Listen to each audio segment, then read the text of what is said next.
attack for this. Just the pass. Penny's there. It's over. Fernando Cifuentes has found it. You've been patient. You've been waiting all this time, but you ready. You've been putting in that grind, so let's go. Champions are hard to find, but you know the goal when you're ready to shine. Have they heard of you? Then they know. You got your sights set on that road. If it's time to battle them, then let's go. Cause you'll never stop. Show them what you got. Stays asleep. From that GS Close house. combat onto a Mungus. Is that enough? Yes! Jump across, gets the knockout. Defeats Voltua. Show them what you got. Yeah, they already know. You got your sights set on victory road. Show them what you got. Yeah, they already know. You got your sights set on victory road. Gets the leg down. Can you look down the wish cash where he has a little bit of health left? Oh! What HP left. I know it's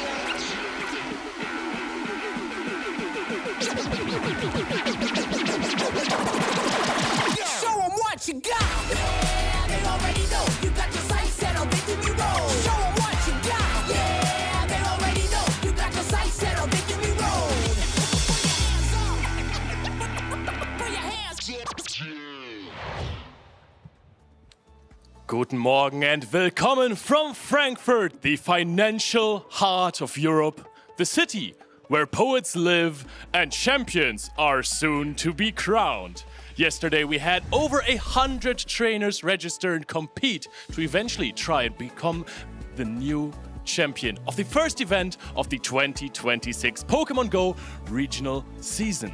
Now we have narrowed it down to the last remaining 16 trainers. My name is Leonard and I will guide you through this adventure together with my esteemed roster of co-casters Lou, Farid and Semyon. How are you guys feeling about day one?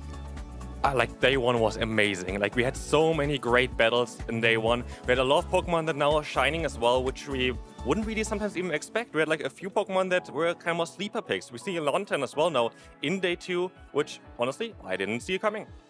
I was really excited just to be back here at the stage and watching all of these players for the start of the 2026 season. And we're seeing so many new Pokemon, but also so many familiar faces. I can't wait to see how they get on today.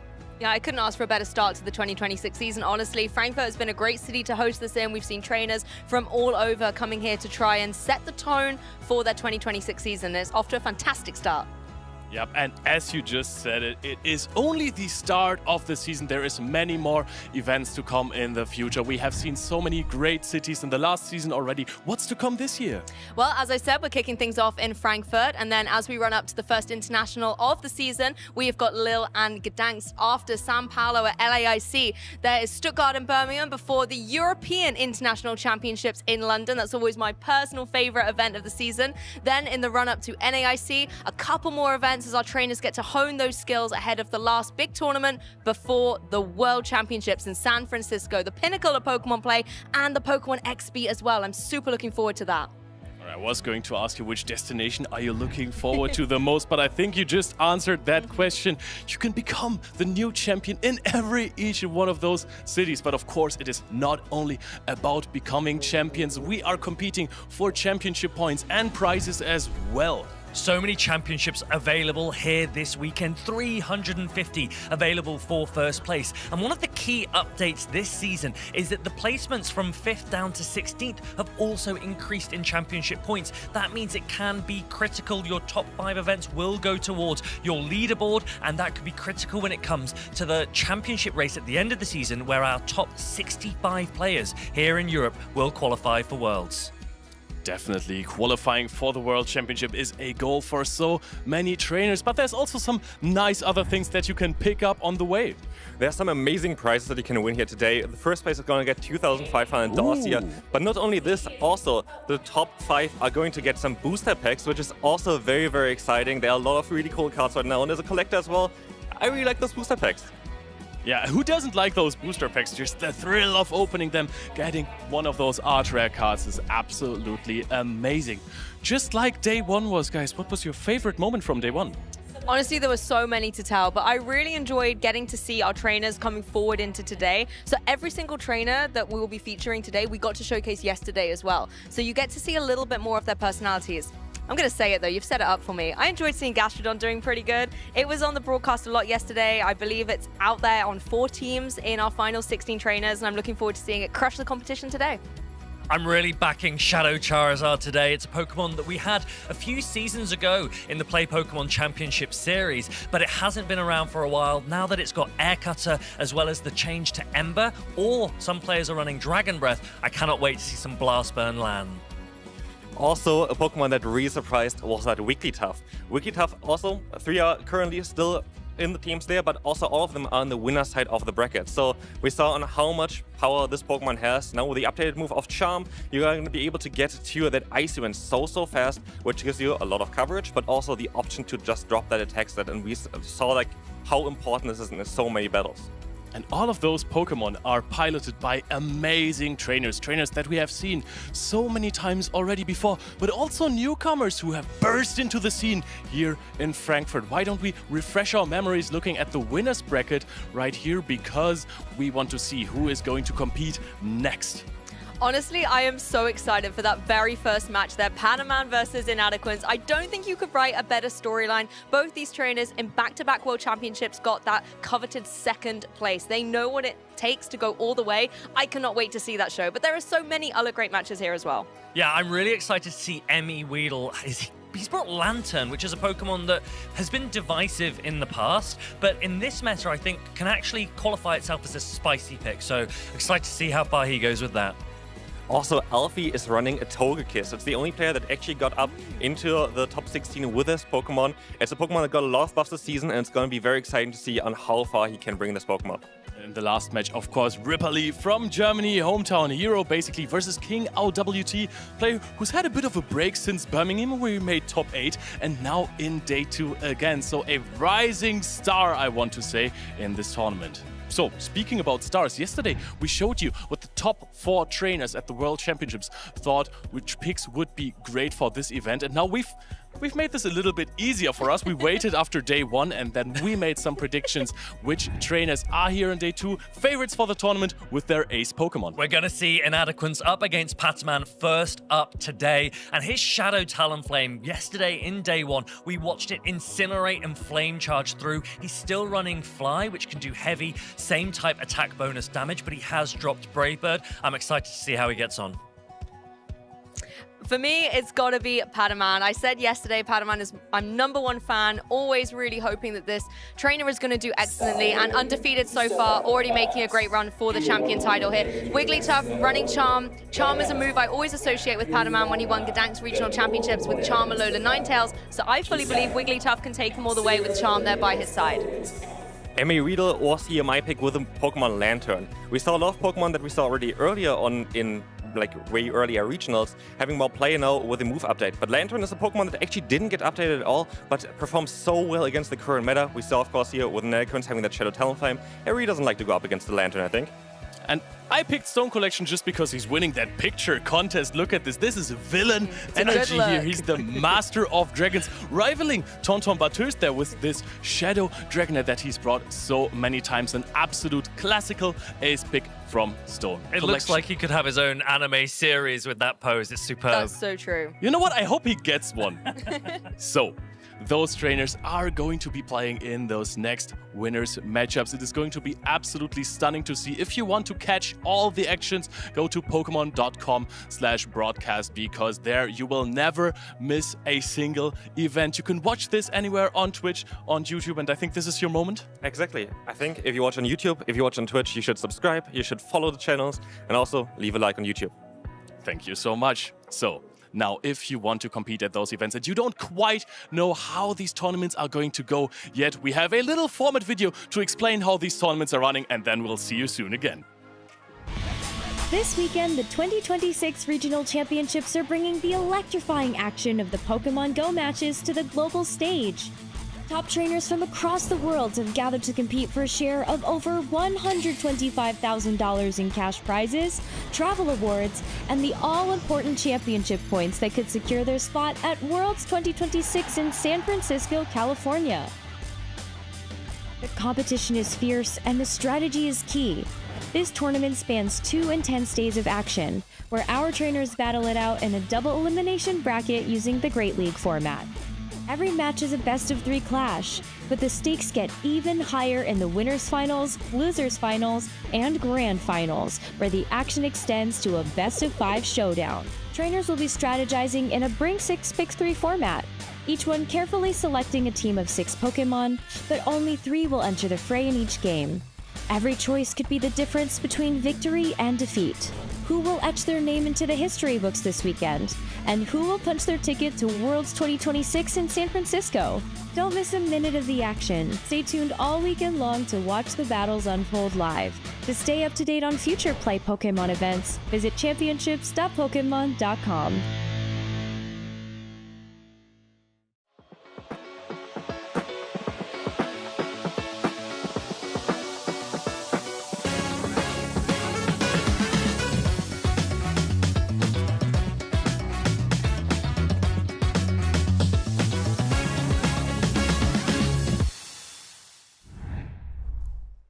And there we are, already ready to kick things off soon. Those names that we've seen in the winner's side of the brackets are absolute monsters in Pokemon GO PvP. And the first match, Inadequins versus Paman. What is this? This could be a grand final already. Absolutely, it's going to be a super exciting first battle of this stream today. Also, we see a lot of very interesting Pokemon, especially also on the Inadequins side. I'm curious on how this Giratina is going to perform. Yes, in the last event that Inadequins won with a Giratina, the Giratina Origin back in the day, he used it constantly. We haven't seen it on stream just yet in the Giratina Altered Shadow version that he is playing there. What do you think? Why haven't we seen it so far? I honestly don't know. I think maybe the move update, Giratina didn't really like it too much, but of course Inadequins had to bring it. But there's a lot of play with this Giratina, especially with the move Ancient Power. I'm very curious if we're going to see some boost there as well. We have to see. Yep. Also, it is amazing as coverage versus these fire and flying type Pokemon like Shadow Charizard, which we have seen a lot on day one. It was top usage, and we're going to take a look at that as well now again. Look at this. This is the most popular Pokemon. No surprises in the top 3 slots there. Half of these teams, Corsola, Galarian, Cradily, and the Shadow Marowak, and then followed by basically the GOAT of Pokemon GO PvP, right? Absolutely. We're going to have here the phase 1 top 12 Pokemon. And yeah, especially we saw already a lot from that Wigglytuff as well at the end there. Like this Pokemon had a lot of play, which you saw on stream yesterday, but the Charizard there, the Charizard was absolutely fantastic.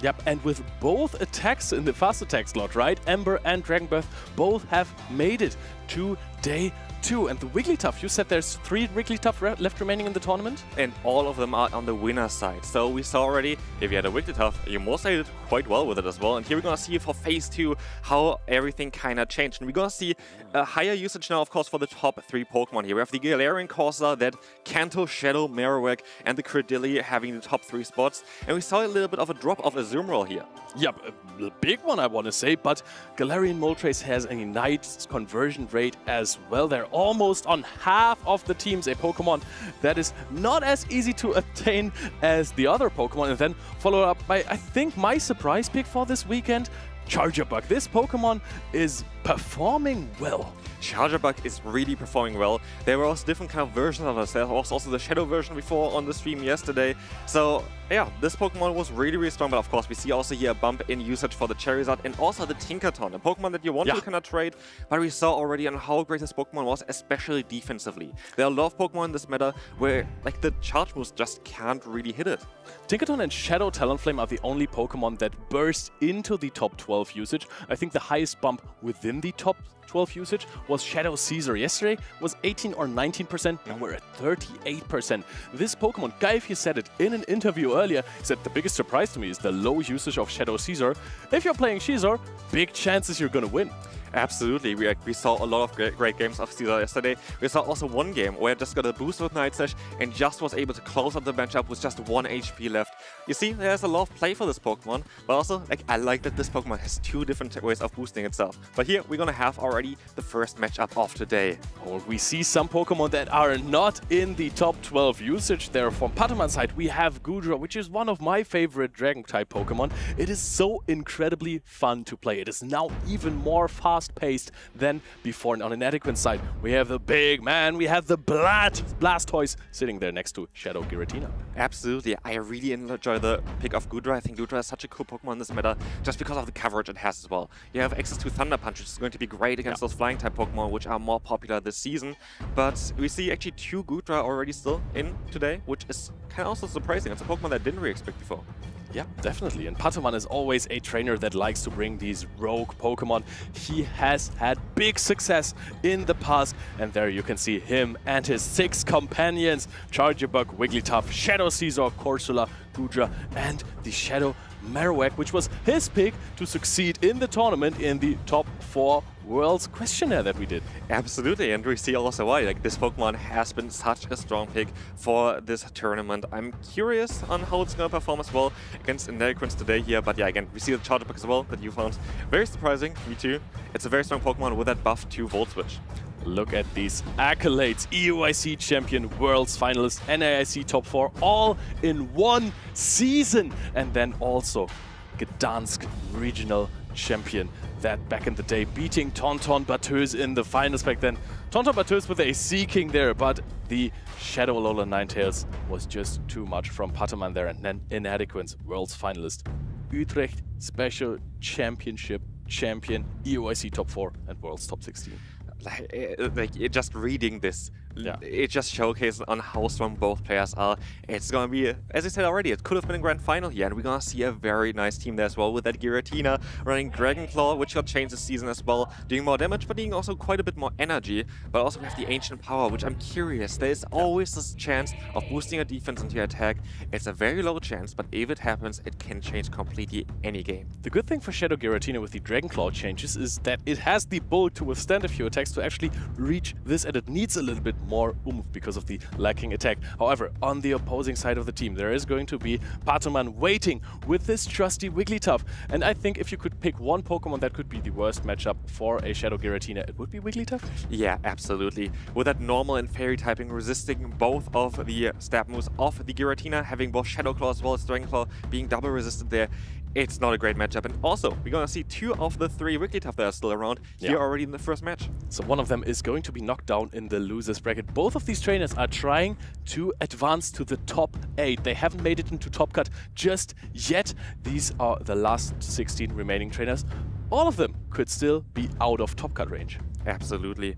It's going to be such an interesting matchup here. Like, we're looking at the team as well. I think that the Blastoise is going to have a lot of play here for Inadequins as well. Like, this looks like such a good Pokemon to run. We have the Caesars, which is going to look really cool as well. But then there is that Shadow Talonflame.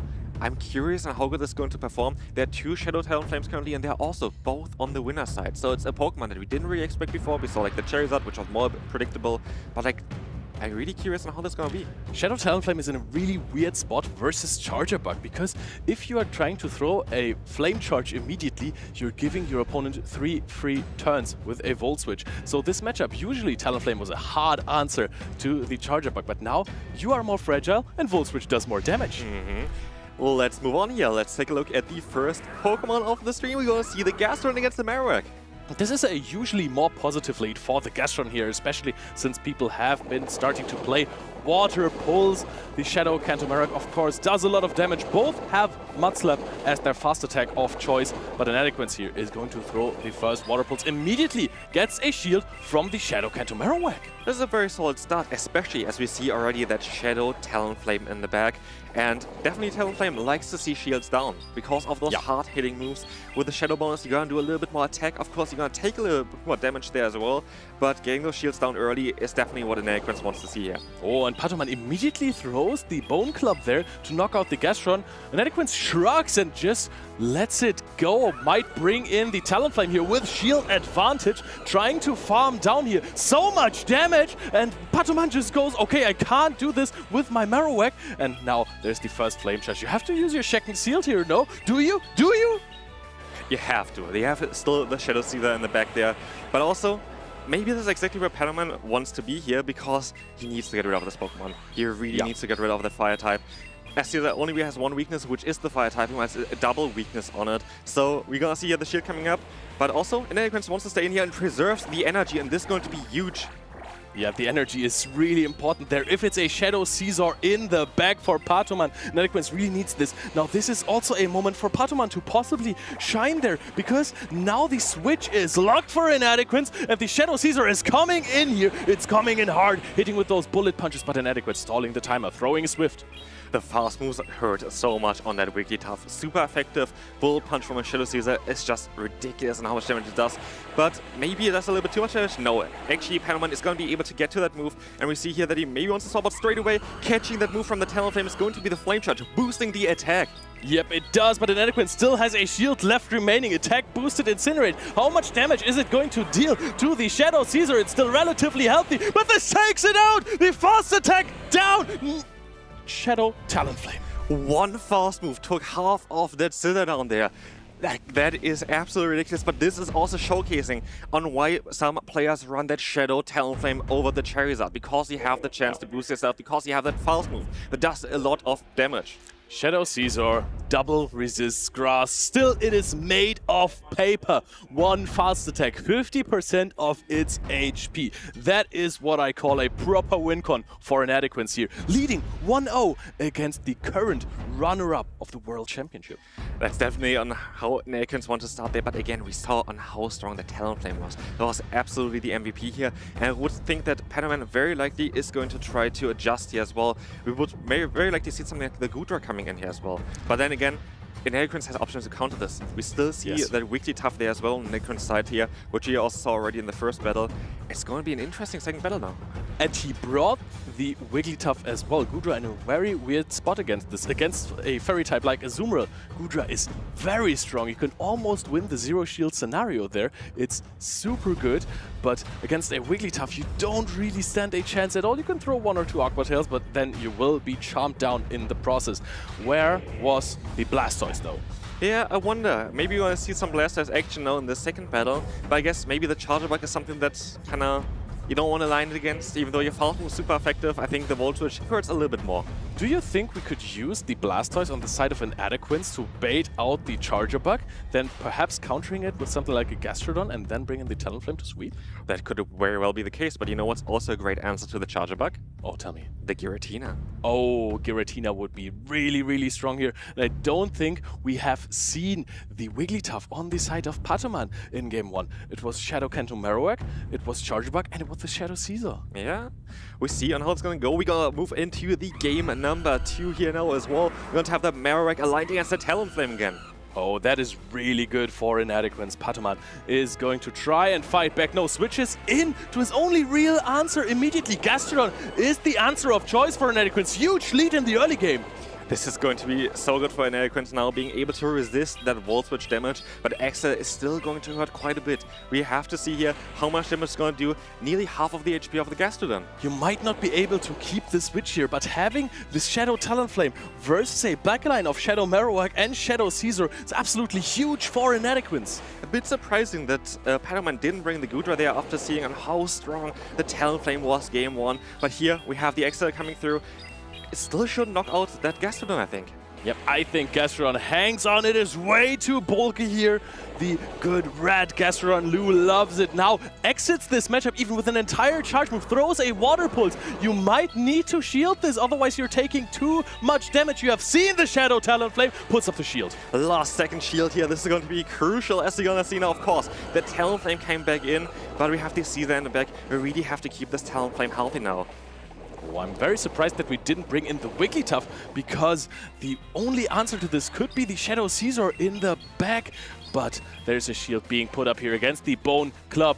Bait is Inadequins going to throw a charge attack immediately. Yes, full Mud Slap coming through. Flame Charge is going to be hit with a shield. Here's the thing though, Inadequins has 2 moves out already. He can just go straight for another move to knock out that Marowak, and we're gonna see the Fly coming through. And now it's a Shadow Caesar against a boosted Shadow Talonflame. I'm curious on how much damage one Incinerate is going to do here. Oh, both trainers are laughing. Paman is shaking his head. That is a lot of damage. Incinerate down. Inadequins wins versus Paman. 2-0, and Inadequins now officially the first trainer making it to top 8 in the new regional season here in Frankfurt. What a performance this was. The Talonflame, the MVP here.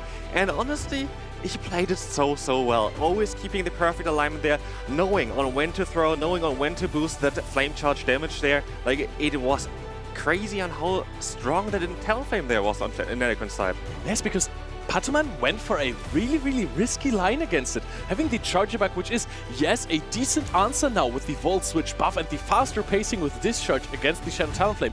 But still, you're not gonna leave this matchup with a lot of HP. Then you have the Shadow Marowak, which when shields are up also does nothing versus the Shadow Talonflame. The last Pokemon, Shadow Caesar, you've seen how that goes. Yeah, that was very surprising to me. I was really expecting to see the Goodra there just because we saw in Game 1 already on what the Talonflame was able to do. But yeah, Talonflame, definitely a Pokemon we have to watch for the rest of this tournament.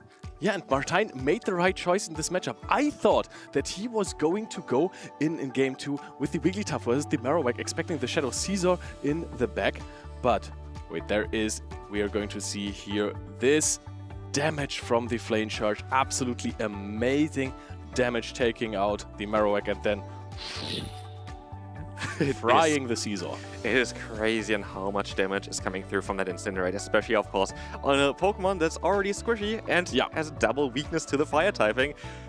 We see it here again. This is my favorite bit of this battle. Look at that damage. This is a fast move. This has to be historic Pokémon GO stream fast attack damage, right? I don't think we've ever seen this much fast attack damage in one hit on a broadcast so far. But what I was going to say originally in this second game, I thought that Inadequins expects something different in the back, therefore brings in maybe the Wigglytuff against the Shadow Kanto Marowak, but kept it in the back in case there is a Goodra. That is very smart. Yeah, it was very smart, but also I really liked your thought process there. I thought it was actually a very good idea there as well to go into that Wigglytuff, because there's only really that one answer, which is that Caesar, and I guess that's also why Paman had to bring it, because he was too afraid of the Wigglytuff on the other side, because it looked really strong against his team. Yep, but Inadequins made the right choice, knowing if there is a Shadow Caesar in the back, Talonflame can go 2v1, and if there is a Goodra in the back, I have my Wigglytuff to answer it. So, of course, perfect plays by one of the best players we have in Europe. Absolutely. But I also would have liked to see how much a Fly would do from a Shadow Talonflame against the Goodra. Goodra has some solid bulk, but that Fly plus the Shadow damage on a Talonflame, even if it's boosted, most likely would have done a lot of damage there as well. So I think Inadequins did go for the safest play he could go for. Yep. Talonflame flying high, soaring into the sky together with its trainer, was one of the ace picks for a trainer in this weekend, and I want to see how Inadequins tells us more about the Shadow Talonflame. Thank you, casters. I am joined by the best West Coast Gastrodon player I know, Inadequins, and what an incredible match you gave us to kick things off. How are you feeling after that? Got to be confident. I don't know. I mean, right now I'm top 8, so I won $750, which means I profit off this trip here. That's a win. That's already a big win. I don't know what to expect. There's a lot of tough teams, and we're just going to keep going. Didn't sleep a lot, but who needs to sleep anyway? I mean, it's working for you so far, right? You've kicked off the tournament in fantastic style. Let's unpick that match a little bit more. Game 1, you let the Gastrodon go down quite early on, but was that a good trade in order to get shield advantage? Yes, I wanted shield advantage because the Shadow Talonflame with a shield up would be so good in the back. He led the Shadow Marowak, so I kind of didn't expect the Caesar in the back. He did, and that's why I made a just-in-case play, right? I kept the Talonflame just at barely enough health. I realized if I take this Volt Switch, I can still land at least one Incinerate on the Scissor, and that Incinerate does a lot of damage. So I felt like I mitigated a little bit there. If he had Goodra or Galarian Corsola, Wiggly would be really good. So I felt like I had him checkmate there. I mean, we saw how awesome Talonflame was, right? The Incinerate just did so much damage into Scissor. And Talonflame had a fantastic endgame, actually, in that Game 1. Talk us through it a little bit. Why was Talonflame so strong in that endgame? Talonflame is a Pokemon that really fits my play. And that basically means that I just put 2 shields on it, and I just, I don't even look, you know, I just tap, protect shield, keep switch. That's why Talonflame fits the playstyle quite well, especially if you have a core like Wigglytuff and Giratina. I mean, a lot of trainers are bringing Charizard. Why Talonflame over Charizard? I think Charizard's a little bit too fragile, and you also really rely on landing the Blast Burn, because Ember is not a strong fast attack, while Incinerate is. Plus, Talonflame has access to Flame Charge, boosting that Incinerate damage even more. I have a wicked attack for against Shadow Marowak, but unfortunately Paman didn't let me do that. You can't always get everything, I guess, right? Game 2, it turned out you had fantastic alignment straight from the beginning, Gastrodon onto Charjabug. Did that set you up for success straight away? Absolutely. I knew that if he wouldn't win the leads, I think that I would always win the game with the 3 Pokemon that I would bring every game. I did so many practice with... I want to name some players, but I feel like I will forget someone and maybe insult someone. So thank you everyone who practiced with me. I did a lot and I won a lot. So I felt like, yes, he only wins if he prepared the exact scenarios and plays them perfectly. I mean, those friends who've helped you along the way know exactly who they are, and they're always supporting you every event. MVP. The casters were kind of talking a lot about Talonflame, and Talonflame did put in a lot of work, but your little friend Gastrodon did too. As the trainer who piloted the team, who was the MVP of that set? I first want to say that Farid put the wrong Pokemon there. It had to be Shadow Giratina. Hello, it's me, Giratina. That's true. You do spring to mind when we see Giratina. This Gastrodon has actually went through a lot. This pink Gastrodon, the best Gastrodon. A long time ago, Lou, before we were born, I think Leo was born by then because he's like 55 years old. He's a fossil. There was a raging war going on between the East and the West Coast Gastrodon, and a lot of Gastrodon fainted permanently. You know, it was very tough to see. And this little girl here is now turned into a plushie, of course, so not as harmful. Went through all of that, so like it's really hungry for wins, and that's where this pink Gastrodon came from. It's the best Gastrodon. It's better than all the blue ones out there. And yeah, that's why it's been very safe in this tournament. It's been very good. And if I win the tournament, it is because of the pink, not the blue, the pink Gastrodon. Hey, at the end of the day, if anyone can do it with that Gastrodon, I believe in you to be able to do it. Do you like pink Gastrodon?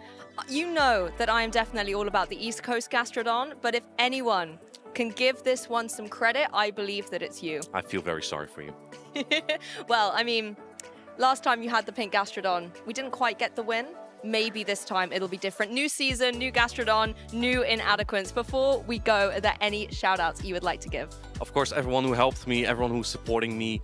I just want to give a special shout-out to Niantic/Scopely, fixing the one-turn swap-in delay for the major part of it. Has been so great, relieving to play at this tournament. I'm a big fan. And we now get charged TMs from spinning Pokestops here. If you play PvP a lot, like grassroots formats and Go Battle League, you don't have charged TMs. If you play the game, you don't have charged TMs. And now, I had 0 yesterday. I think I have like 85 now. 85! I need to do 80 tier 3 rates for that. And thank you, Scopely/Niantic. Whoever did this, whoever's ID this was, thank you so much. I don't have to do 80 rates, well, maybe later, but for now, I'll be spinning stops here. Fantastic. I'm sure your kind words are definitely going to be appreciated by those listening. Inadequins, thank you for the awesome interview. Thank you to you and your Gastrodon for giving us such a show to kick off day 2. Pokemon trainers, the action is going to be continuing all day long. This is only the beginning, so make sure that you're here to check it out all day. We'll be back with some more Pokemon action in just a moment. Thank you, Lou, and thank you, Inadequins. Actually, I am 56. You just forgot my birthday, Martijn. A living fossil. Yes, a living Speaking fossil. of fossils, what is your favorite fossil Pokemon? Oh, it has to be... I think it's Aerodactyl. Ah, yeah, that's a cool one for sure, but I have to go for Bastrodon. Like, the only real fossil... I mean, we have Cordelia as well as a fossil. It is actually very, very strong right now in PvP. But also, you don't have the battles up. We have Emmy Weedle versus 9 Alfie 2. Emmy Weedle, world champion, IC champion, regional champion, champion of the hearts, beloved person, versus Alfie, a player who hasn't been around too much, but just comes from a top 8 performance in Bologna. So coming in hot, making day 2 again here in Frankfurt, back-to-back. Definitely a name to look out for in this season. Absolutely. Both of those players are very, very strong players. Here we are going to have Emmy Weedle. I think he wasn't as happy with his season last time, but I think he really wants to win this regional today. We're going to have a very, very interesting team here with that Lantern, which I picked. The Lantern, huge Pokemon yesterday.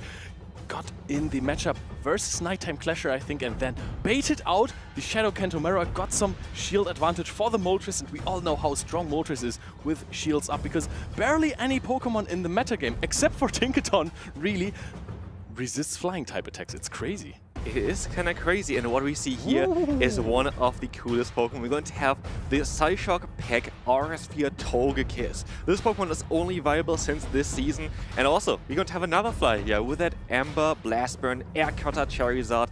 This Pokemon does so much damage and hits also so fast. Like the Blast Burn is going to reach faster than a Corsair can get to a Nightshade. The coolest Pokemon of all, I will say, is the Dunsparce in there. Back in the day, I think it was League 2023, and Inadequins brought it to a top cut in the tournament for the first time. It inspired me to play and love this Pokemon, so I'm happy to see it perform again with the Rock Slide buff. Let's see how Alfie does with this very outstanding team. The only Togekiss in day 2, so officially the first one, and that is a huge lead for Alfie. Not one that Emmy Weedle can't overcome, but the favor is definitely on the side of 9 Alfie 2.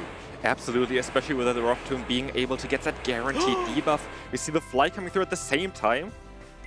Or are we going to see the first shield here from Alfie? Knows it's not a Brave Bird, but still, this is non-debuffed damage. Does a solid chunk here. Are we going to see the first shield giving up by Emmy Weedle? Also, we have Togekiss in the back. This is a very, very exciting. I really want to see the Togekiss. And we see a no shield here for Emmy Weedle. I think he knows that he's still going to get another Fly. And this is in the zero shield scenario.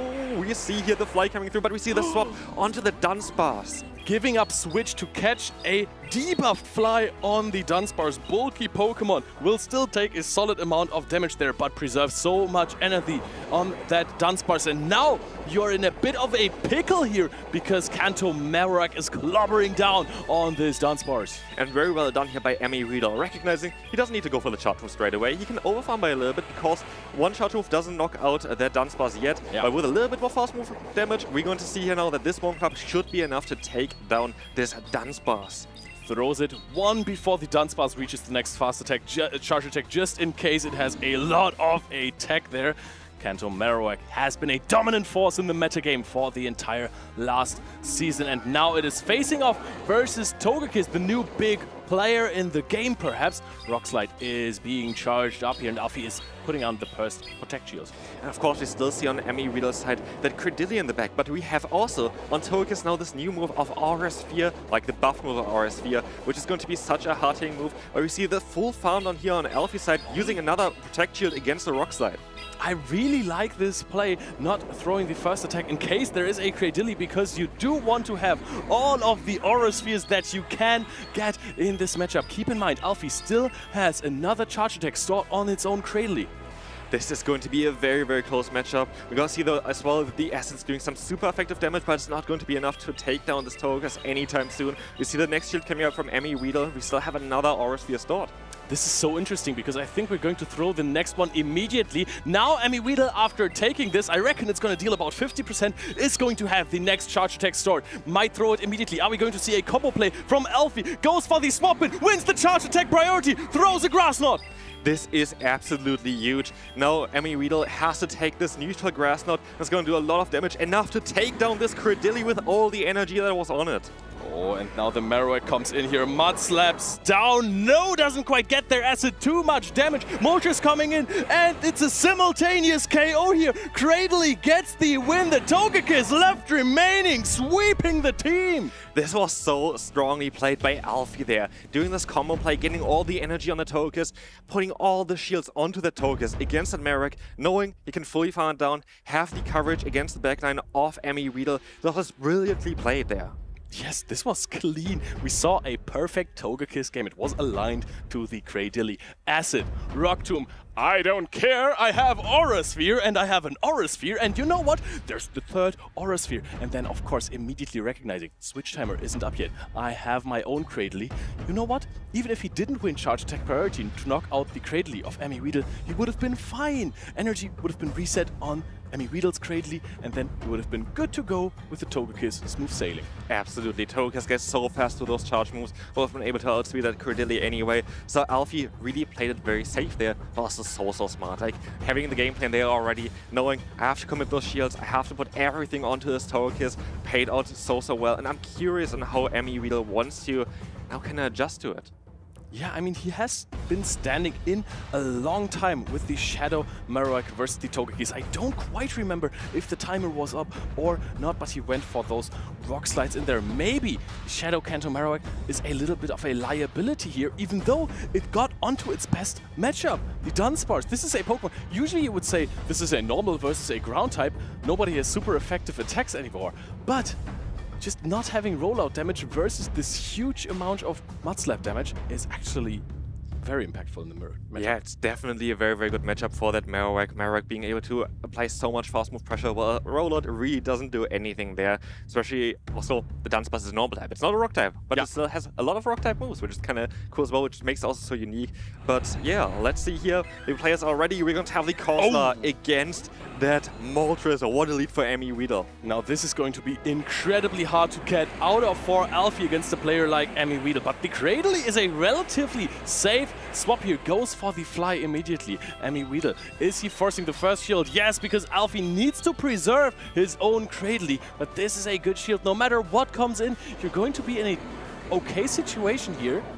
But there might be shield advantage in the end for Emmy Weedle on the Galarian Moltres. It's going to be a very interesting matchup because, of course, Emmy Weedle has now that shield advantage, but also Alfie has that energy advantage. And with a move like Rock Tomb, being able to drop that attack constantly, it can even play out very well for Alfie because we see already it's going to be the second drop onto the attack of Emmy Weedle's Cradily. And now it is even more huge that Alfie's Cradily has more attack than the one of Emmy Weedle. We've seen that in the first game. Emmy Weedle is charging up a lot of energy, and now there is a catch on the Rock Tomb. Alfie saying, okay, I kinda need my Cradily in this matchup. It is so safe, it is so good, but now there's just going to be a good old Moltres that is coming in against a double debuffed Corsola. I do think Emmy Weedle is quite happy with the scenario. Having now 2 debuffs onto that Corsola means even the super effective Power Gem is mostly not that threatening for the Moltres. But then again, you also still have that shield advantage for Emmy Weedle. And what you see as well on Alfie's side, there's not a single Pokemon that can resist that flying type damage that Moltres can apply here. When Emmy Weedle says, okay, I have my win condition, it is going to be Galarian Moltres once again, puts up the Protect Shield. He doesn't want any chip damage on it, identifying that perhaps a Togekiss might be in the back there, so Shadow Kanto Marowak won't do too much. Now is going to throw the first charge attack here against Togekiss. I'm really curious if we're going to see a shield here. The Brave Bird is coming through and it's going to get no shield and it's going to nearly knock out this Togekiss. And we see the swap out straight away into the Cradily having to take another fly here. Yep, shield is being put up here because you don't have any more HP. You have to shield something. Alfie is sitting with his back against the wall. Emmy Weedle comes in with the Shadow Kanto Marowak, pressuring more and more damage here. We see the shield coming up straight away, but I actually would even think that the Marowak would be able to survive a hit here from the Cradily. Marowak still has a lot of bulk, even though it applies so much pressure there as well. We see the Bone Club coming in before the Grass Knot is reached, and this is going to be it for that Cradily. This was a very, very dominant win here by Emmy Weedle. Takes out Cradily. It's going to take a soft minute here to take out the Togekiss as well. Actually, look at the Mudslap damage. What is this? This is ridiculous. You see already why people are running this Pokemon so often. The damage output of it is crazy, even against the flying type Pokemon, where usually ground type moves don't really do that well. It doesn't matter for Marowak. Yeah, they're double resisted VGC players in shambles right now. Why is this doing anything? But yeah, there are no immunities in Pokemon Go PvP. And now, Game 1. Great win by Alfie. Swept it with the Togekiss. Perfect technical play. Game 2, Emmy Weedle had the Galarian Moltres on the Galarian Corsola, and that was a huge swing. Alfie went for a combo play there, or a catch play actually, bringing in the Galarian Corsola, but that might have cost him.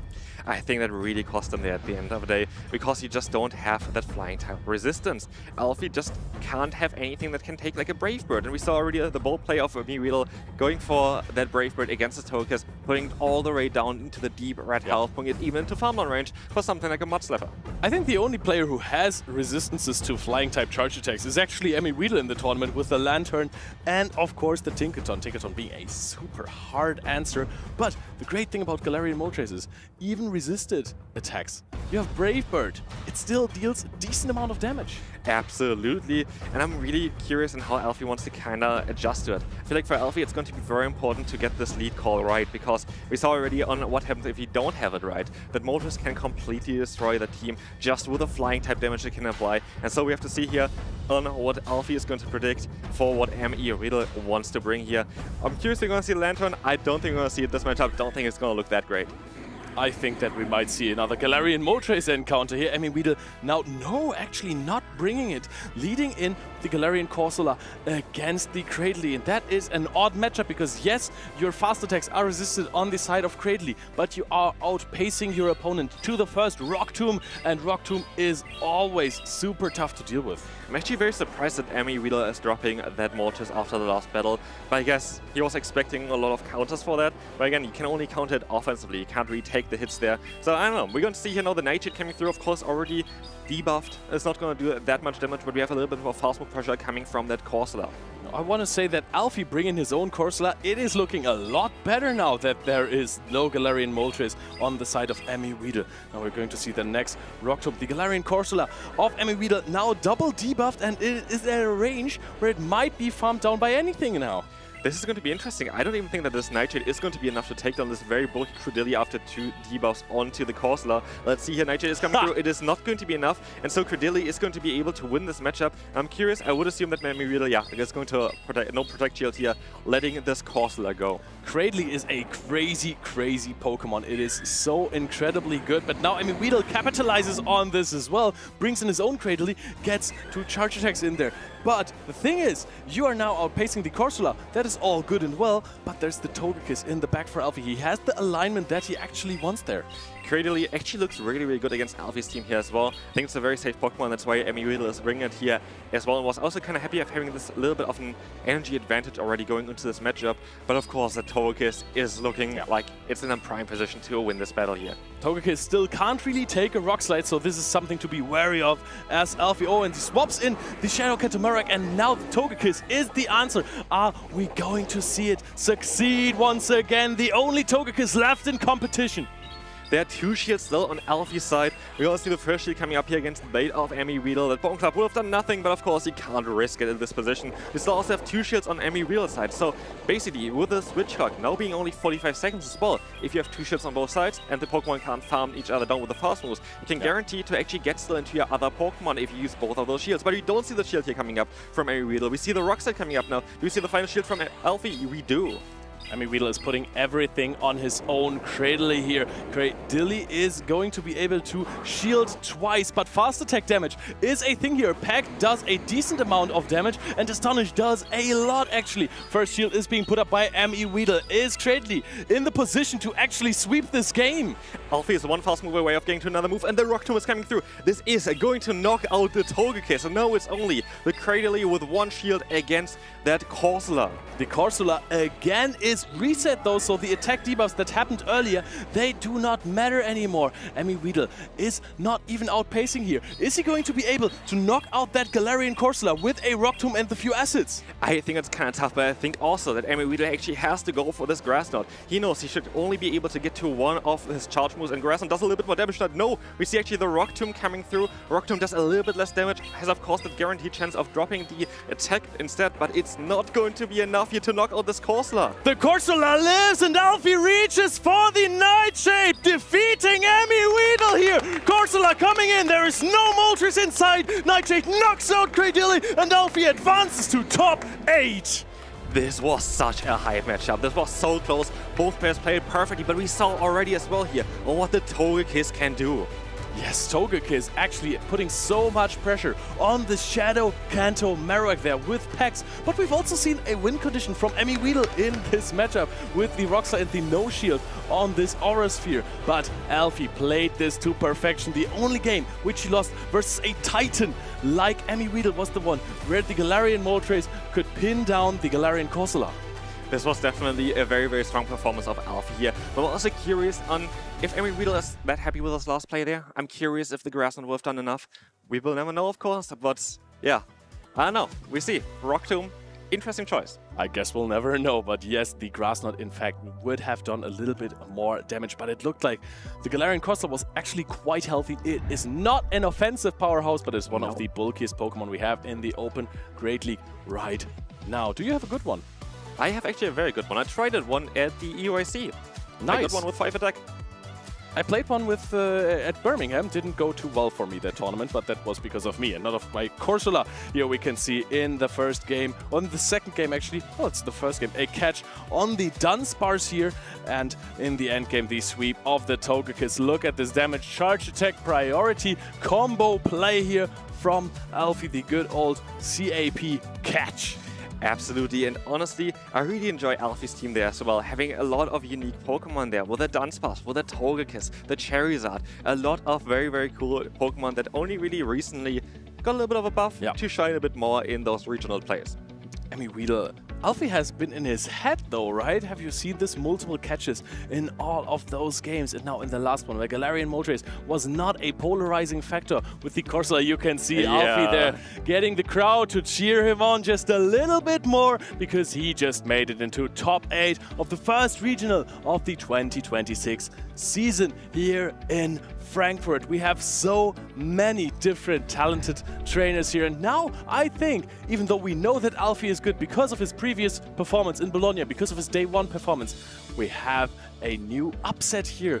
Emmy Weedle in the losers bracket and Alfie in the winners brackets, proving how good he really is. Honestly, well deserved though from Alfie. Like, this was such a well done game there.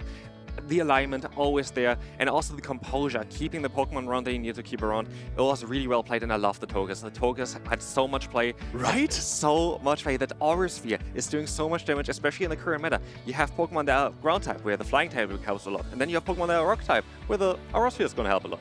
And you are packing everything. We talked about Galarian Moltres being good because nothing resists flying types at the moment, but then there is Togekiss. With the pack damage, it is not the hardest hitting fast attack of them all, but it's still decent damage. It's very decent damage, and also, of course, that energy generation. You need only 5 packs in order to reach those Chartreuse, which is so fast, and the Chartreuse hits so hard here.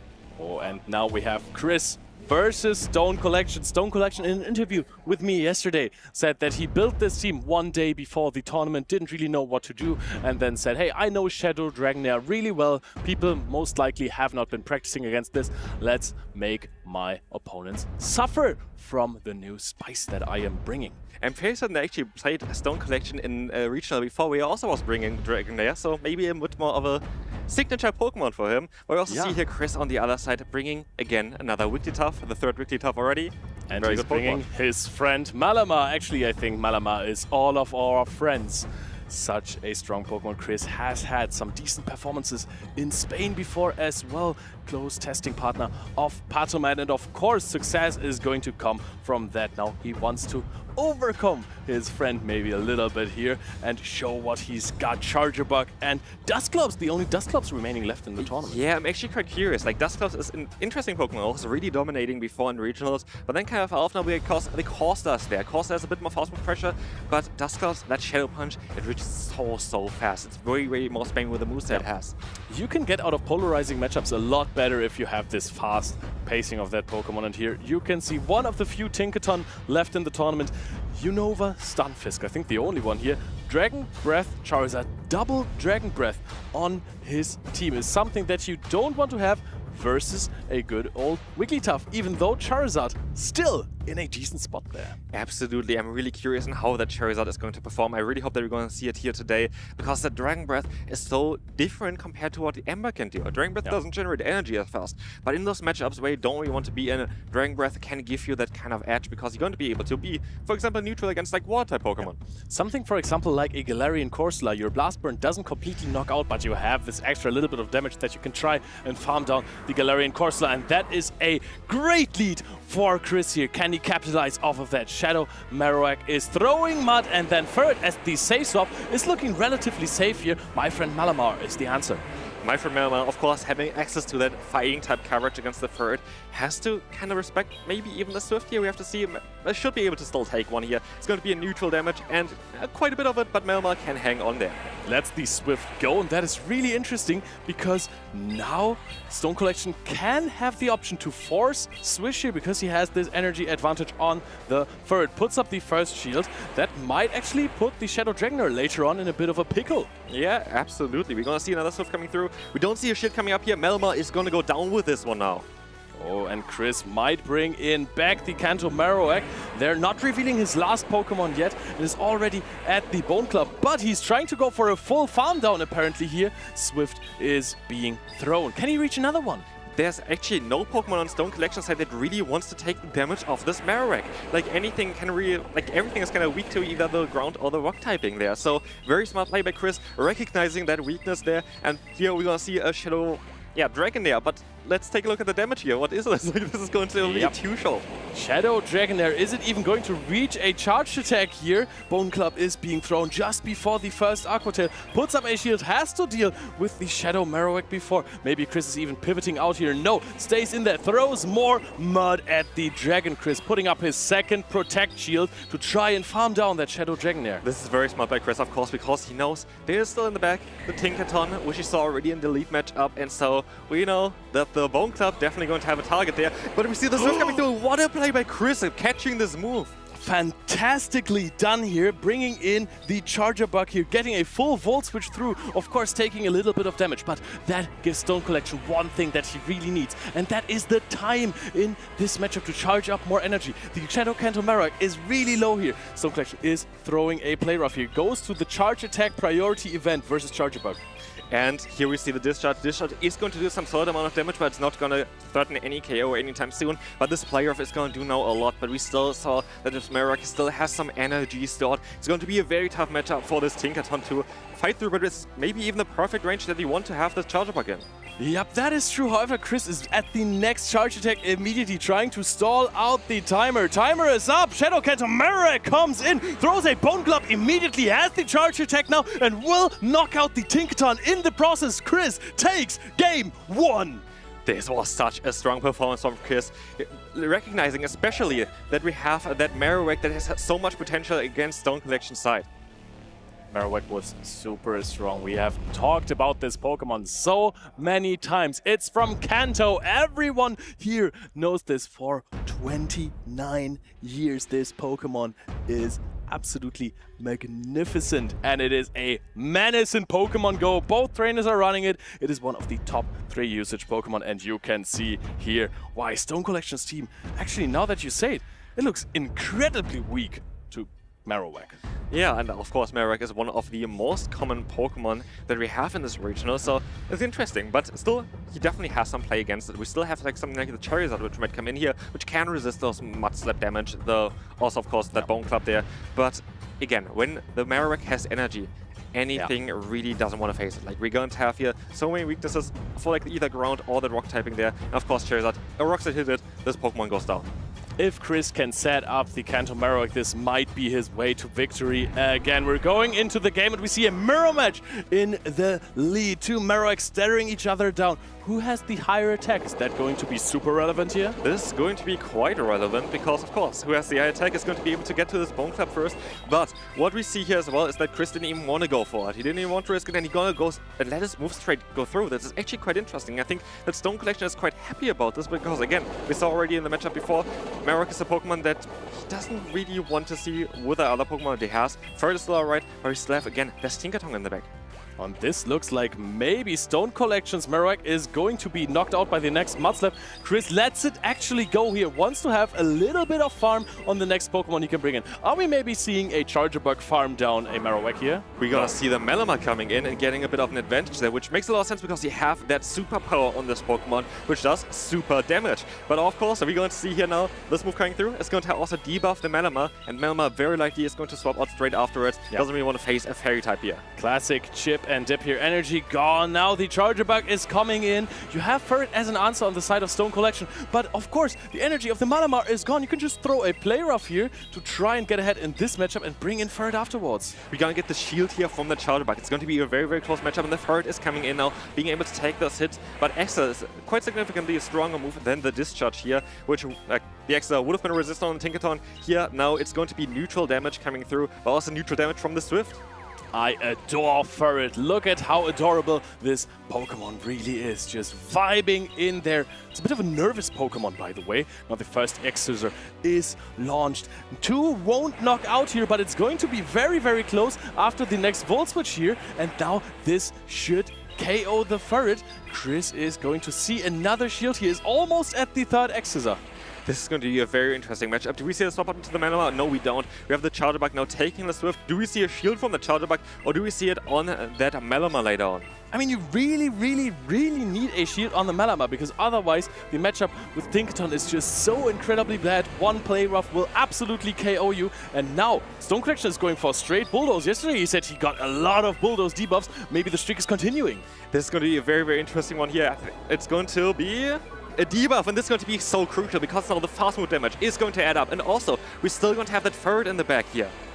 Yep, tries to go to as many moves as possible. Wants to knock out here. Just hoping. He is praying to Arceus. Can he get the KO? Yes, he can. Can throw another one. The superpower is going to be launched with 1 HP. My friend Malamar advances to top 8. This was such a strong performance of that Malama, showcasing on how strong the move Superpower is as well here. Like, fantastic gameplay. Fantastic gameplay from Chris. Super powerful. Chris advances to top 8, knocking down Stone Collection into the loser side of the bracket. Immediately realized how good the Kanto Marowak is for him in this matchup. In Game 1, won it just with the Marowak, and in Game 2 said, hey, I know you're hyper-focusing on my Marowak. I think I can predict your line like that, and then won with a shield advantage on my friend Malamar. Also, yeah, it was just very, very interesting to see on how the lead matchup went there. Marowak against Marowak, letting the Pokemon just go through there and letting it go down and keeping the tiny bit of extra energy then on the Malamar to use that superpower to the advantage, being able to outspeed that first move of the Tinkaton, being able to hit this neutral superpower and then swap out, resetting the debuff. And honestly, very well done with that Malamar. Malamar showcase on what it can do here. Yeah, this is how you play this Pokemon. Back when Botha MN played this Pokemon, I think it was in Seville to a 3rd place. We just said that he was dancing through his opponents the entire time. And this is how you play that Pokemon. You throw superpowers, you swap out, and then later on you do it again. Here, Game 1, we can see Marowak domination from Chris here, perfectly identifying the win condition if you have a positive lead in this matchup. And here the double superpower Malamar even overfarmed the energy, rightfully so, to deal more damage with Psywaves here, knocking out that Furret.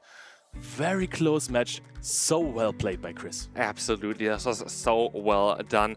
And yeah, Malamar, a Pokemon that actually makes a lot of sense in this meta currently as well. With the coverage that you have, you're going to have access to Foul Play for that Corsa, which you see the entire time. You're going to have access to Superpower, which you saw on how good this move is going to be. But you have quite a lot of Steel-type Pokemon, a lot of Rock-type Pokemon, like the Credilli. And those really don't want to face my friend Malamar. Yep, just don't get it on a Togekiss, because then you're going to be in trouble, even though Psywave in those matchups still deals a lot of damage. Malamar is walled by Azumarill, for example, or any Fairy type, but sometimes the Psywaves just do help. If you're using multiple shields, you're going to chip so hard.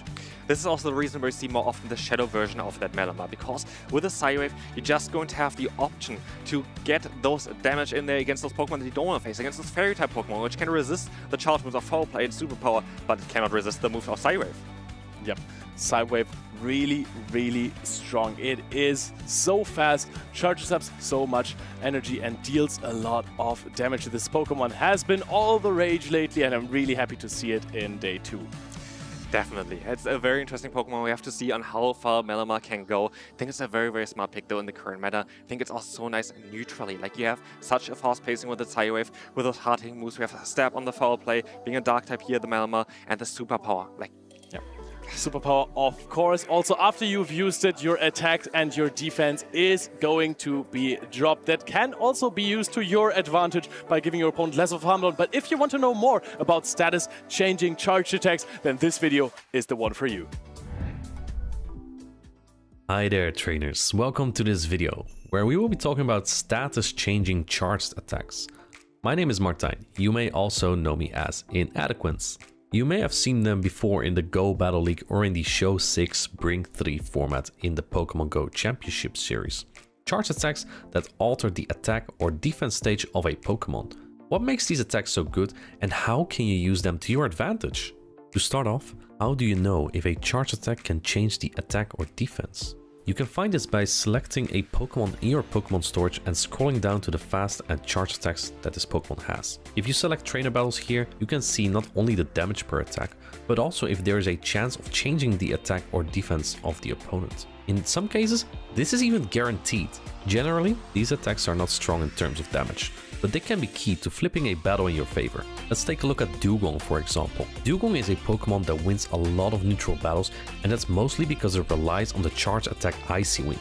When used, Icy Wind drops the attack stage of the opponent by 1 stage. This makes Dugong excellent in a battle that takes longer. You could even come out of the battle with another Icy Wind loaded to weaken the next Pokemon that is brought onto the battlefield. Having a Pokemon that can lower the attack or defense of the opponent is a strong and safe option to lead in your battles. There are also attacks that lower your own status upon using. The best example here is Deoxys defense form. It can learn the efficient low energy cost charge attack Psycho Boost, but this will drop the user's attack by 2 stages. Now you're wondering, is my Pokemon stuck with this attack debuff for the remainder of the battle? The answer is no.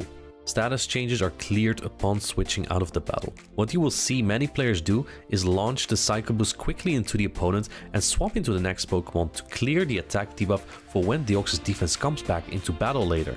There are also charge attacks that can boost your own attack or defense. Poliwrath, for example, can win the mirror matchup with Power Up Punch. This is not a strong charge attack, but it's low in energy cost and it raises the attack stats of the user by 1 stage. One last thing. Not all status changing attacks are guaranteed, some only have a chance to trigger the effect. Examples are Crunch, Scald and Zap Cannon.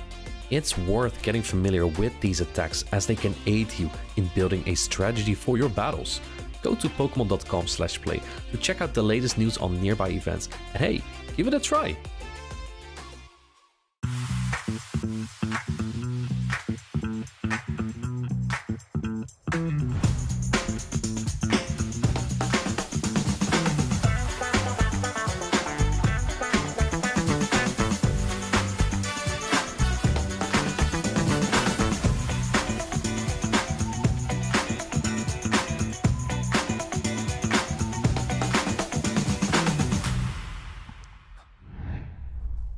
Welcome back, trainers. 3 of our players are already into the top 4 here at the Frankfurt Regional Championships. I'm Fareed, I'm joined by Lou, and we need one more winner's side match, and we cannot wait to see who takes the crown. I honestly can't believe how day 2 has kicked off. The matches have been phenomenal, back-to-back, absolutely show-stopping games, and we still got one more from that winner's bracket to go. I cannot wait. Yeah, some big, exciting Pokemon as well. We saw Martine with the Shadow Talonflame, our 2 Worlds finalists, 2025 and 2024, up against each other to kick off this championship Sunday. Martine was the winner this time. I think as well in our kind of caster predictions, you had picked Martine, right? I had picked Paman. So that was a little bit of rivalry for us as well, and always good to see that competitive edge coming through. But let's remember, this is a double elimination event. That means anyone who loses from the winner's side of the bracket will drop down to the loser's side of the bracket. They absolutely still are in the competition with everything to play for. We've got one more group winners finals. We have Ripley here on the left. He's up against King OWT. And King OWT is running a really interesting team with that Goodra, a Pokemon that we've seen Paman run as well and can just hit really hard with those Dragon Breaths. But Ripley as well has so many contenders on here that are familiar faces from our top 12 usage stats. Yeah, that's right. And both of these players, we have seen them before in the championship series. Neither of them have a medal to their name, but this could be the tournament that all changes. Frankfurt, the start of the 2026 season. Every new story, every new chapter starts here for San Francisco next summer. King OWT, he's actually coming off the back of a top 8 performance at Birmingham.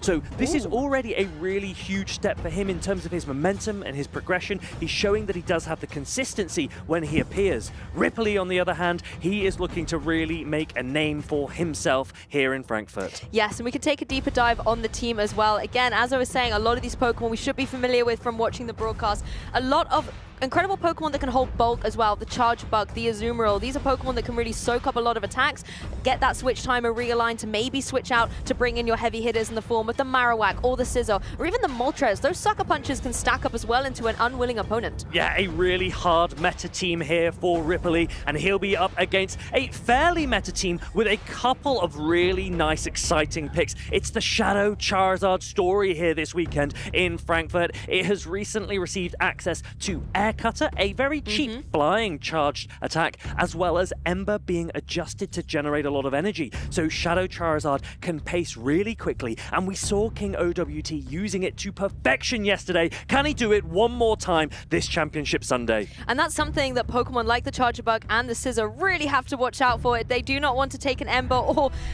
a Blast Burn, because we know how devastating that can be. But the match is ready. Our final winners finals is coming through, and it's going to be a Cradilly versus a Goodra. Shiny Goodra with the Community Day move, Thunder Punch. This is now pacing a lot more quickly because of the adjustment to Dragon Breath. And let's remember that Aqua Tail will be neutral against this Cradilly. It has a rock typing as well. That's weak to water, but the grass type resists it.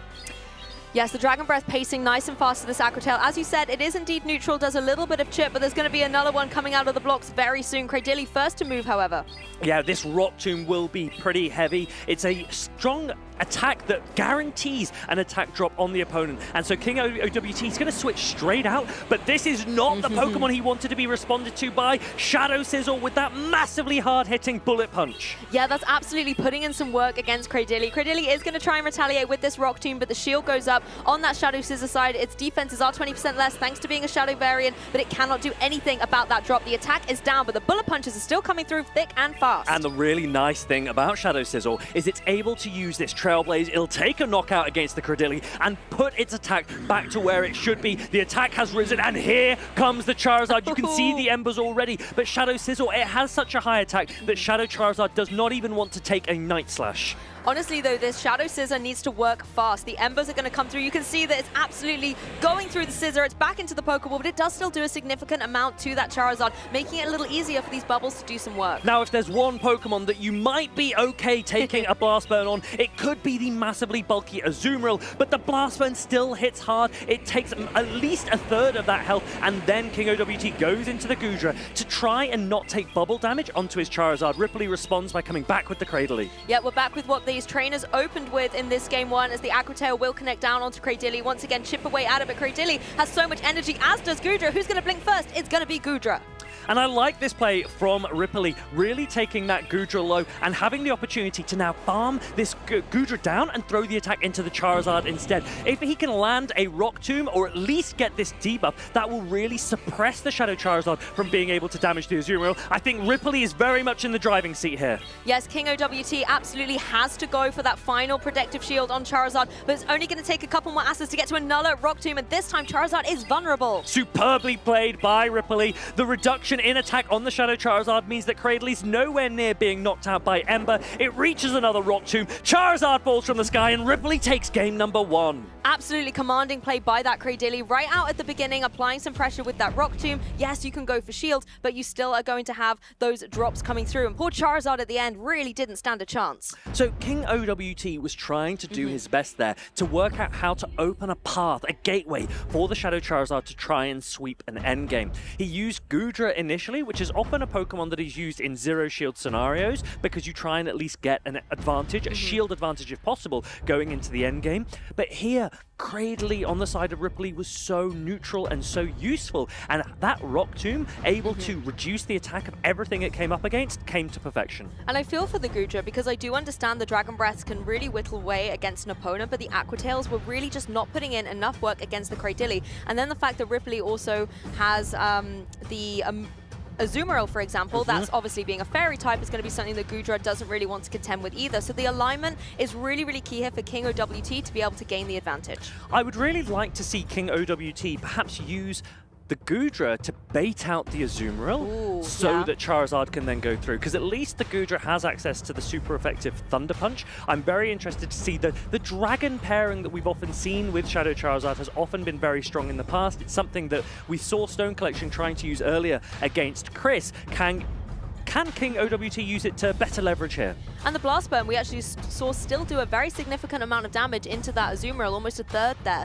And if you don't want to go for the Blast Burn, you've got the Air Cutter as well, and that can apply pressure in other ways. But let's jump into game two. It's going to be taken to the skies for this battle with Charizard and Moltres. A bit of a change of tactics from both players here. King OWT no longer going for Charizard in the back, actually going for it in the lead. And there's an interesting situation where you reach a Blast Burn and bait an Air Cutter, and it really does force your opponent to throw a shield. So this is a really nice shield for King OWT to get. And do you now switch out and try and take some of the damage on one of your other Pokemon, or are you staying in and really trying to take both shields from your opponent? I mean, that bait came through exactly as you described, and now it's Moltres' time to try and get some damage on the board. The fly goes into the shield, though both these trainers down a shield very early doors in this game. Charizard, once again, very quickly paced to the air cutter.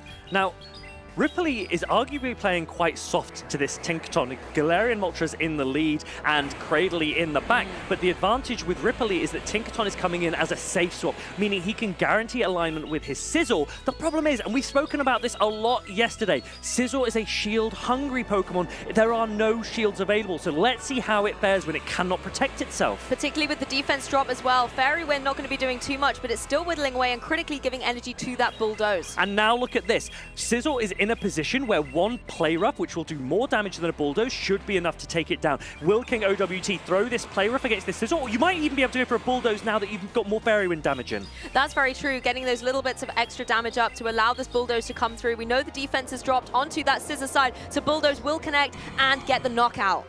There is energy still available on this Moltres. Do you want to throw it into the Tinkaton? You might need to consider saving it for the backline. Cradley's going to come in. It's going to have to eat this Play Rough, but Cradley's a very bulky Pokemon, so this shouldn't threaten it too much. The problem is you cannot Acid this Tinkaton down. You will need to throw energy at some point to take it out. Yes, Play Rough does connect, but Cradley actually showing off its marvelous bulk here, being able to take that reasonably well and pacing quite quickly to this Rock Tomb. There are no shields remaining on King OWT's side this time, so Tinkaton is going to have to take this damage, even though it's not very effective. It gets the KO. Here comes the Furret. Galarian Moltres will resist the Sucker Punches. Galarian Moltres, if it can reach 2 attacks. Oh, there is a massive catch there for King OWT. The Charizard comes in red health already. This is a Brave Bird. That means the Galarian Moltres has had a huge defense drop, and Furret's already at a Swift. Superbly played by King OWT. This is Furret's time to shine. Charizard has set up the stage sublimely for it to come in, go for that Swift, hit the stars in the sky, and now you just have to deal with this Cradilly. Can you reach the Trailblaze? Will it be enough? There is a move that's coming through, and Furret is going to get to this Trailblaze here. That will be enough to take out the Cradilly. Cradilly's in the yellow. Ripley nods. He knows how well King OWT has played there. Cradilly hangs on just about. Grass Knot is not going to come through before Furret Sucker Punches down. Sucker Punch is just too quick to even the score between these trainers, and we're going to a Game 3. Massive shift in the momentum there for King OWT, evening the score, as you say, 1 game each. This is a best of 3 format. That means the winner of this decisive Game 3 will proceed to the next stage of this tournament here at the Frankfurt Regional Championships. So why was it so important for Furret to be able to close out that endgame? Why couldn't King OWT let the Furret go down and bring that Charizard in to clean up the match? King OWT had really smartly preserved the Shadow Charizard with a tiny bit of health, which we often call a third shield. And that is because if you can use a Pokemon on low health as a catch opportunity, it's never going to reach another attack itself. Its only utility at that point is to completely neutralize the energy of the opponent. And how better to use that than to take a Brave Bird from a Galarian Moltres? That Brave Bird otherwise will have knocked out that Furret. So if King OWT hadn't switched at that exact moment, he would have lost that game. So it was a way to stop the Furret from taking all that unnecessary damage that Charizard could take instead, allowing Furret to be victorious and even out the score. Now, going into a Game 3, I always have the question, do you stick with the team that won you your game, or do you shake things up going into this Game 3? I think the most exciting thing about Shadow Charizard teams is that you can move it around at your will. You can force your opponent to really start to respect it, and then you can actually perhaps take them off guard by a complete shift in tactics. So all to play for here in this decisive game number 3. We see a Cradley up against a Galarian Moltres. Yeah, Galarian Moltres not going to be appreciating any Rock Tombs that come its way, but first of all, you've got to get that set up with the Fast Attack Acid, and it's not going to mind doing that either. It can Sucker Punch in retaliation and get energy of its very own. So here, the Fly is going to come through first on charge attack priority. That's because Galarian Moltres has a higher attack stat. King OWT wants to get the Rock Tomb debuff off first. So the first Protect Shield comes up on the right side of your screen so that Cradley can force a responding shield from the Galarian Moltres and guarantee an attack drop. And that shield hasn't deep been utilized. The drop is in place. The Sucker Punches are going to be doing even less damage to this Cradilly. They can just keep going for the Acid and go for another Rock Tomb. Moltres now has to decide if that second shield is going to be utilized. So So this second shield will enable the Galarian Moltres to threaten with a Brave Bird. A fly from this position might not be enough to take out the Credilli. Let's remember the Galarian Moltres is double debuff, but Ripley is going to go for a fly nonetheless. This could be close. King OWT, considering whether or not to use his last Protect Shield, he's going to let this one go. Decides to keep the shield for later, and Credilli is able to hang on after the fly. Brave Bird would have been able to get the knockout, but fly not enough. But the adaptation from Ripley means you've got the Credilli in, so you now don't have to worry about this hitting your flyer. And this is a great position now for King OWT, guaranteeing a debuff onto this Credilli. But the thing is that Charizard cannot take a Rock Tomb no matter how many times it has been debuffed. It does pace quicker to the Blast Burn though, and there are no Protect Shields remaining. You know what happens when a Shadow Charizard can land Blast Burns. It is terrifying. Look at what's in the back for Ripley. That was just in the nick of time as well. The Rock Tomb was right there, but Blast Burn was able to get the advantage. Once again, we are airborne in this battle, and Charizard goes for the shield. Uh-oh, Lou. Uh-oh. If you can see what I can see, this doesn't look good for Ripley. King OWT about to showcase what Shadow Charizard can do. Air Cutter now, first to take out this Galarian Moltres, and Ripley smiles because he knows what's about to happen as well. That's the thing. You clear the Moltres from the skies, and now all eyes focus on that Scissor, and the Charizard is just eating it up for breakfast, able to go for these Embers, and the Blast Burn. This is going to hurt Farood. We saw Martine with Flame Charge on Talonflame, but this is a Shadow Charizard. Oh, baby! Sizzle goes down, and King OWT wins the series 2-1. What a momentous set. Charizard, little superstar. Game 1, it was in the back. And then games 2 and 3 on center stage, getting the victory for King OWT. There's just something beautiful about Charizard taking it all. Cannot be more happy for King OWT. He's got a beam all over his face, and I do not blame him. Shadow Charizard, the story of this weekend in my mind. Absolutely beautiful play. I mean, we saw at the beginning of the tournament the Shadow Talonflame doing great, but out of the flying of fire types, there's definitely a battle of contention for that #1 spot, and Charizard is making a mark for it, I can tell you. Now, I know that this is your hometown here in Frankfurt, Lou, and your parents were here yesterday, and I remember your mum said that there is a certain Pokemon that's now her favorite. What was that? Yes, she indeed said Charizard. She did say, I like the orange dragon Pokemon, and I had to clarify a little bit, but that's why I've got a little Charizard pin on today. Beautiful. And I think that's for you, Mrs. Lou's mum. Yeah, I think it's a good choice after the battle that we've just seen today. It really is. Yeah, Mum, you were onto something, I can tell you. So one of the other questions that has often been the topic when it comes to Shadow Charizard is what fast attack do you use? You have access both to Dragon Breath and to Ember. And in this case, it perhaps didn't make a difference because when shields are down, you're throwing the Blast Burn anyway.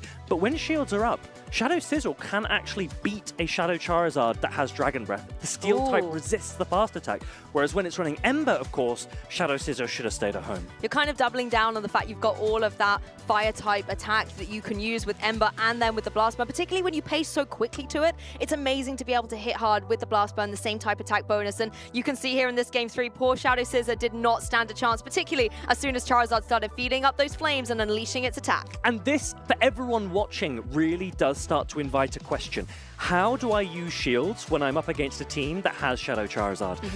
So many players, especially across the Go Battle League, will look to invest a lot of resource in their lead Pokemon. This was actually a strategy that Inadequins used to use a lot over the previous seasons. He would invest a lot of resource and shield into his lead and then try and have positive alignment in the back.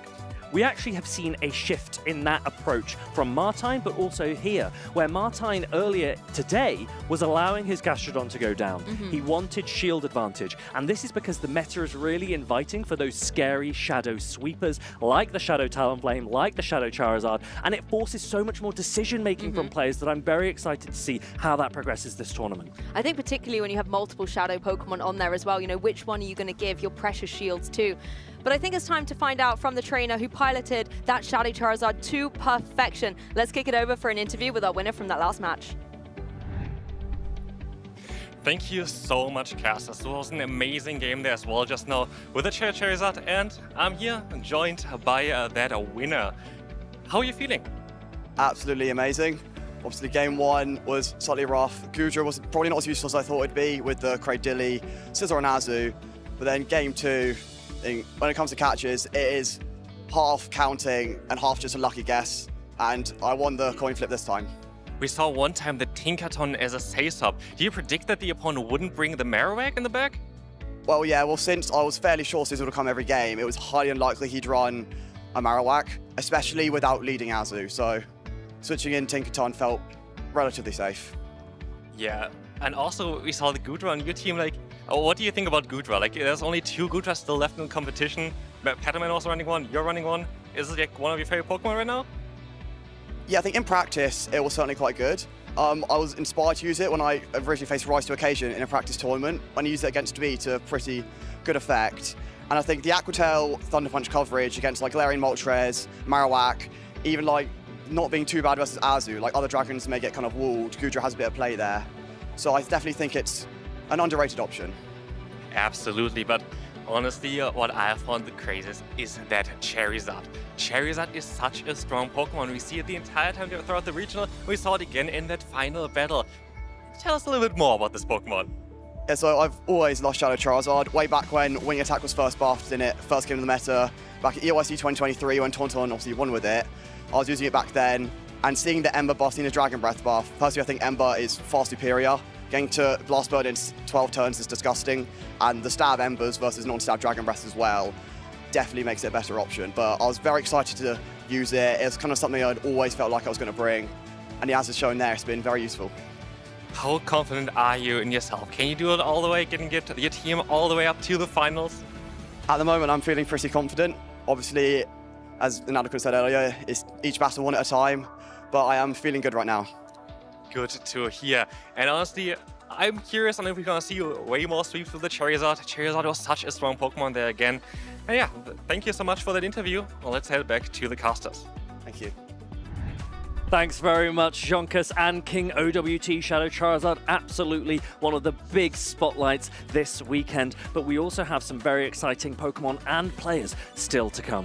Yes, it's great to be able to get some insights from our top trainers as well. And you can hear how confident he is feeling. Yeah. We just saw it out there on the battlefield. And I think with the Shadow Charizard by his side, he has every right to be. It's always a very delicate balance between showing that confidence whilst not trying to come off across as arrogant and maintain humility. But the reality is you do need to get your head into the game, and these players up on stage absolutely have to do that because they are in the losers side of the bracket. That means they cannot afford to lose again if they want to continue in this tournament here in Frankfurt. They have to believe that they have what it takes to go all the way and to come back from that one loss, reset themselves, and then keep going. Just stay on the winner's track. Now, Paman, we know, is a trainer that I'm rooting for from my predictions. I really got my eye on this Wigglytuff, but also on the Goodra. And the Goodra we just saw in the previous game, it was really interesting to see how it was struggling a little bit with that Aqua Tail. I want to see if Paman can bring this Goodra to full showcase potential. And one of the really interesting things about Paman is the way in which he handles defeat. He is one of the most composed players that we have in the Pokemon GO Championship series. And he has been able to come back from loser sides of the brackets in the past. He's managed to reset brackets in grand finals like he did last year in Seville, and he will be looking to come off the back of his defeat to Inadequins and really remind the world that he is absolutely one of, if not the best player around. And he's also rocking this Shadow Scissor that we know can hit really hard with those bullet punches into something like a Cradilly, but on the opposing side there is a Talonflame, and that's something that Scissor has to watch out for. I think you mentioned the Goodra earlier, and that absolutely looks like a fantastic pick here for Paman. I wouldn't be surprised if we see Goodra in all of these games, because quite frankly, RGR here on the right doesn't have a hard answer. RGR, a young player who has so much potential, performing really well last year at NAIC, and he did enter a grassroots tournament earlier this month, and he won that grassroots tournament in this meta. Can he show that his team and his ability can take it all the way where it really counts? Well, the team is incredibly interesting. There's a few Pokemon here that we're not seeing in usage as much. Lapras, we know, has been really strong in previous formats as well, being able to side-wave down a lot of opponents. But Fried, I'm going to come to you as I think one of the experts in Goro. Talk us through this Pokemon in this team right now. Do you think it's got a place in this matchup against Paman? I think there's one thing, quite frankly, that Pangoro doesn't want to see on the other side of the field, and that is a Wigglytuff. The advantage that Pangoro does have, if it can land a close combat, it will do a heavy chunk of damage because Wigglytuff shares that normal typing, so fighting is neutral against it. And if you've got a boost as well, then Pangoro can be really scary, but Paman will probably start leaning to Pokemon like Goodra and or Wigglytuff. Let's see how RGR adapts. We are ready with game number 1. Going to be a Marowak versus Lapras. So Marowak going to be, I think, in a position where it has to watch out for any of the water charge attacks that come through in the Sparkling Aria. But first of all, you can go for those fast attacks. You don't mind taking a side wave or two. Lapras is such a flexible Pokemon, one of my favorite Pokemon in the meta at the moment. We haven't seen as much of it this weekend as perhaps we did last season, but it does still have a place in the meta, and Shadow Kanto Marek does have to shield up this first Sparkling Aria before throwing a Bone Club of its own, and RGR will have to consider whether or not this might be a Rock Slide. He lets it go, a great call from him. Yep, keeping those shields nicely preserved, but Marowak is back on the offensive. It can go for another Bone Club, and RGR once again has to play that mind game, what's coming my way. Does not go for a shield, that's 2 Bone Clubs come through, but this time it gets the knockout. Yes, Lapras goes down, but there is shield advantage for a Talonflame. We've seen what that can mean for a Talonflame user, and that is why Goodra is here. Pataman comes straight in, swapping in the Goodra, locking himself now into this Galarian Corsola. Galarian Corsola, such a bulky Ghost-type Pokemon, and these non-stab Aqua Tails, they don't have same type attack bonus, they don't share a typing with Goodra, they won't do a huge amount of damage alone. This is where the pace of play really slows down. The switch timers are not aligned at the moment. Both these trainers just going to be doing a little amount of damage with their respective fast attacks, and it really comes down to these Nightshades. That actually did a huge amount of damage into this Goodra. It's going to have to do all it can with this final charge attack into the Corsola to weaken it up for later. Thunder Punch doing slightly more damage than Aqua Tail, and there are 2 available for this Goodra. This second one might threaten a knockout, but RGR knows that this Goodra is now energy dry. That means Talonflame would be able to incinerate down. Pataman doesn't want to let that happen. He comes straight in with a Galarian Corsola of his own, but this Shadow Talonflame has an energy lead and a shield advantage. Let's see what RGR can do with that. Banking all of this game onto the Talonflame. It's got the shields to protect it from a potential Nightshade coming through, or anything really through from the Corsola, and it's going to be able to connect that down. The Power Gem, of course, Prime, that's the thing that's really going to threaten the Talonflame, but it's just so fast, it's able to get charge attack after charge attack. If you're wondering why these swiping patterns look so exciting, RGR's using a thumb swipe down technique on either side of his screen, and the phone looks like it connects them. That gives us that exciting edge, and this Talonflame will have an exciting finish to this game 1. It's shielding up this Galarian Corsola. Can it sweep the end game? Extra intense with that strategy on the charge attacks, but the shield comes through first of all on that Talonflame. No shields left on Padaman's side. This poor Corsola is going to be so vulnerable to this charge attack coming through. It's going to be the fly, so you do not take any drops, but still secure the knockout. Corsola goes down, but the Shadow Kanto Marek is trying to mudslap through. This fly lands. There's no catch from Pataman. Will this be enough to take out the Shadow Kanto Marek? I think it might be. Yes, it's going to be close coming down. It lands. Yes, gets the knockout, and now Will you get Dragon Breath down? I don't know if it's able to. Once Incinerate's going to Talon- come. It does! It does! Woo! Look at that! Dragon Breath, a 1-turn fast attack. That means every half second you take damage from Dragon Breath. Incinerate, on the other hand, a 5-turn fast attack. That means it takes 2 seconds, 2.5 seconds at least to get that damage through, and Pataman is able to seal game 1 with the Dragon Breath, with the Goodra, one of the best answers to Talonflame in this meta. Oh my goodness, that split second extra time it takes for Incinerate to go down just opened up a victory for that Goodra. We did say, Freed, we wanted to see Goodra do some good things in this match, and it absolutely came through for Padaman at the end. RGR played so phenomenally well with that Talonflame, in my opinion, but Goodra just able to come in right at the end with the speedier advantage. And I wonder here, we've seen obviously the Shadow Talonflame from Inadequins. This one is a regular Talonflame. What difference does that make, if any? Obviously, the Talonflame was holding on at the end. It was trying to. It was in red health, but if you were a Shadow Talonflame, could you have incinerated down your opponent sooner? These are the types of questions that I'm sure lots of players at home will be asking themselves. If you don't have a Shadow Talonflame yet, it is in the Rocket Grunts. Go and get a Shadow Fletchling, get a Shadow Fletchinder as well if you want to use that too. But Shadow Talonflame is a really exciting pick. This one's a regular. RGR will want to use that to see if he can pull back this series. Wow, I'm still shaking from that, and no doubt our 2 trainers have to really compose themselves and regroup going into this next game. Both of them are in the losers bracket, so whoever loses this set will be knocked out of the competition, and their dreams of becoming the Frankfurt Regional Champion will be crushed. And I think the Pokemon that these players are leaning into do seem to be the strongest. I wouldn't be surprised to see Talonflame again from RGR. I want to see the Goodra again from Pataman. Will the Wigglytuff come out? Yes, there it is! And it is in the lead that RGR wanted. Talonflame as a fire type resists the fairy type charm, so we see the Goodra come in as a safe swap, and we know RGR doesn't have a clean answer to Goodra. Goodra, this is a neutral matchup that Galarian Corsair will be looking to rely on its bulk to get through. Well, this is what we saw in Game 1 as the switch timers were resetting. Just a lot of Aqua Tails going through, then the Nightshades coming through, but critically on the Corsola side, the Nightshades are doing more to the Goodra than Goodra is doing to the Corsola. And the Goodra knows, well, I suppose Paman knows that with the he's Goodra, exactly how much damage these Aqua Tails and Thunder Punch are doing. And you're seeing that he is picking between Aqua Tail and Thunder Punch based on the matchup that he knows he needs the damage for. And that is a critical decision to be made to win this matchup, or at least leverage this matchup in the way that he wants for the end game. And it's a credit to the Goodra as well to have that flexibility so that the trainer can pilot exactly how is needed. Thunder Punch is going to come through again, though. Looks like RGR is, I was about to say, going to let it through, but a last-minute shield there to keep Corsola in the game.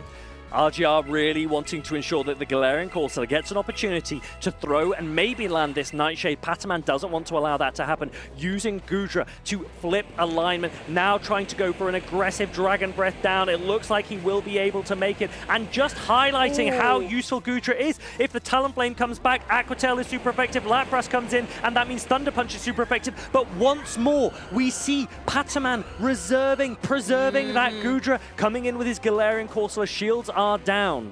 There's so much faith in that Goodra. Both shields were utilized on it, but it has so much energy in the back. We might be able to see a photo finish at the end from it once again. But first of all, Corsola is going to try and get through this Talonflame to make it easier for Goodra, using all of those Astonishes to get the Power Gem in play. But Talonflame now has the opportunity, with no shields on Panaman's side, to try and deal with Corsola once and for all. This might not be a Shadow Talonflame, but this one has access to Brave Bird. That means it can do a heavy amount of damage, incinerate down with another Brave Bird loaded. But the Goodra has so much energy and such little health. I can't even see the health on that Goodra. You're going to have to lock in that charge attack, lickety split. Instead, it's Wigglytuff, however, thinking maybe Wiggly is going to be able to deal with the Talonflame, and then I can utilize the energy on the Goodra to deal with the Pokemon in the back for RJR. Wigglytuff able to take that really well, and just going for a few more charms, revealing the Lapras on the other side. I really like this play from RGR. Doesn't want to allow the Goodra to come in and what we would call snipe the Talonflame, take it out before it's able to respond. Lapras comes in instead, landing a Sparkling Aria against the Wigglytuff. Wigglytuff does have a Swift,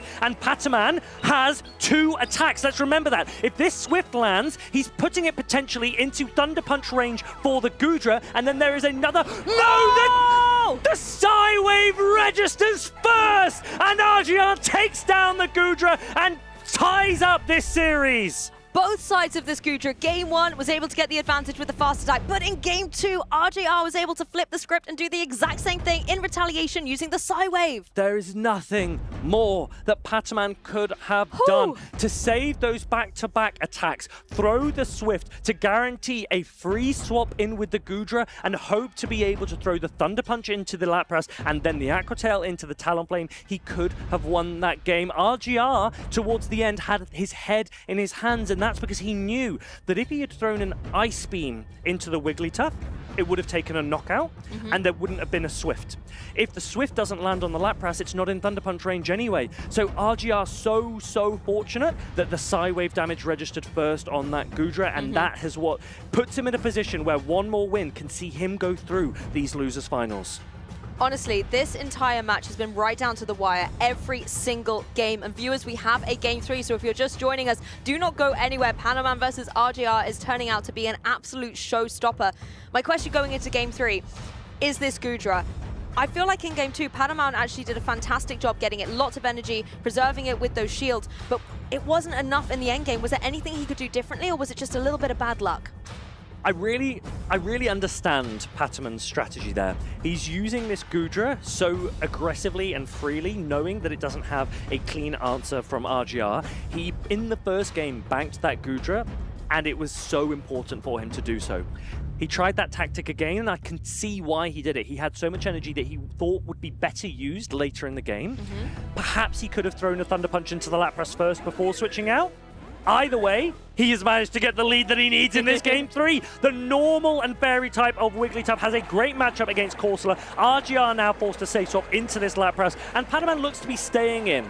Yeah, both of them just going for their Psywave and Charm respectively, getting lots of energy up on the field. But first to move, erratically with that move. I absolutely love to see this. It makes the intensity even stronger from RGR as the Lapras can go for damage onto Wigglytuff. Now, we did see Wigglytuff get an extra Charm through there. It doesn't do as much damage this season as it did last season, but Pataman's going to bank that energy and come in with his own Galarian Corsola to try and sponge a lot of this Lapras damage. Yep, looks like Paman is letting it go through as well, keeping those shields nice and safe, maybe for the Goodra a little bit later on, but we know Corsola has the bulk to be able to withstand these attacks, and another one it's going to have to endure.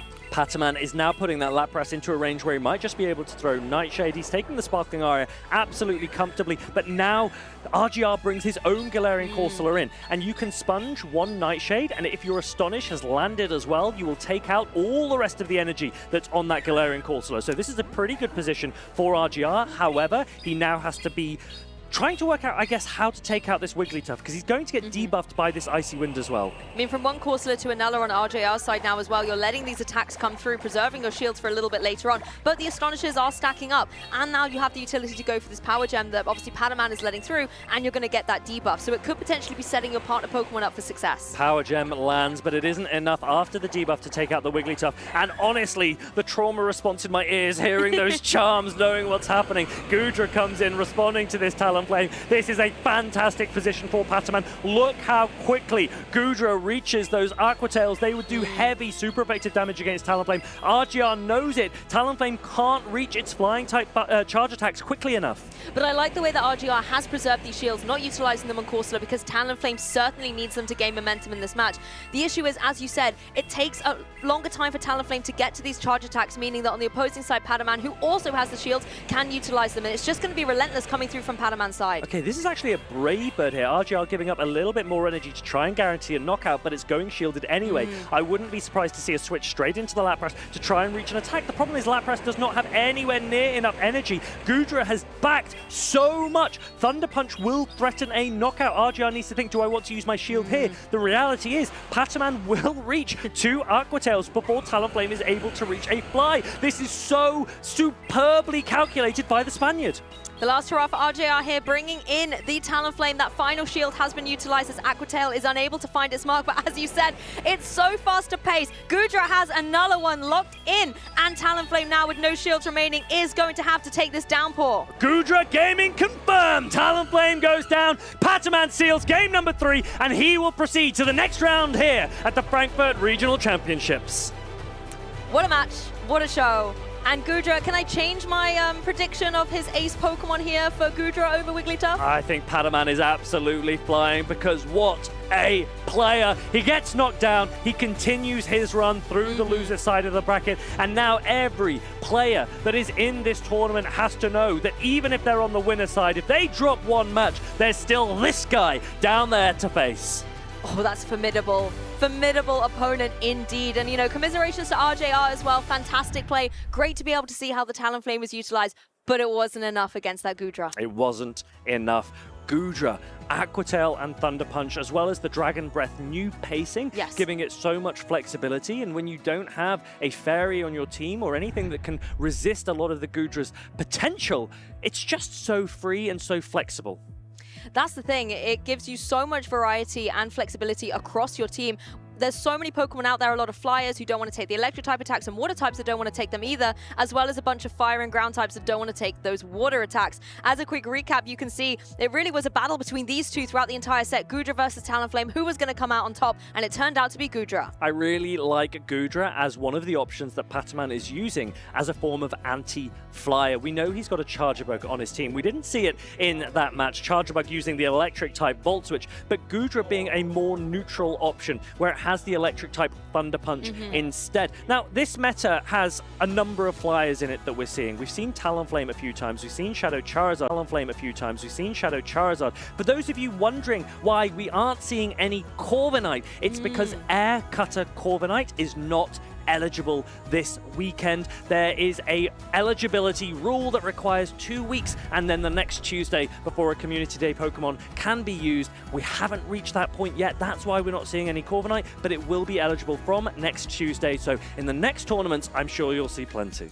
Definitely one to keep out on your radar, as we are seeing a horde of flying types out there in the meta at the moment. And I think it's going to be interesting when Corviknight does join the fray, how that's going to mix things up, particularly as Corviknight's also a Pokemon that doesn't want to take these fire type attacks that we're seeing coming around. I think it'll really invite any Charizard players to really question again, do I need to start thinking about this Pokemon more as a fire type that comes in to counter the rise in this steel type Pokemon? Yes. Corviknight is very, very flexible, very, very bulky, and has one of the best resistance profiles in the game, steel and flying. We've seen it before with Skarmory, 11 resistances in Pokemon Go. That just gives you so much defensive capability, and you can switch it in so safely, buy a little bit of time for that shortened switch timer to reset as well, and get that Pokemon out there and bring in maybe your heavy hitter to get the damage out on the field. So I'm looking forward to seeing what Corviknight can do to the meta once it is unleashed. And honestly, when Corviknight comes back, maybe that could be an invitation for the rise of Dedenne. We don't see Dedenne as an electric type here. Instead, we've got Emmy, Weedle, and his electric and water type,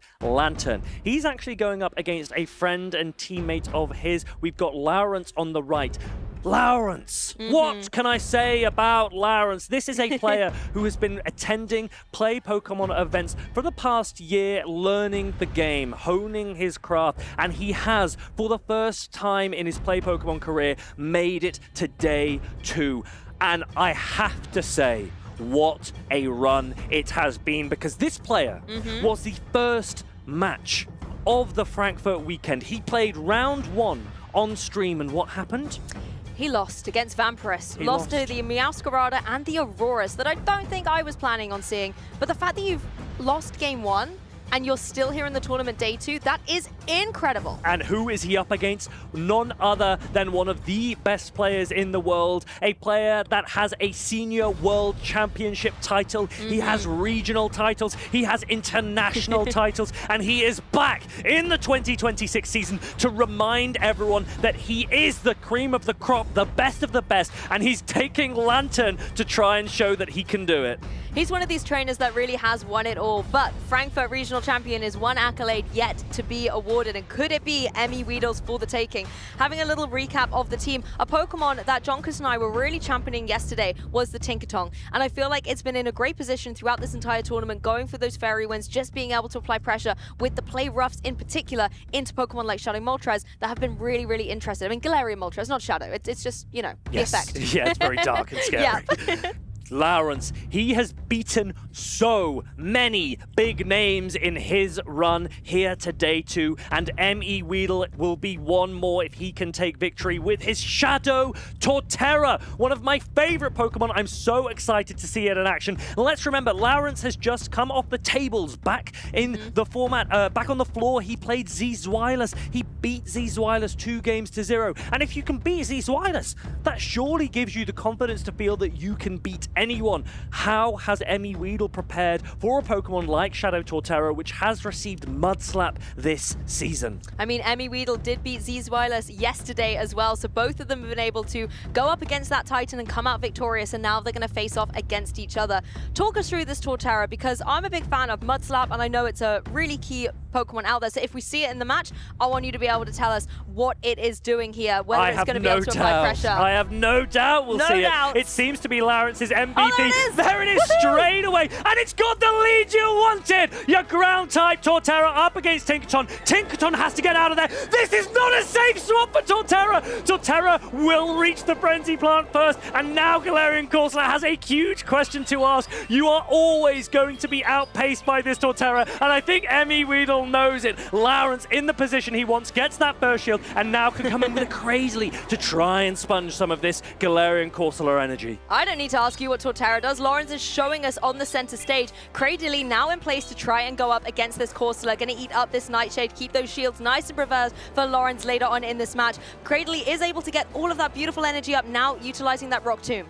Rock Tomb will guarantee a debuff. It won't threaten a knockout of this Galarian Corsola, but it might allow Cradley to hold on to the next Nightshade that would land, which is why Emmy Weedle is going to save that energy and come back in with his Fairy Steel-type Pokemon Tinkaton. This will resist all of the charge attacks of the Cradley, but it will also mean that it gets its own attack debuffed, and Lawrence might be leaning in for his Torterra very soon to come back and start chunking down Tinkaton with Mudslap. Those Mudslaps are really putting in some work, but Tinkaton now has the option to go onto the offensive with that Play Rough. It is a Shadow Pokemon on Torterra, so the defenses are weakened, so a wise shield on Lawrence's side to keep it in the game. Good shield, Lawrence, good shield. Mudslap goes through, and look at the damage it's doing. Tinkaton reaches one more Play Rough, but Lawrence has a shield to use. He's going to let this go. This could threaten a knockout. Torterra is not a very bulky Pokemon, but Lawrence has decided that it's done enough damage. And look what's in the back. It's another Shadow. It's a Shadow Primate, and Emmy Weedle is trying to get out of there as quickly as possible. He has so much energy on this Galarian Corsola. That is a really good position for him because this will do a ton of damage if it lands. This is great as well because that Tinkaton was energy dry, so you needed to get it out of there, bring in this Corsola to apply pressure to that opposing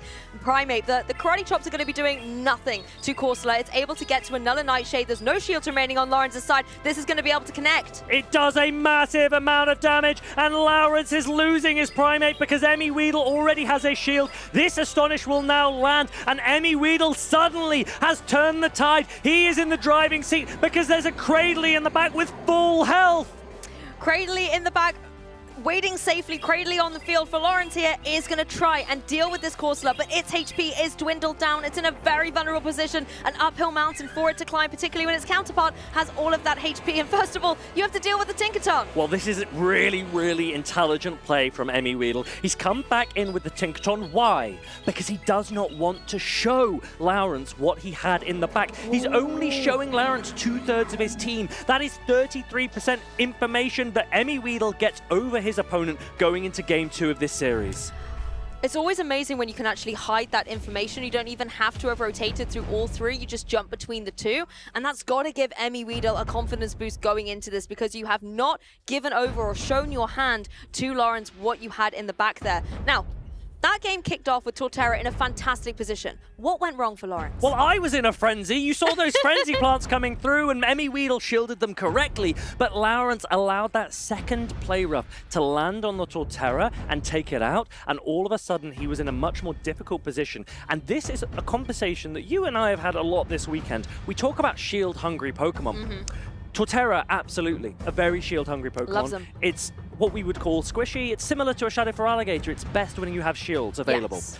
But he also had the Shadow Primate in the back, and although on paper it would have been perfect had it been aligned onto the Cradilly, the Galarian Corsola was able in a zero shield environment or a low shield environment to take advantage of that bulk. We are seeing this time and time again this weekend where a lot of trainers have multiple Shadow types on their team, but all of them want those shields. So if you're bringing two into the match, it makes it very, very difficult to give them to one Pokemon because the other Pokemon is going to feel vulnerable, left out, not as loved by its trainer. But these trainers have to make those decisions. What's the adjustment I'd make? I'd maybe drop the Shadow Primate, keep bringing the Shadow Torterra. Lawrence agrees! He's got the lead again! This time, Tinkaton is going to Safe Swap again into the Galarian Corsola, but Lawrence is going to immediately respond with Cradley. Rather than staying in and getting that first shield, he's not going to allow the Astonish damage to take that Torterra into a range where Play Rough might knock it out. I like this though. You're preserving the Torterra for later in the game when you can maybe get Mudslap down onto that opposing Tinkaton. Cradilly can hold its own respectively against this Corsola, particularly with the Rock Tombs coming through. You are going to be giving it the debuff. The other reason I really like this play from Lawrence is because he hasn't allowed the switch timers to misalign.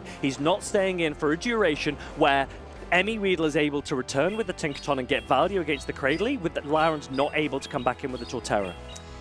Going to be able to see the Night Slash land down onto that Cradilly, but as you can see, it's holding its own on the field. The Rock Tomb once again being thrown across, but Emmy Weedle keeping these shields intact, and that's something that Lawrence has to get away from Emmy Weedle. Yeah, after these Rock Tombs and attack debuffs, the Nightshades are not doing enough, but Astonishes still add up, and now there's the question, will the Cradley be able to reach an attack? It does reach an attack! This is a huge moment for Lawrence, forcing a massive shield decision from Emmy Weedle, and he shakes his head! He's not going to let the alignment go his way. and now he comes back in with a Tinkaton, gets no farm, knows Torterra is coming back, but Lawrence has made an adjustment, and this time there is no Primate, it is a Charger Bug instead. So he's going to get a shield from this Cradley first, and then will he come in with the Charger Bug? Charger Bug is a bug type. Yes, it's electric, but it means it still takes super effective from those rock tombs. So there's a big question as to when it's going to go and when he's going to swap into it. This is honestly the Torterra show right now in this game too.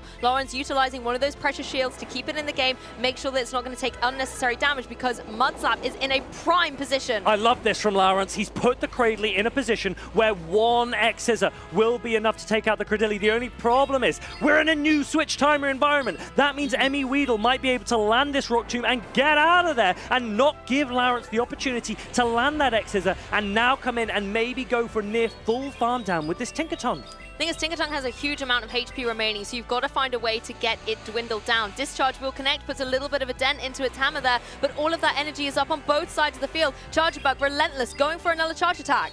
Emmy Weedle is calculating this to perfection, sponging all of this damage on his very, very bulky Fairy and Steel-type Pokemon. And let's remember, Charger Bug has been debuffed as well. Emmy Weedle nodding his head. This is a 50-50 call. Do you use your shield now to preserve yourself from this play rough? This is a massive moment for Lawrence. If this is let through, it will take it out. The shield goes up.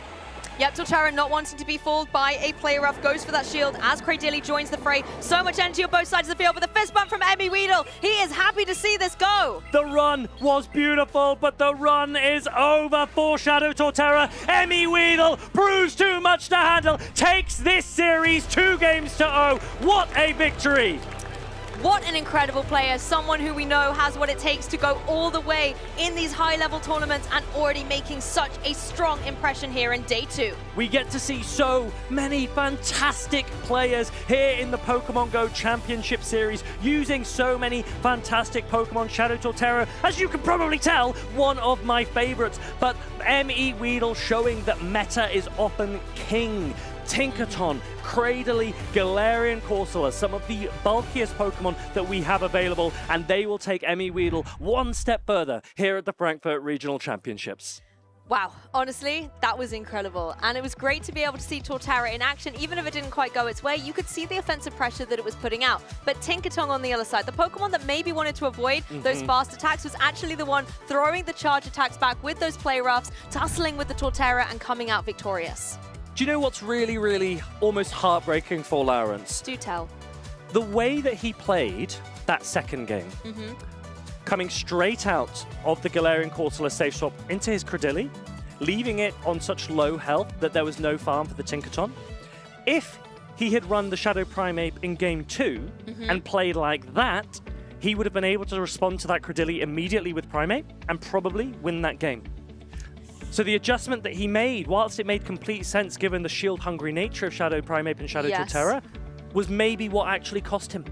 And Emmy Weedle played to all of his win conditions at every point. He relied on his bulk, he relied on managing the switch timer. We saw there towards the end of the game, the Cradilly lands the Rock Tomb onto that Charger Bug, and then it doesn't take any super effective damage from X-Scissor because he goes back into the Tinkaton. So that was really smartly executed. I feel like Emmy Weedle completely danced around that opposing Charger Bug and just did not give it the stage to be able to do what Lawrence had hoped it would do in replace of that Shadow Primeape, and it just meant that Charger Bug wasn't able to get the momentum in play. And actually, it's a really interesting kind of reflection on that, that Shadow Primeape would have been the play, even though in Game 1 it looked like it was the Pokemon to switch out. And ultimately, that's what our trainers have to do. They have to look back on these matches, learn from their mistakes, and just, you know, be more prepared for next time. We can all do it. I think Lawrence is going to be very, very pleased with himself. This run in Frankfurt has been nothing short of sensational, and he'll take lots of learnings from it, and hopefully a lot of confidence as well. Definitely a player to keep an eye on going forwards. Emmy Weedle, a player, on the other hand, that we've had our eye on for a long, long time. He won the very first Senior World Championship. He has so many accolades to his name already. already, and he will continue in the loser's side of the bracket alongside another young superstar in Paman, and it's very exciting to see how far these players will go. Yes, a lot of names on our list, players to watch out for, not just in this event, but as the season unfolds. And there are so many events coming up in this particular season. So why don't we have a little reflection on last year's season events so that you can see what action might be coming up this season too. Hi, I'm Eric Wong, otherwise known as Nighttime Clasher, and look how far we've come. The final event of the 2025 European Circuit has just wrapped up in Bologna, Italy, and it was definitely one you wouldn't have wanted to miss. With European motivation at an all-time high, thanks to nickname 29585 winning the last two tournaments, Stockholm and Utrecht back-to-back, everyone wanted to show why they deserve to take the crown for themselves. To do so, on day one, more than 50% of trainers opted for Shadow Jump Off on their teams thanks to its incredible neutral play and damage output from acrobatics and aerial ace. Last year's Bologna champion Colin 6, Dortmund champion Kazim 33, and Stuttgart champion PvP David all put their faith into it, and it definitely paid off. However, Malamar was the true hero of day one, represented in nearly 70% of the day two teams. With the star-studded lineup taking the field on day two, anyone would have imagined that we'd have a repeat event champion here in Bologna. However, Philbeg wanted to keep it exciting, defeating nickname 29585 in a swift 2-0, relying on his trusty Furret. He didn't stop there though, taking down another huge name in Colin 6 in another 2-0 fashion, not dropping a single game yet and already finding himself in the winners finals. While PvP David fought his way into the winners finals, prepared to face off against Philbeg, Colin 6 bounced back, finally ending Kazim 33's lower bracket run to secure himself in the top 3 as well. One close game after the next though, Philbeg managed to inch ahead of PvP David, taking a dominant 3-0 victory. As he observed from the winner's side, PvP David and Colin 6 played a masterful mirror matchup that highlighted the strength and neutrality of Blastoise and Shadow Malamar. Finally, PvP David was able to overcome the former Bologna champion, and a tall task was ahead. Game after game, Furret was able to shield its way through the competition, masterfully avoiding Tinkaton, giving us a historical moment here in the Play Pokemon series as Philbeg's 18-0 run becomes the first ever full sweep in the European circuit.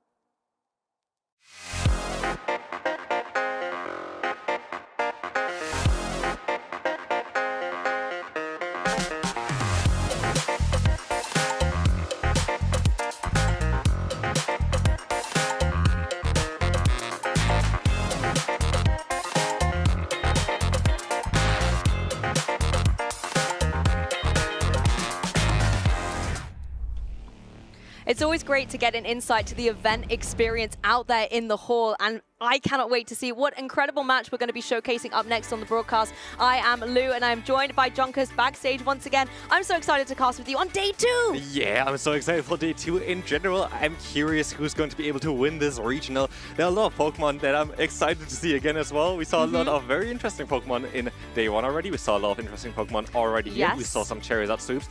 Let's see what we're going to see today as well still. Charizard is doing incredibly well. I'm glad I picked it as my pin this weekend. I feel like it was a good choice.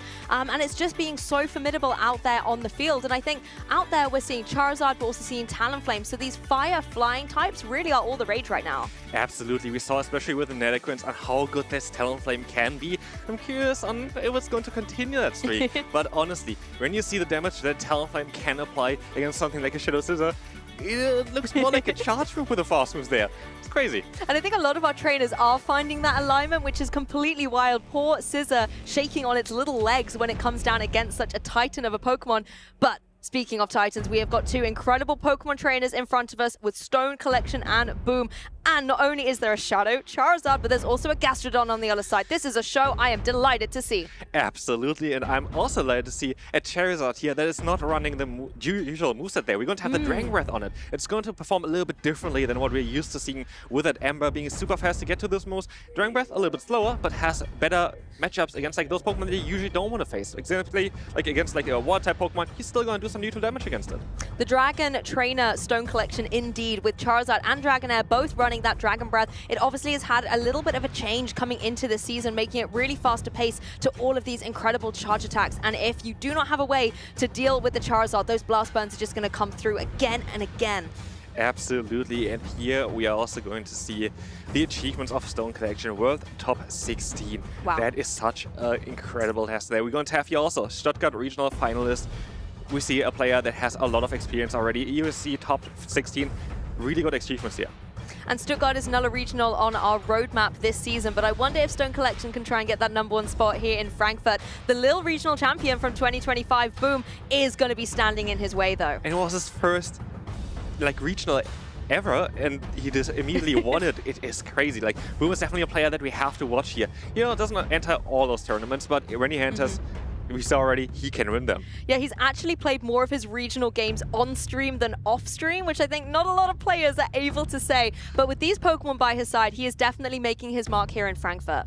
Absolutely, and I'm curious to see on where the Goliath spot going to be here. I think this was a Pokemon that we saw already in day 1, performing quite well for him. But also, I'm really a fan of that Shadow Steelix. Yeah, Shadow Steelix is great indeed, particularly if you can get the alignment right and just throw those bullet punches down and whittle away at your opponent. But with the potential Shadow Charizard on the other side, the Scissor has to watch out, and that's the exact leads we've got coming out here. Oh no, Scissor! But this is Dragon Breath that is going to be resisted damage instead of double super effective damage. And with that, Scissor actually doesn't really mind it too much, but it's still not the best matchup because Charizard is still going to be able to outspeed it to this first move. Yes, although it's not dealing the damage, the pacing is still incredible, and you're able to get to these charge attacks really quickly, forcing an early shield on Boom's side of the field.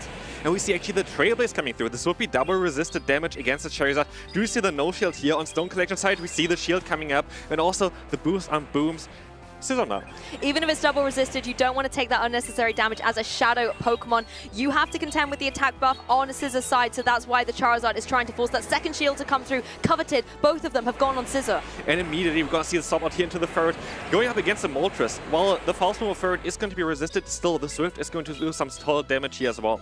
Yes, both trainers just throwing sucker punches across the field. It really does come down to the charge attacks to get the damage on the board. Swift will chip away at that opposing Moltres, and Moltres pacing to get to a fly, but is Boom trying to get to that Brave Bird as well? Oh, we're going to see that Boom doesn't go for the charge move here. He wants to get a little bit more energy here. He knows he can still take a Swift, and the energy can be very, very helpful in the later match here as well. We're going to see again more and more sucker punches coming through, up to 2 flies now. Now a fly is stored for the next matchup afterwards. Poor Furret is trying its best, but Moltres is just picking away at it, getting all of that energy up as it can go for a fly, using less energy to secure the knockout. And we're going to see the Stunfisk here actually quite happily taking this fly. It's going to be a resisted hit because of that electric typing on this Pokemon. And we see also the bulk of Stunfisk. We don't really see a lot of damage here because Pokemon has quite some bulk to it. And it's super fast getting to the moves, but we see a Pokemon here that you like a lot.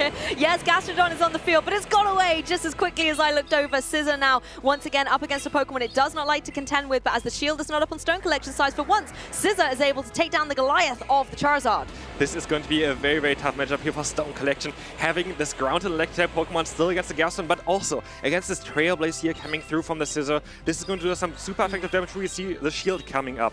Nice to have that shield in your back pocket for Stone Collection. Is going to be utilized on the Stunfisk that has so much energy. I think it's at 2 Mud Bombs there as well as Gastrodon rejoins the fray. Even though there are no shields, Gastrodon is going to be able to take this, but it's going to have to take 2.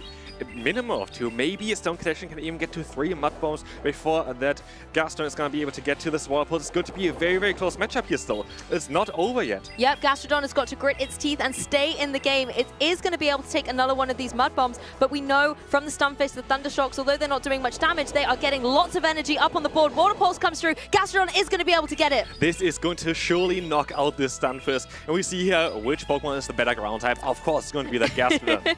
Yes, that's my boy. Gastrodon doing incredibly well on the field to secure game 1 here for Boom against Stone Collection. What a first game this was. Also, we saw again the choice of Dragon Breath on that Charizard kind of decided a little bit of this battle there. You had a very good lead. The lead that you came on maybe want to have as a Charizard, but even though you are a Fire type against a Scissor, you didn't really get the Fire type damage onto this Pokemon. You're still going to outspeed to the Air Cutter there, but it's not the better matchup there really. I think that's a great observation actually, because it's really unique having that Dragon Breath on there, but exactly in this matchup, it gave Scissor a greater time, a little bit more flexibility on Boom's side, because if you could utilize up all that energy without the fear that embers are coming your way, we saw how much damage the charge attacks could do from the Scissor. Absolutely, and what I also found quite interesting is that Boom decided to go for the more energy move there with a Trailblaze to get the guaranteed boost onto the fast moves, knowing that Charizard, while it's resisting those fast moves, it doesn't really look like it's resisting it. It still takes a lot of damage there from that Bullet Punch.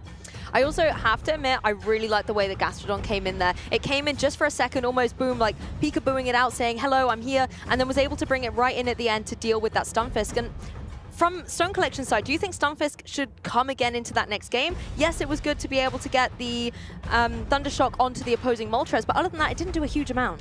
I think Stone Collection really is, like, expects the Moltres to come, and that's why he brought this Pokemon. But I feel like maybe even the player of user here, we're going to have the Tinkaton that might even work out a little bit better there against, of course, this Galarian Moltres. But I'm generally curious here. I think that especially the Gastron on Boom's side, yeah, of course, it's your favorite Pokemon, but actually it looks really, really good against Stone Collection side. The only thing that really has to worry about is going to be that Ferret with the coverage move it has, with the Trailblaze. It's going to do double super effective damage against the Gastrodon. That's the thing, you have to find a way to get through the Ferret, and I feel like the Moltres on Boom's side did a fantastic job. I would personally love to see that Tinkaton come through on Stone Collection side. We saw in the previous game Emmy Weedle use his Tinkaton with great success against a Mud Slapper, so it could be a nice way to try and deal some good damage into that Gastrodon. Absolutely, we're going to see what is going to happen. Let's take a look here. The trainers are going to be ready now, and we're going to see a matchup of the Stunfisk against the Scizor. It's actually a very solid matchup for the Stunfisk. Yep, same lead coming out for Boom here, but an adaptation on Stone Collection side. We're just going to see lots of energy coming across the field, being able to put that Stunfisk into a great position. Mud Bomb is ready. First charge attack is on a go. This is going to do some solid damage, and we see the immediate no shield here on Boom's side on the Scizor. Doesn't want to use any shields here at all on this very squishy Pokemon, but we're going to see as well the Trailblaze is going to be also no shield. This is going to be a super effective hit. That's going to do a lot of damage from the Shadow Scizor. Oh, Trailblade does connect, does super effective damage into the Stunfisk and gets that attack boost to boot.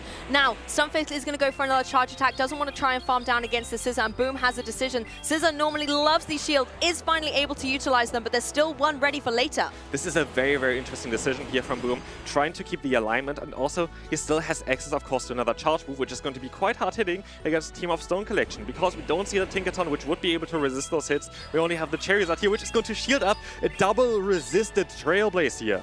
Once again, we're seeing Charizard shield that Trailblaze. You get the attack buff, but you are going down here. Gastrodon in play. The Dragon Breaths coming through are going to chip away and get lots of energy up on the Charizard side. And Charizard, we know, is not playing around. Air Cutter is going to be allowed through on Boom's side. This is going to be kind of an example on where Dragon Breath actually is going to be a little bit better, because you're going to be able to do a little bit more fast move pressure here. And we're going to see the attack boost here as well from that Air Cutter. Is going to be huge for that Charizard. Charizard, the Shadow variant, utilizing all the shields up on Stone Collection side, does not want to take this unnecessary damage from the Body Slam, particularly as another Air Cutter is primed, and so is... Oh, Blast Burn needs one more, I think, to be able to get to it. This is going to be such a close matchup. We're going to see the shield of the Gastron. Gastron, of course, has access to that move. Water Pulse, not there yet, but do we see a catch here? No, we're going to see a Body Slam coming through, going for the guaranteed damage here. Is it going to be enough to take on this Charizard? Boom protecting the Gastrodon at all costs, as the Body Slam will connect. It is not enough to be able to get the knockouts. The Charizard is able to go for a couple more Dragon Breaths, but switches out with all of that energy banked. This is going to be such a tough matchup. We're going to see again that Ferret going up against this Moltres. The fast one is going to be resisted, and a Brave Bird is able to land here as well very soon, because there are no shields enabled anymore. That's the thing, in game one, the Moltres versus Ferret ended up with the Moltres coming out on top, but Ferret is here for its redemption. Sucker Punch is going across the stage, and now we're going to see the fly coming through from this Moltres. It's going to be, I think, a Brave Bird. Oh, Brave Bird. This should be enough to take down this Ferret, and this is going to be it for this little boy. And in comes the Charizard, not being able to get to another move, and the Moltres showing again why this Pokemon is so popular, why it's so strong. We have that Brave Bird that landed there. This did so much damage, even against a bulky Pokemon like the Ferret. So much damage. Moltres reigning supreme for its trainer, Boom. You saw the celebration there at the end, Boom popping off to the crowd. There's a lot of trainers here in support, and you can see why. What a masterclass. Incredible play. Absolutely. I think Boom did this so well. I think the Pokemon that he brought, they worked so well together. I think the combination between Gastrodon and that Moltres, I think we saw it quite often already this regional, seems to be such a great core, and Boom just used it into perfection there. Yes, and a fantastic showcase of how that team can be utilized so incredibly well. What I love is that we've seen all day, we were literally talking about it before the match, Charizard versus the Shadow Scizor, and Charizard is always coming out on top. But in this particular matchup, the script was completely flipped, and we saw Scizor do so incredibly well, thanks to the good support of its good buddy Gastrodon. But also quite interesting that we saw two shields against a Trailblaze. Of course, the Night Slash would do so much damage against that Charizard. But of course, on Stone Collection side, if you see the double resistant move coming through, you shield it. A bit unfortunate, I think. Not always the best feeling, but I guess that's the risk you take. If the Night Slash had come through, it would have been a very different game. Absolutely. Here you can see the Gastrodon facing down against the Stunfisk in the end game of that game one. Even though Stunfisk was able to get a huge amount of charge attacks out, I think it got 2 of those Mud hard shots in, Gastrodon was able to take one Water Pulse to close out the game. And here we're gonna see that big Brave Bird from that Galarian Moltres being able to knock out a third from half health. This is so much damage here, and even the Charizard cannot do anything anymore.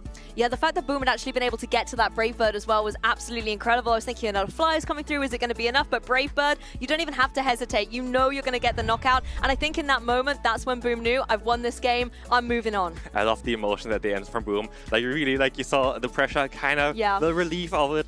And yeah, just the fist up there, celebrating the victory. What a victory it was as well though. And you've got to be feeling confident as well. You know, you've advanced from day 1 into day 2. That's already an incredible accomplishment. But then to have such a commanding game against such a veteran in the competition as well, Stone Collection, a trainer we showcased a lot in the 2025 season, you now are that trainer who's been able to take him down, and a one to watch as we go through the rest of day 2. Absolutely. It's going to be very, very interesting on how far Boom can go. But we saw already he won a regional before. Maybe he can do it today again. That's the thing. I think we saw the statistic about how he's played more games on stream than off stream. And I feel like if his on stream games continue with the same excellence we've seen today, then him and that East Coast Gastrodon couldn't DPR winners at the end of the day. And we are going to see here the losers finals as well. This is going to be very interesting. We have here Ripley with a very interesting team, and Bats, which we saw already before in day 1 with that Meowscarada. Yeah, Meowscarada was really interesting, and one critical thing is Bats and Ripley played yesterday as well, with Ripley coming out as the victor. So now we're going to be able to see them go up against each other, maybe a little bit of redemption for Bats in this day 2. It's interesting because they've already played, so they already have an insight to not only each other's teams, but each other's play styles as well. That's got to be an interesting bit of information to take forward to this match. Absolutely. Here we're going to see the team again. We're going to see the Moltres, which we already just saw in the matchup, and how strong this Pokemon can be. And we also have the Azumarill, a Pokemon that we have seen for quite a while. It is still there. It is still one of the strongest Pokemon you can run. And also the Charjabug, a Pokemon that we saw already in day 1, being one of those Pokemon that maybe not everyone expected, but with a Voltage buff, it's so strong. And again, we've got this Shadow Scizor in play, a Pokemon that can deal a huge amount of damage if you set it up correctly and keep the shields in play. Marowak, however, another Pokemon that also likes to take on those shields. But you have a beautiful balance of offense here with defense. Pokemon like the Charjabug, Pokemon like the Azumarill have that bulk to be able to stay out on the field and have that longevity. Absolutely, and I think that especially Marowak, we've seen a lot of times here using those 2 shields in perfection, a lot of times hiding in the back and then trying to close out those battles because you have great coverage against the Pokemon that you're weak to. But here we're going to have a very, very interesting team. Yes, the Meowscarada with that Leafage and the Frenzy Plant, it's able to pace to it so quickly, and Frenzy Plant can do a huge amount of damage. It's kind of the grass-type counterpart to Blast Burn and Hydro Cannon, so it's great to be able to see it joining the fray. But the Shadow Fortress as well, the way that it can go for this Bug Bite, just tearing through opposing Galarian Moltres, is so impressive. Absolutely, those Pokemon stand out, but also I really like the pick of the Clodsire. I think it's such an interesting Pokemon. It has a lot of bulk to it, and has a very, very interesting typing in that Poison and Ground typing, being very good against, of course, with Electric type Pokemon like the Charjabug. Yes, and again, the Poison Sting, that can do a huge amount of work into opposing Azumarill, for example, and I believe that was something we actually saw on the broadcast yesterday, where those two kept being aligned against each other. But Pokemon trainers, if you're just joining us, let's get into this match. Clodsire versus Cradily. This is going to be a very interesting matchup. Of course, we're going to see Cradilly's Acid as a fast move being very much resistant. We're going to see the immediate swap into the Marowak, applying a lot of pressure already onto the Clodsire, and Clodsire actually wants to stay in, which is interesting here. We're going to have the Charizard as a swap, but of course, we have Rock Slide as an option onto that Marowak, which would absolutely knock out this Charizard. Yeah, things get very difficult here for Bats. You're forced to switch out your Clodsire thanks to the Mud Slap, but then you have to decide whether you're going to shield or not, and shield on a Bone Club, not what you want to see.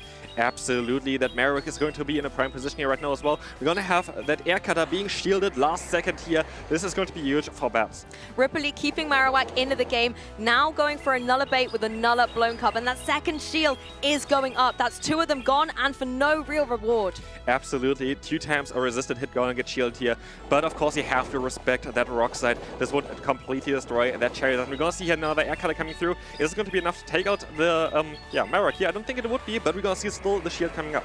I guess even though you've used your shield, so has your opponent now, forcing those to go up on that Shadow Marowak. This is going to be an exciting moment here because you're going to have the boost on the Charizard. And with that boost, the Air Cutter most likely going to be enough to take that KO here, which is going to be so huge because we also see the Moltres coming in. And we see the swap out straight away here into the Fortress. And Fortress has played against both of the remaining Pokemon. Charizard trying to prove the doubters wrong by getting that boost and now a switch up on either side of the field. Now we're going to see the Fortress come in with those bug bites. But we're going to have a big Brave Bird coming through, and against a Shadow Fortress that is going to do way more damage than you want, and now it's going to be a very, very close matchup. We're going to see, we'll say the swap out straight away to try to clear the debuff onto this Moltres. We already see here Ripley trying to click onto that Credilli, and we have the Clodsire up against the Credilli again. The Flyers giving us a show left, right, and center. That Brave Bird doing huge amounts of damage. Clodsire is now turned to shine, going to be able to get some damage using that Earthquake, very powerful, into the opposing Credilli, chunking away at it. But of course, we know that Credilli is going to be able to take that. Absolutely. And now it's the question, do you want to go for a Rock Tomb to drop the attack, or do you want to go for the damage? You want to go for the damage here straight away, but one Grassman, of course, just going to be a neutral damage here. It's not going to be enough to take down something like a Clodsire. Yes, just puts it over into the yellow zone, but Clodsire ready with another Earthquake in tow, and I think it's going to be enough to get the knockout. Absolutely. Clodsire looks like in a really good position to take this game home. We still have the Moltres though with half health, but we have also the access to the move Sludge Bomb, and we have a lot of energy on this Clodsire already. Sludge Bomb is coming through. Is this going to be enough to knock out the Moltres though? Clodsire is just such a difficult Pokemon to shift off the field. Now that you've also got the Sludge Bomb coming through, Moltres being vulnerable, it's not going to be able to get the knockout, but it puts it in a very dangerous spot. Poison Sting's coming through. It is going to be able to farm it down. That was perfectly played, and again, I felt like it was such a back and forth the entire time. We had like hard hitting boost coming through the entire time. We had the Air Cutter boost on the Charizard in a crucial moment in order to knock out this Marowak. Oh, what a game this was. I think that was such a great observation, the fact that you got that boost up, meaning the KO was going to be in play. Otherwise, it could have been a very different game. Absolutely, and I'm curious on what kind of adaptations we're going to see from both players. I do think that actually the Meowscarada would have been a very cool fit for Bats there as well, but Bats won anyway, even though the Fortress was only in there for a few seconds before I take Brave Bird and went down straight away after. I think that's the thing, though. We saw yesterday the Fortress in a position where it was just able to go for those bug bites. It was able to have possibly the shields as well to prevent it from taking that huge damage. But this time the shields went onto that Charizard, and it did work out at the end. You know, putting them onto the Charizard, giving it the opportunity to get that boost is what enabled the victory for Bats in that game 1. Absolutely, for Bats, definitely also that Clodsire was the MVP for the first battle. I'm curious on how Ripley wants to respond here. We may be going to see something like the Shadow Scissor here in order to deal with it. Of course, we already saw that Marowak, which unfortunately got knocked out from the Charizard with that Air Cutter boost. But yeah, we're going to see on how Ripley going to respond here. Bats in a very, very good spot. And again, I'm curious if we're going to see more of that Fortress. I want to see Fortress with a few shields up there as well, because the fast move pressure that this Pokemon applies is quite strong there. It's really intimidating. I personally would really like to see the Azumarill come again. I think being able to have something like the bubble pressure onto the Charizard can be really nice. You also have Ice Beam for something into Clodsire, and if Meowscarada wants to make an appearance, you also have that utility as well. But then you have to be careful that you don't take huge damage from something like the Clodsire with a Sludge Bomb. Absolutely. I would assume that you're going to see the Clodsire here again. It looks like a really, really strong Pokemon. As long as you can avoid the matchup against that Marowak, it should be alright for Bats. But let's take a look. The players seem to be ready, and we're going to have here the next match coming in.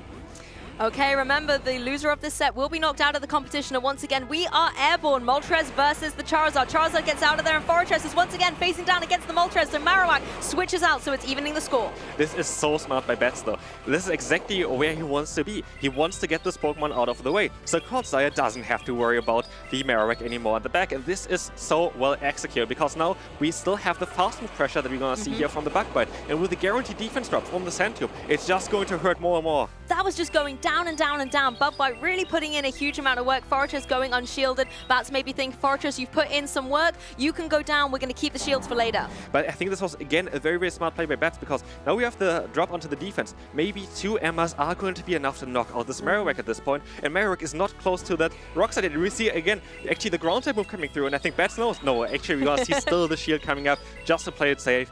If it's a Rock Slide, it would immediately knock out, of course, the Charizard. We're going to rather play it safe here today. But we're still playing that same old game, Rock Slide or Bone Club. But now you don't have to contend with it. It is out of there. But that Azumarill has enjoyed during the fray. Bubble coming through. Clodsire on the field. Moltres on the field. So many changes, and switch timers are reset. But I do think that Ripley is really happy on how he is aligned right now. He really wants to have that Azumarill against Charizard. Charizard is not too great against Azumarill because, of course, the Fire type is going to be resisted there. And Air Cutter is not really known for doing that much damage unless you get the boost with it.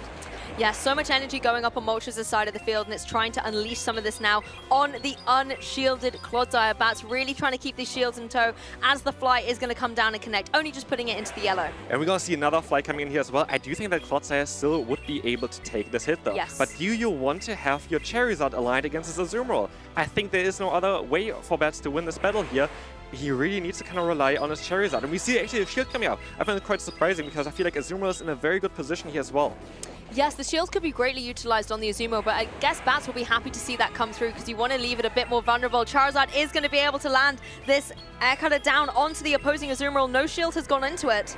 But Charizard not really known for the bulk it has, and we see already Bubble is chunking away off that health. Already in the yellow health here right now. And we have another air cutter coming in. Can we see the boost here? He really needs to have that boost coming in. Charizard did it in game 1. Can it do it again in game 2? It does land the air cutter down onto the Azumarill. Does get the boost now, so it is going to be able to deal even more damage, but Azumarill is prepared, is able to go for this Ice Beam, forcing that shield out from Bats. This could be now a different game here. Can we see enough damage from this Charizard? I'm not too sure because the Bubble is really doing a lot of damage here against this Pokemon, doing super effective damage, and Azumarill I think can still take a hit here. Yes, Azumarill can take a hit, but it's going to go for the shield just to kind of make sure that it has that bulk on the field. Moltres is going to join instead, going for those Sucker Punches to deal with the Charizard, making it easier for that Azumarill later on. The Moltres, even trying to deal with the Clodsire, is successful, takes the game, and we're going to even out the score. We've got a game 3. This is so exciting. Both players giving it all, and honestly, it's such a close matchup. Both of the games were really, really close, and here as well. But kind of recognizing that at the end, he really needed to not throw the energy with the Charizard there when we saw the swap out into that Moltres, because otherwise he wouldn't have no energy for that Azumarill. So trying to still play it out the best way he could, even though, yeah, it didn't really work out at the end. Ripley really well adapted there. This was really, really well done. Yes, I really like the Azumarill coming in there, particularly in the end game being lined up against that Charizard. You didn't even need to use those charge attacks. Yes, you had the Ice Beam that forced that final shield, but the bubbles were putting in so much work that even though Azumarill, we talk about it being slow to pace, that didn't really matter in this case. I really enjoy the current meta that we have in this region. Like, we have a lot of Pokemon that, yeah, have a little bit of both, like the Azumarill here, but also we have those Pokemon like the Charizard and the Scizor, which are so exciting to play because you just really need to be careful with them. Like, you really need to be careful. We saw already on how just the fast with our Azumarill did so much damage against the Charizard. You have to align yourself correctly, but this makes it so exciting because you have, of course, for those Pokemon, those potential. For Scizor, you can farm down Pokemon quite easily. You have the option to sweep through opponents with the attack boost, and for Charizard, you have that big Blast Ball. It really makes you sit up and pay attention when you see a Charizard come out onto the field and have the potential to go for something like the Blast Burn or even the Air Cutter. That anticipation about, is it going to get the boost? We've seen it do 2 for 2. One time it was really beneficial, the other one it almost felt a little too late. Coming into this game 3, do we still feel like Charizard is the play? I feel like maybe Charizard should get dropped there. What I could feel like would be kind of interesting would be here also the Meowscarada, because we saw already, we had the Azumarill, we had that Marowak. This is exactly where Meowscarada wants to be.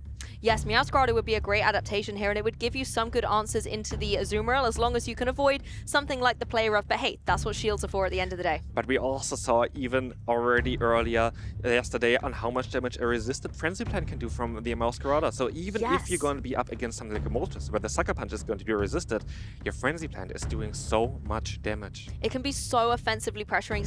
Like you say, even if it's resisted, it can do so much, and it paces so quickly that it can make Meowscarada so formidable out there on the field. But I think our trainers are getting ready. They're locked in their teams. Both of them need to guarantee this win to advance in the tournament. The loser will be knocked out. There's your Meowscarada, Jonkers, facing down against the Moltres. I don't think that the Meowscarada is too happy to be in this matchup, but I still think it has a lot of potential here. We saw already earlier on yesterday that the Frenzy Plant against the Moltres can put into a range from Meowscarada. Can win this matchup, and we're going to see the no shield here straight away. This is going to do massive damage even though it's resisted. Yep, take note of this damage. Frenzy Plant doing a huge chunk, putting it down into the yellow zone. Yes, it has all of these beautiful flying type attacks, but there's going to be a switch, and Azumarill is here to catch them. And this is actually perfect for her bats, because we still have the Meowscarada quite healthy, and we have 2 Pokemon in the back here with that Azumarill and also that Marowak that Meowscarada really likes to go up against. And it means that Forretress doesn't have to be the one to deal with that Moltres. The other 2 Pokemon putting in some work. We're now going to kind of slow place down a little bit as we have an Azumarill Mirror. Both of them just going to be going for some bubbles, farming up as much energy as they can as those switch timers do their thing. This is going to be very interesting. I could see for Bats play here as well, they maybe wants to get out here with a bit of energy, because what we see as well on Bats side is going to be that Fortress, and we know already from early on that Ice Beam and Play Rough and Steel-type Pokemon resisted. Exactly. Azumarill on Ripley's side is, however, going to be paced to this Play Rough, and it will be able to connect over onto the Azumarill on Bats' side. It is going to put it into the red zone, though, as the... What's this? It's going to be retaliating with another Play Rough? Another player coming through here, doing a little bit more damage against the Azumarill, but it's not even close to putting it into the red health here. Still quite healthy with the yellow HP there, but we're going to see as well, there's already a player start on Ripley's side. Do we see the swap here? Do we see that we... Oh, we see another Play Rough. It's going to be here in CAP tie. It's going to be yeah, the Azumarill that has a higher tech set coming through here first, and it's going to be on Ripley's side. I mean, both of these trainers had the switch timers aligned. They could have made a switch, they could have preserved that energy, but we're going to see Meowscarada come in now, try and face off against this Azumarill. Both shields are on Bats' side, so you do not have to worry about this Ice Beam connecting and doing some huge damage into Meowscarada. It can take this attack thanks to the shield, and then it can just keep going for the leafage. But we're going to see a Moltres actually in play. Moltres coming back in here. Wow. This is going to be a shield coming up as well. Everything goes onto that Meowscarada. But I'm not too sure if we're going to see a full farm down here with a leafage. It's going to be very, very close. Do we see a Night Slash coming through? Yeah, we're going to see the Night Slash shield. It's going to be able to knock out that Moltres, and we have 2 shields still in play onto that Marowak, which we've seen plenty of times already this regional, which is like a strategy that we see a lot of trainers are utilizing. Just 2 shields Marowak, and a lot of times Pokemon can't really deal with it that well. That's the thing, Meowscarada was possibly could have got a few more of those leafages in, but instead you're in a prime position already. You don't need the extra ones. You can throw 1 charge attack and now lead straight into this Frenzy Plant, forcing that shield to come through from Ripley's side. The Marowak certainly would not appreciate taking that. I think Marowak is in a very, very good position here right now, still having those shields. We're going to see the swap out here now into the Fortress, but this is going to do a lot of damage still against the Fortress. It's going to be a neutral hit.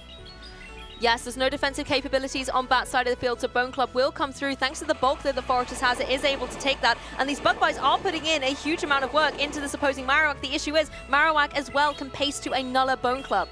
Is this going to be enough here already to knock out the Shadow Fortress? It's going to be very, very close. I think it is going to be enough. Down. It is going to be enough, and we have the Meowscarada coming in here right now. It's not really looking good for this Pokemon. Yeah, Meowscarada doing everything it can to clean up, but Ripley still has that shield, so the Marowak is in a prime position to take this Night Slash, and it already has the preparation to be able to deal with the Meowscarada. Doesn't even need its charge attacks. Fast attacks take it down, and Ripley is going to be the victor. What a game there. I really enjoyed like, the Meowscarada there, but I couldn't really find the matchups that I wanted to find. Of course, a very tough lead there against the Moltres, but still Ripley played out so well. Again, we saw that Marowak in the back with 2 shields, cleaning up the game at the end there. Something that we definitely saw quite often so far. I have to say, knowing these 2 trainers faced yesterday and Ripley was the victor, seeing this game on day 2, I was so ready to see some redemption, and both these trainers really put it all out there on the line. Ripley coming out victorious again, but Bats, that is another trainer whose name I will be watching out for in the rest of the 2026 season. I love the team, I love the gameplay, one to keep an eye on. Absolutely, what a creative team here from Bats. Like, definitely something. It's very, very unique, and I like this. I like when when players have like those unique ideas to try to counter the meta, especially as we are now starting in a completely fresh meta. We have Pokemon that we maybe didn't expect coming up a little bit more. Like, there are Pokemon that can shine. Meowscarada, definitely a Pokemon that I see the play for. You have those Pokemon like the Azumarill, you have Pokemon like the Marowak, they can counter with it, and it's like such a fun Pokemon as well because you also have the Dark typing for the core slab.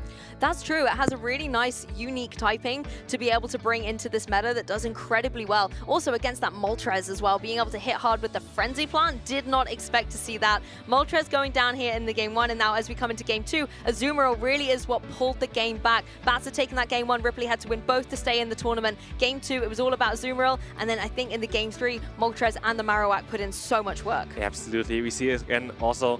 Just a ground type together with Moltres, such a good call this tournament so far. Moltres is definitely a Pokemon that's here to stay. We saw it already performing super well in the World Championship, and it's still here, and I don't think it's gonna go anywhere. Yes, and this Shadow Marowak as well. I think it was a Pokemon that when everyone was able to finally access it, everyone wanted to try and bring it. They wanted to make sure that they had that potential out there on the field. And you can see why. In that particular matchup, the amount of mind games that poor Charizard had to go through. Is it Bone Club? Is it Rock Slide? And that constantly meant that Bats was using those shields. Yes, you're using them to make sure nothing terrible happens, but you're still using them when you didn't need to. Absolutely. And I'm also curious on if maybe actually Moltres is going to have a little bit more of a tougher time with Corviknight coming in. It's going to be at least resisting those charge moves of this Pokemon. But also, Corviknight itself cannot really hit the Moltres, so it's going to be interesting. There's going to be more Flying-type Pokemon coming up most likely in regionals to come. But we see, maybe we see a rise of Bastion again, just to counter those very prominent Flying-type Pokemon currently. That's what I love, though, about the Pokemon GO meta. Across the season, there are always going to be some changes at different points, and so therefore different Pokemon get to shift into that spotlight. And it means for a lot of trainers out there, there's a phrase we use where we say every Pokemon is somebody's favorite Pokemon. And there's often the opportunity that in Pokemon GO, that could indeed become a dream come true. Absolutely. For you, of course, Gastron now finally being in the meta.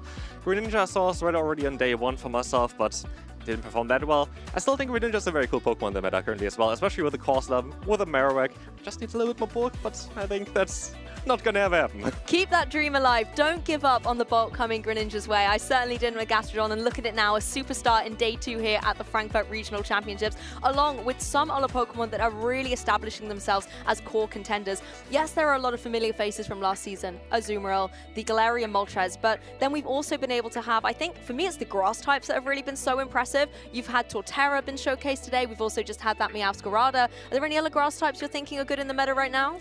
Credilli, of course. Oh, that forgot is about quite Credilli. an obvious one. Forgot about that one. But yeah, it's going to be interesting. Grass types generally, of course, we have the flying types, which we already talked about. But while, yes, we're going to have the Charizard, we're going to have, yeah, like the Moltres or whatever, we don't have that many of the new ones. We had like a lot of updates to flying type Pokemon. We had the Altaria getting access to, like, getting buffed as well with Dragon Breath, having Peck, having a lot of updates towards it.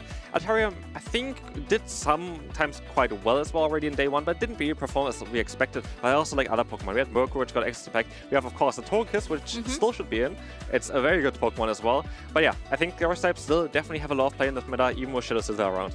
Yes, I'm looking forward to hopefully seeing some Togekiss action a little bit later on. But I also want to check out what's going in the rest of the venue. Now, I'm quite short, so I don't really have the capability to see very far. So I think it's time to go ask Leo, what's going on in the rest of the venue?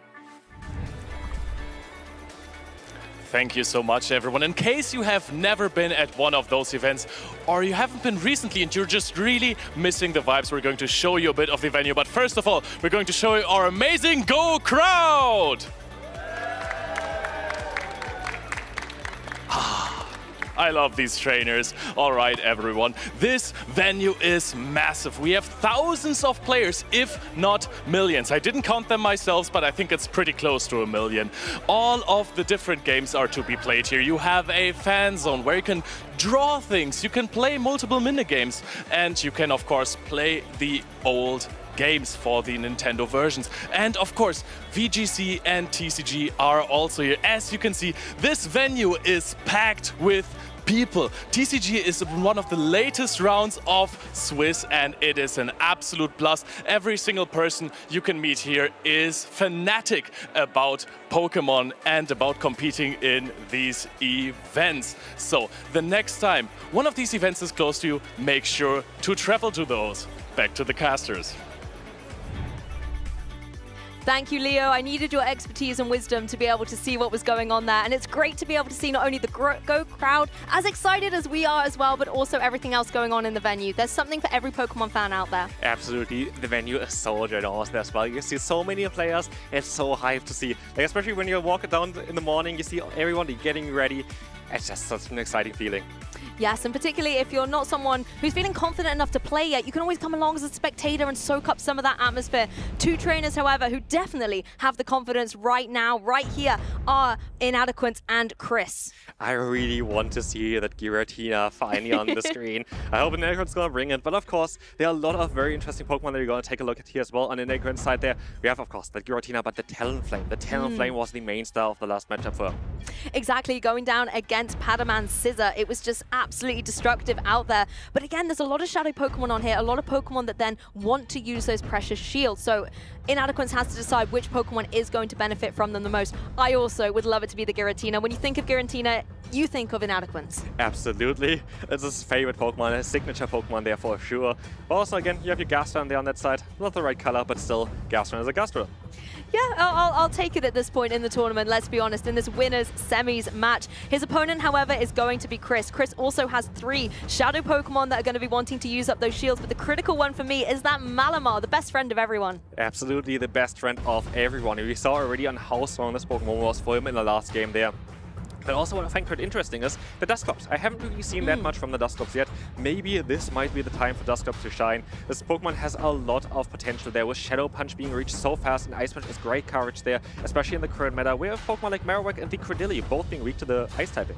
Yes, I think that's really nice coverage that you have the utility to deal with, as well as the fact that Shadow Punch gives you that same type attack bonus. It can also hit incredibly hard if maybe you can align it onto something like a Corsola.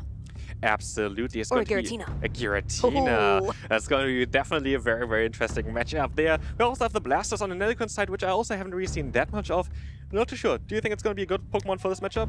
I think it's going to be an interesting one. There's a lot more Pokemon I'd say are more reliable and more stable in the meta at the moment, but potentially if you can get that Blastoise aligned with that Talonflame, that's going to be one way to deal with it for sure. You just have to watch out for Pokemon like the Charjabug, I'd say. Absolutely. Charjabug looks like a really good Pokemon, but there's also a Pokemon that can completely counter Charjabug, which is of course that Shadow Giratina. I want to see an Ancient Power Boost. I want to see this Pokemon generally on the screen to showcase on how much damage this Pokemon can do, but also on how bulky it actually is. That's one of the big momentum swings as well, when you can get those boosts that don't necessarily have the guaranteed chance. We saw that previously with the Charizard. Maybe Giratina is going to be able to get that and swing the momentum into Inadequins' favor. You do have to make sure though, it is that Shadow variant, so yes, it does have reasonable bulk, but it has 20% less defenses that it can capitalize on by 20% extra offensive pressure. Absolutely, and speaking of offensive pressure, I think that the Talonflame on Inadequins' side looks really, really good. Let's see if we're going to see it here today. Well, we're going to see the Blastoise first and foremost. Those of you who are like, what can Blastoise do? Inadequins is going to show us against the Malamar. We're also going to have that Shadow Giratina finally, and I'm so excited for this matchup. But first, we of course have my friend the Malamar against that Blastoise. Blastoise, very well known for having a lot of bulk as a starter here.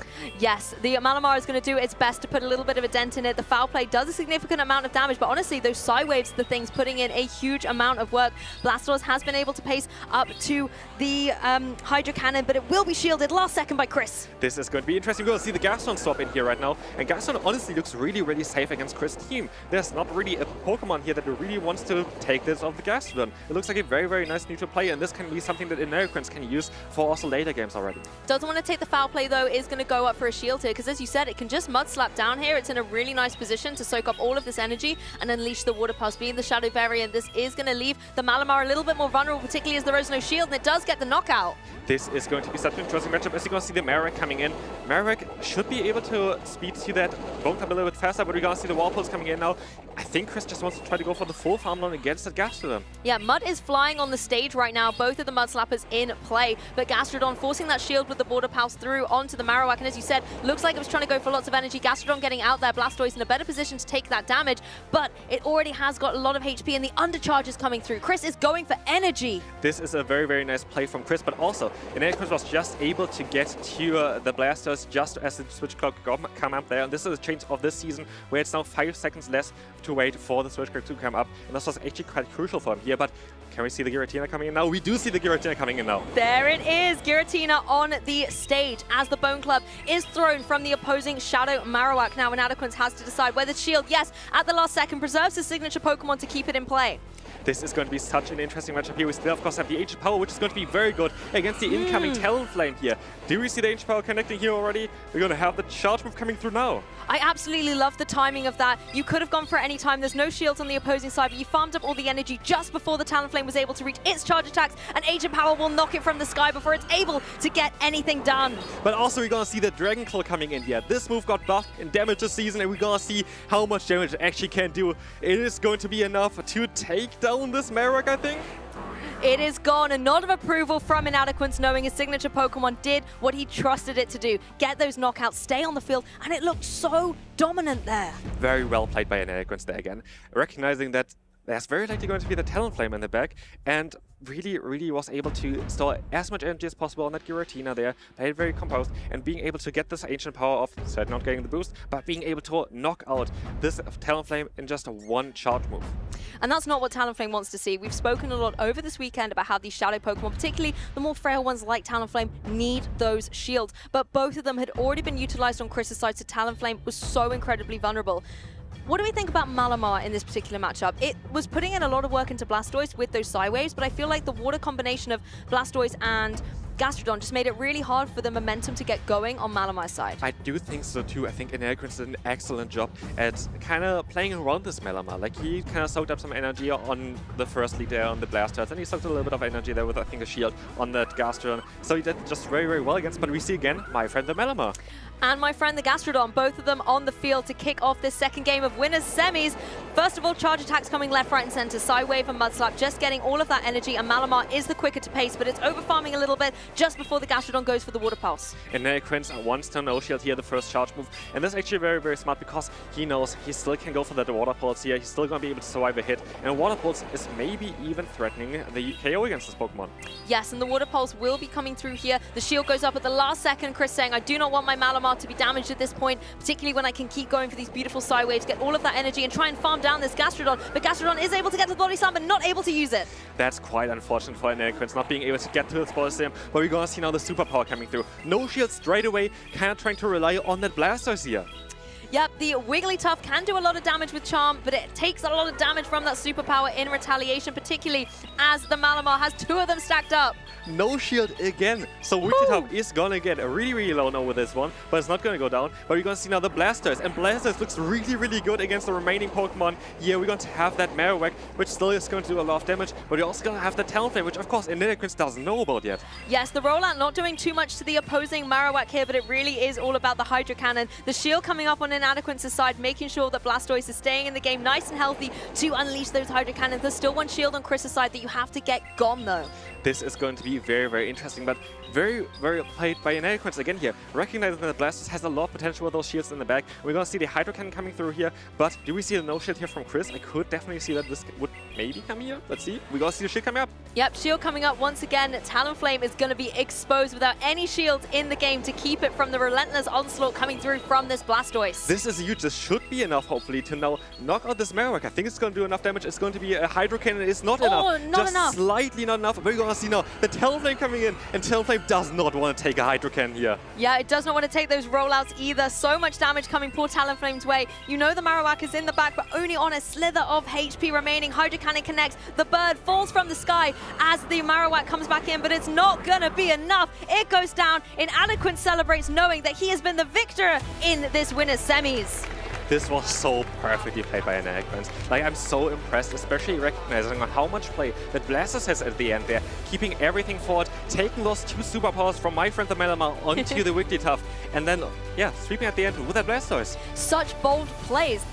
We were both in shock when we saw that second no shield on the Wigglytuff, wondering whether Blastoise was going to be able to have the capability to take that match, and he most certainly did. Absolutely, but here you see as well, again, the experience that already Inadequins was able to collect throughout all of the regionals he participated in, all the training that he did for this tournament as well, as he had already in the interview. He did a lot of training towards that. And also, like, just generally recognizing that, yeah, okay, maybe Wigglytuff has not the greatest matchup at the end. Like, thinking that there's very likely going to be that Talonflame in the back, and then just executing it so well with the Blastoise, like, perfectly played there. I mean, we spoke before the match about whether Blastoise has utility in this game, and we said that if you can get it up against that Talonflame, then it's in a really good position, but it also put in so much work against the Marowak as well. That Hydro Cannon can apply so much pressure, particularly once it's all paced up. But game one for me, it was the superstar here, the Giratina. Although the other Pokemon definitely enabled its success, I think everybody wanted to see it in action. Absolutely, I'm so happy that we saw it in action, and it did so well in the first battle. Like, he again completely proved on why this Pokemon is on his team. Like, it has a lot of unique, play basically that other Pokemon cannot really replicate. Having the Rock type coverage, having like the really nice bulk, having that Ghost and Dragon typing is just so unique and such a good pick for this meta. And it's not always the easiest Pokemon to pilot, which is why you need the rest of the Pokemon on that team to set it up for that success. And that's exactly what we saw in game one. Game two, we didn't see it come onto the field, but it really was all about Blastoise and making sure that it had the capability to deal all of that damage. But damage it dealt, but the bulk it also had to withstand those attacks. Absolutely, Blastoise did so much in the last battle. And you see again, it's a starter Pokemon, it's a Pokemon that's featured quite often as well. You don't need always like those legendary Pokemon like a Shadow Giratina in order to succeed. Also, starter Pokemon have a lot of play, which you saw already as well. We saw quite a lot of starter Pokemon. I saw Superior already in the tournament. We saw Swampert already in the tournament, of course, the star, Charizard. Oh, and Meowscarada as well. Oh, yeah, One of those first partner Pokemon. I do always like little Sprigatito, though. I remember when I had my copy of the game, I never evolved it the whole way through. I got a level 100 Sprigatito because I just didn't want to evolve it up. It was so cute. But I did get a Meowscarada separately. Did you beat the Elite Four with the little one there as well? It was in the team. I'm not going to say it put in a lot of work, but it definitely was on the team. You've got to keep them. Yeah, definitely. Like, Spiritomb is such a cool Pokemon as well. And I'm happy to see Meowscarada, because Meowscarada is such a Pokemon that you haven't seen at all before. And now with the boost of Leafage being a little bit more better in terms of generating that energy, and now with this unique meta choice as well, having access to that Marowak, which is a great matchup for you, also the Azumarill, and also, of course, Corsa, which are, like, they're all everywhere. And even a Pokemon with Meowscarada that doesn't really have, like, the most amount of bulk, doesn't really have, like, the greatest typing in general. If you think about, like, the defensive capabilities of it, it has so much play offensively against the current meta. And I think this tournament has really showcased why Pokemon like Charizard and the Meowscarada are doing incredibly well. Blastoise has kind of been a little bit more kept under the radar. And in that match, yes, we got to see the fast attack rollout and obviously the Hydro Cannon doing well, but it was also rocking that Skull Bash. What could that be for? Skull Bash is a very, very interesting move. Of course, Skull Bash is taking a lot of energy, but the benefit of Skull Bash is that you're going to have the guaranteed defense boost on it, which makes the Pokemon like the Blastoise even bulkier. We sometimes even see it on Pokemon like Lapras. Oh, yes. And Lapras doing really well, too. You know, it's still out there. We've been able to have Psywave doing a lot of damage. But, of course, there are plenty of Pokemon out there. So let's check out a little deep dive on a Pokemon that we know well in this Spotlight video. Gastrodon, then in Gastrodon. Gastrodon. We're Team Gastrodon over here. Hello, Pokemon trainers. The Pokemon Go meta is always evolving, allowing new Pokemon to join trainers in their exciting tournament battles. For some Pokemon, the journey to meta viability is a test of patience and determination. So today, I'm going to tell you the story of the rise to the top for the best Pokemon I know, Gastrodon. In the 2024 season, Gastrodon dreamt of being in the top usage stats for Pokemon Go, but unfortunately wasn't ready for the spotlight on center stage. Our friendly Seaslug had to wait on the sidelines, watching other water ground type Pokemon such as Swampert, Quagsire, and Whiscash each having an opportunity to shine across the season. Inspired by these performances and determined to one day be the very best, Gastrodon trained hard and found its way into topics of conversation while gaining some supporters along the way. It started making a splash and may have appeared in some prediction lists. But sadly, it wasn't making any waves on the tournament floor just yet. As time went by, there were concerns about whether or not it would ever be good enough to compete with the veteran Pokemon of the meta, and it had to watch as other Pokemon advanced in their viability, such as Clodsire or Annihilate. But Gastrodon never lost sight of its goals, and was motivated to prove the doubters wrong. There were of course some who believed that it was possible. Champions of the season also gave encouragement to Gastrodon by providing wisdom on where it needed to improve in order to catch the attention of seasoned battlers. This wise advice gave hope to Gastrodon, and as the 2024 season concluded with the spectacular Pokémon World Championships, Gastrodon watched with amazement and was renewed with the dream to one day be able to battle amongst these world competitors. And it just so happened that after a year of waiting, Gastrodon's moment finally arrived. The 2025 season updates introduced new move changes, resulting in an opportunity for Gastrodon to prove itself and break into the meta. As part of the maxed out season update, Mudslap received a buff that saw it become one of the strongest fast attacks in Pokemon Go, with Gastrodon arguably benefiting from it the most. With immense fast attack pressure and very few flying type Pokemon in the meta to resist the damage, Gastrodon can use Mudslap to force its way through a number of key matchups, notably including the ever-present Clodsire. With a low-cost charge attack in Body Slam, paired with the high-damage Earth Power, Gastrodon has finally achieved its goal of overtaking the likes of Whiscash, Quagsire, and Swampert, and is now widely regarded as the premium water and ground-type Pokemon in the competitive game. But if you want to keep it safe, then Gastrodon needs to stay indoors and avoid touching grass, as this Pokemon type can deal devastating damage. But if you avoid grass-type Pokemon, then victory and success could be yours. Who knows what success Gastrodon might achieve in the 2025 season, but its story of perseverance and patience is a lesson we can all learn from. If you believe in yourself, then there's no limit to what you can achieve. Good luck, trainers, and Gastrodon in your future battles.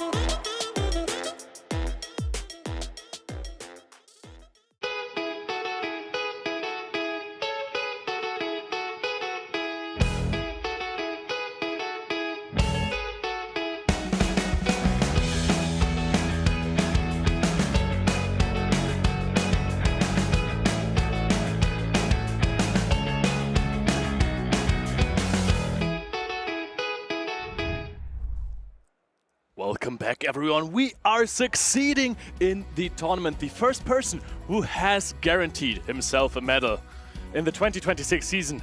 Who could it be? Who else would it be? Inadequins is the first player to reach the grand finals here at the Frankfurt Regional Championships, but we are about to see one more player join him, our next matchup. Two players that haven't seen a massive amount of success in the Play Pokemon Championship series, but actually both players that have had some past success in their previous events. We have 9 Alfie 2 up against King OWT.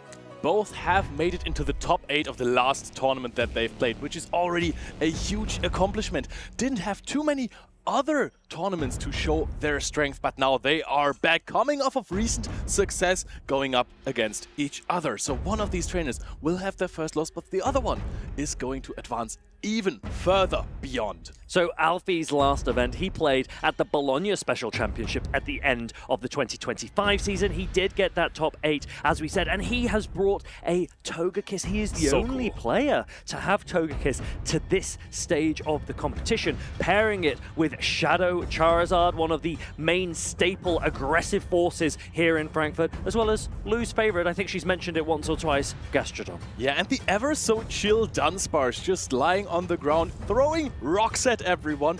What a Pokemon that is. Also one of the signature picks of the first medalist of the season. But there on the other end we have King OWT, also the Shadow Charizard in there.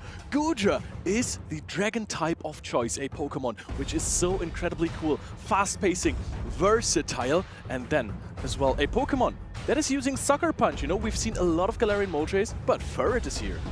This is a player that played last at Birmingham in the 2025 season back in January, and the one Pokemon that remains on his team from that event is that Shadow Kanto Marowak, a Pokemon that we've seen so much of over the year and into this season as well, which will be the Shadow Pokemon that these players will lean into as they face each other in these winners semi-finals. In our Gastrodon spotlight that we've just seen before, Lou said that Gastrodon arguably benefited the most from the Mud Slap buff. I think Kanto Marowak wants to have a word with that as well. Kanto Marowak, so good, also receiving a Rock Slide buff, giving it a better matchup against the Flyers. One of the Flyers that we want to highlight in this match will be that Togekiss. Will we see it? The players are underway for game number 1.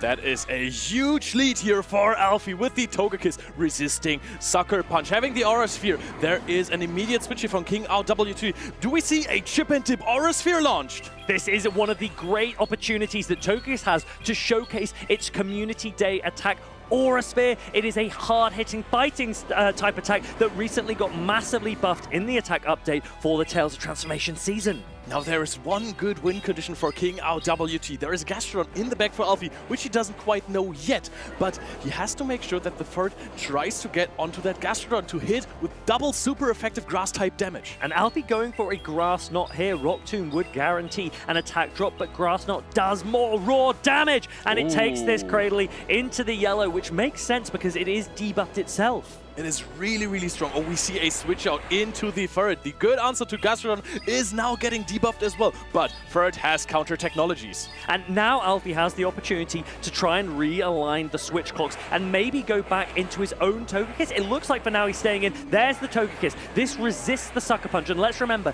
that this first Swift is debuffed. Will Alfie want to give up his first Protect Shield? Swift debuff, but will still deal about half of the current HP of Togekiss. Oh, pretty precise here, but now no charge attack priority event. Alfie decides to put up a shield, wants to overfarm a little bit more, wants to have more aura. Alfie charging up more if he can get to another attack more quickly. These Sucker Punches won't do anywhere near as much damage as the acid that would come from the Cradley when King OWT lets this Furret go down. Or do you at this point just come in and try and sponge damage on your Tinkaton? Big decision to make. Tinkaton can resist those packs. Aura Sphere, of course, just a neutral attack, non-same type attack bonus boosted. It's still a strong attack whatsoever, but Tinkaton takes it like a champ. charges up more energy now. Can you get a farm down here, or will you be facing another Aurasphere? There's a combo play. Tries to go for the snipe down with the acid. I really like the speed with which Alfie gets out of that Togekiss, comes in with his own Cradily. He's going to eat this Grass Knot and then maybe come back with a Gastrodon. It's going to have a shield to its name. And can it now power through? We mentioned the Mud Slap buff that Lou is such a big fan of, and now it's time to shine. Are we going to see a Rock Tomb bait here, forcing a shield? Perhaps Alfie is falling for the trap. Better safe than sorry, he says, as he shields up that Rock-type charged attack. Yeah, no way you're not going to shield that potential Grass Knot. Tinkaton now with a shield advantage, but it's not an advantageous matchup for this Steel-type Pokemon. Mudslap's doing heavy damage. This Play Rough is unshielded. There are no Protect Shields remaining for Alfie, one Protect Shield remaining for King OWT. Everything on the back of Tinkaton. Alfie just needs to get him into shield range for this Water Pulse. Has to force a shield here because there is an Aurasphere on the Togekiss. We're going to see a let it go moment here. Goes for another Mudslap that will take out the Tinkaton. King OWT tries to predict the Body Slam bait. Water Pulse lands, and there is the first game of this semi-final series. To our player on the left, 9, Alfie 2. Wins the first one out of this set, best of 3. This is not yet a finals match, so we are still not in the best of 5 range. So Alfie, one game away, one win away from proceeding to the winners finals, also guaranteeing a medal for himself. Which Pokemon is he going to bring? People have talked about Togekiss before this tournament a lot. He was one of the few people who were brave enough to bring it, say, I trust in my Pokemon. And on the other side, King OWT, bringing a unique Dragon type. Not necessarily the matchup you want for your Dragon type. Well, I think the Togekiss just looks so good here for Alfie. It is running Psyshock instead of Dazzling Gleam. That gives it win conditions, or more win conditions, versus the Shadow Charizard, which paces a little bit slower to the Blast Burn. It has win conditions against the Shadow Kanto Marowak, beneficial matchups against the Furret and the Goodra as well. The Goodra can hit back with Thunder Punch, but even that Cradily, it cannot really take Aurasphere comfortably, and that just gives 9LP2 so much flexibility with his fairy type of choice. Cradily is a Pokemon that ramps up damage. Not too quickly, but it does a lot with Acid at some point. Also, it's really bulky and debuffs your opponent, so you get more and more attacks and you're going to stick around for longer. If you get, for 5 fast attacks, a 50% damage charge attack onto the Cradily, that's worth a lot.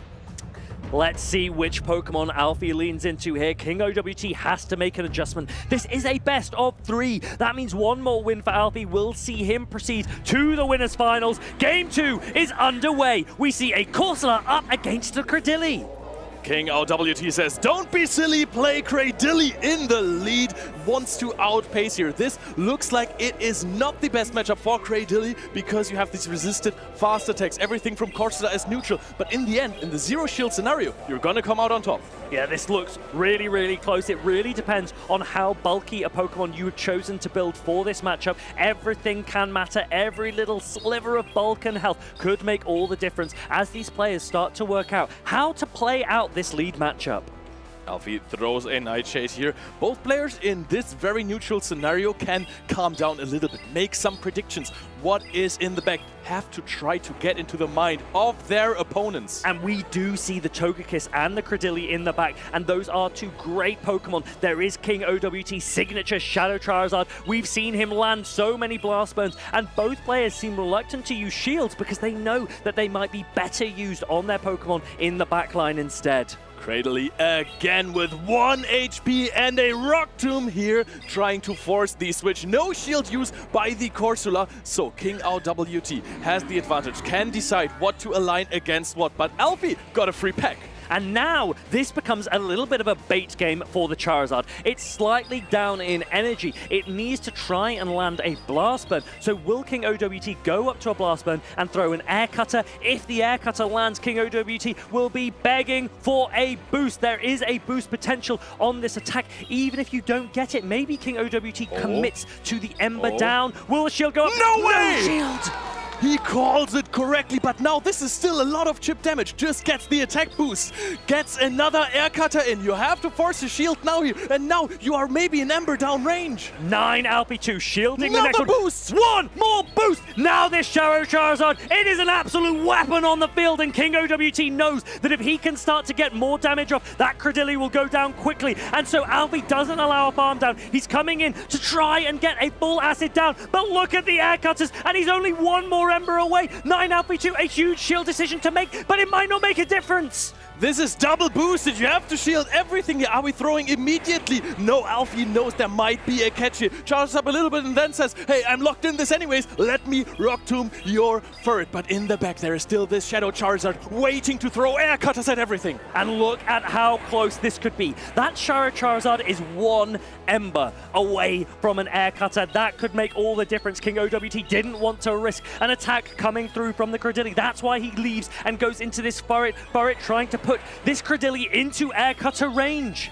Cradley throwing immediately, does not want to take any more Sucker Punch damages. Alfie, recognizing the win condition that King OWT is, swaps immediately into the Togekiss, and there's going to be the Air Cutter here! But there's too much work for Shadow Charizard to do! Air Cutter landing into this Togekiss, Credilli has enough health, King OWT, Shadow Charizard doesn't, and Credilli will acid down! Alfie wins these semi-finals here in Frankfurt! He proceeds to the winners' finals! He is cool, calm, and collected here, celebrating with his friends from the crowd. They are yelling, they are celebrating Alfie with his best performance yet. He still cannot believe it.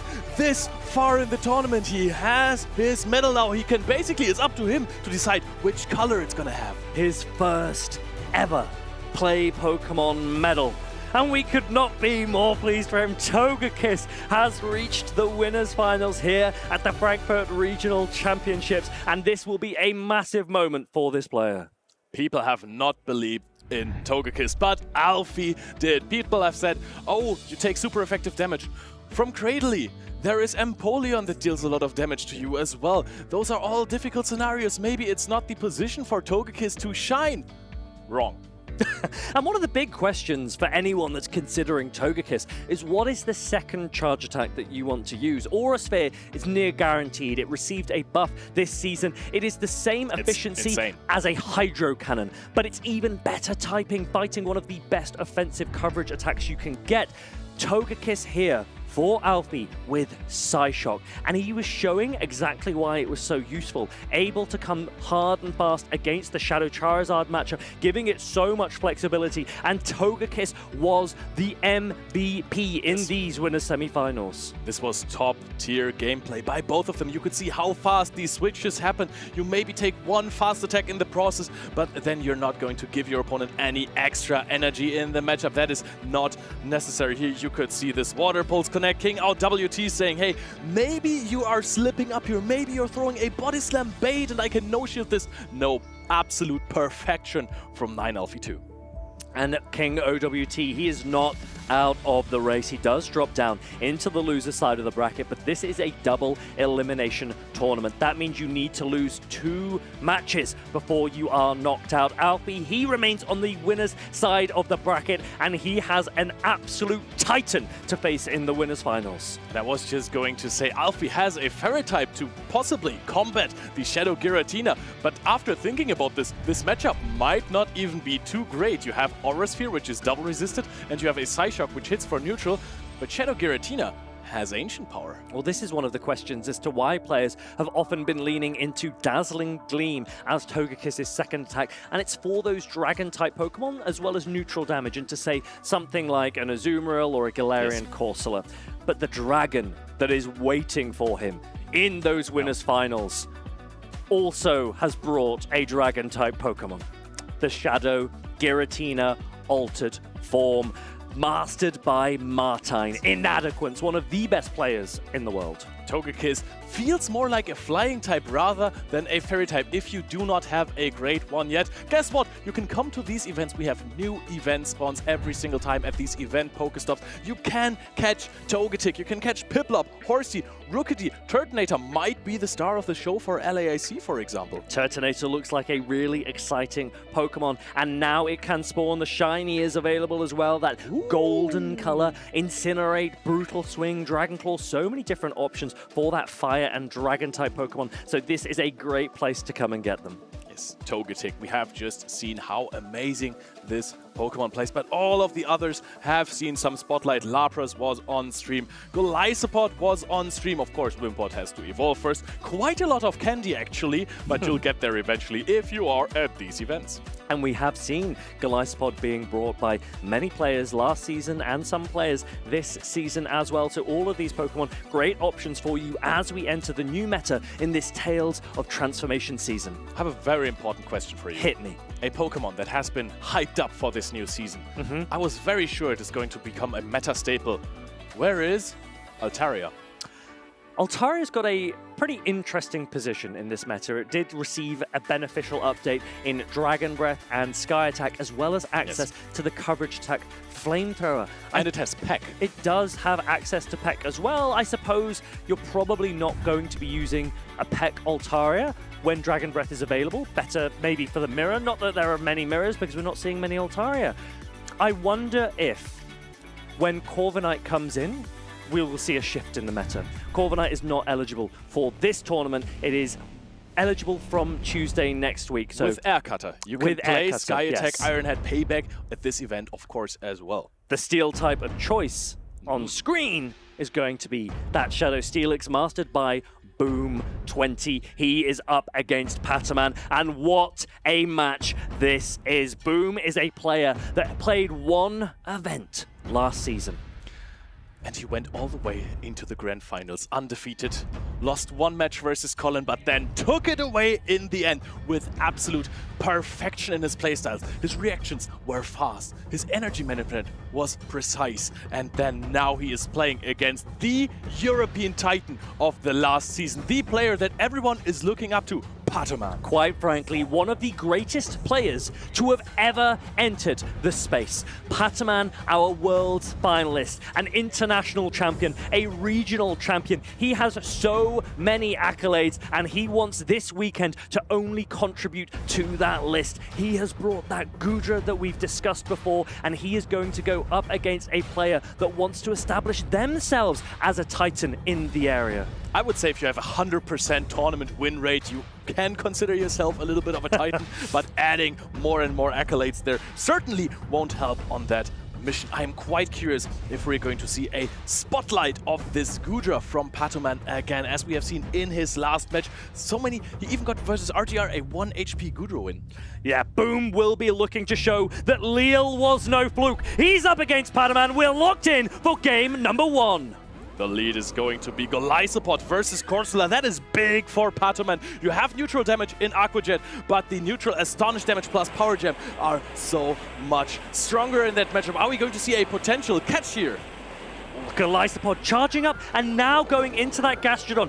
Boom looks to take any damage from this Galarian Corsola onto his much bulkier water and ground type Pokemon, preserving that Golisopod energy for something a little bit better in the back. This is such a Boom move, farming up a lot of energy, hoping to confuse their opponent and to later on bring in that Pokemon, but that is a huge catch here from Paman, knowing when the water pulse was coming, throwing in the slug. An amazing catch from Paman, taking that resisted water damage onto his bulky Dragon-type Pokemon with Gastrodon now in a range that Aqua Tail will threaten a knockout. Goodra wins charge attack priority. Boom about to let his Gastrodon go. Paman very much in the driving seat here. That is a lot of energy gone. Not only the catch on the water pulse, but also another body slam there. But now, Boom, the last resort. There is Golisopod trying to take on that Goodra, and Paman says, you know what, I have another Pokemon that resists Fury Cutter. Come at me. Paman has built this team to perfection. Corsola and Wigglytuff just look so strong going into the backline of Boom's Golisopod and Galarian Corsola. The players don't know the backline. Now Boom sees it, and he might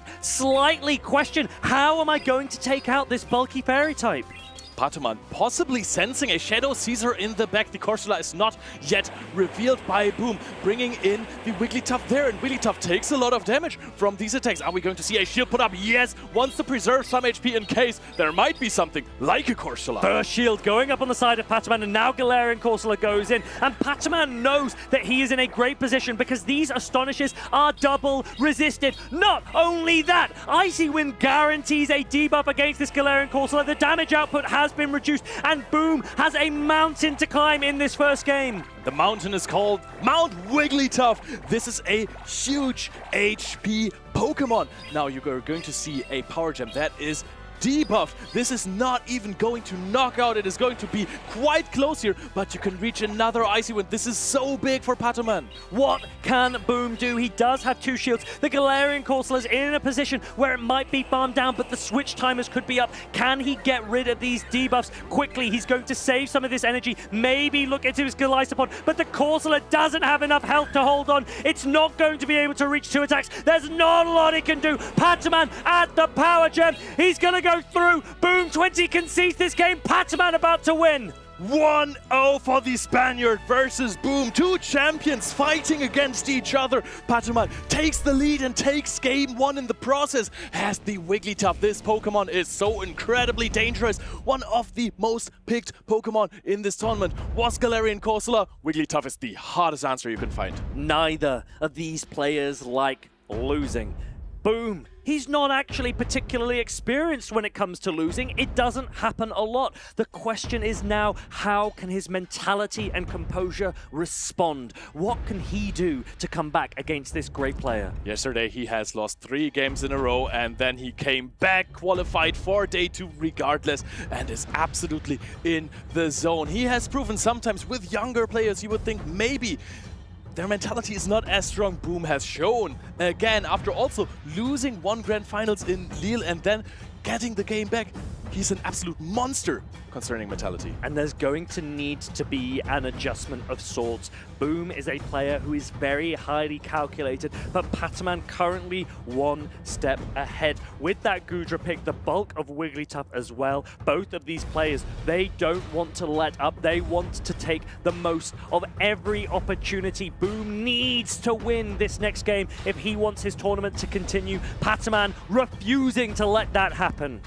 What a catch as well by Paman there in the last game. No turns waited for Boom, just throwing the water pulls there. And of course, Paman read it like a book, threw in the Dragon type there, took it like a champ, farmed up with the new pacing, 9 Dragon Breath to an Aqua Tail to also deny the Body Slam and basically negated the Gastrodon. But we're going into game 2 right now. The players are ready. And it looks like we've got that same lead matchup. Golisopod up against Galarian Corsola. How will Boom 20 play it out this time? Paman happy to stay in. The ghost typing of Galarian Corsola resisting the bug type Fury Cutter from Golisopod. Now you would think if something didn't work, you might try to adjust your game plan, but Boom goes for the same plan all along. However, this time I think he's going to be more wary of a potential Goodra catch. Boom has the opportunity to pause and wait and see if the Astonish is coming through from the Galarian Corsola. Paman recognizes that it's unlikely to make a catch again, so instead he'll come in aggressively with the Goodra, preserving as much health on the Galarian Corsola as possible and taking these body slams, which don't do a huge amount of damage. If you are not going to be able to farm down with the Goodra, but you will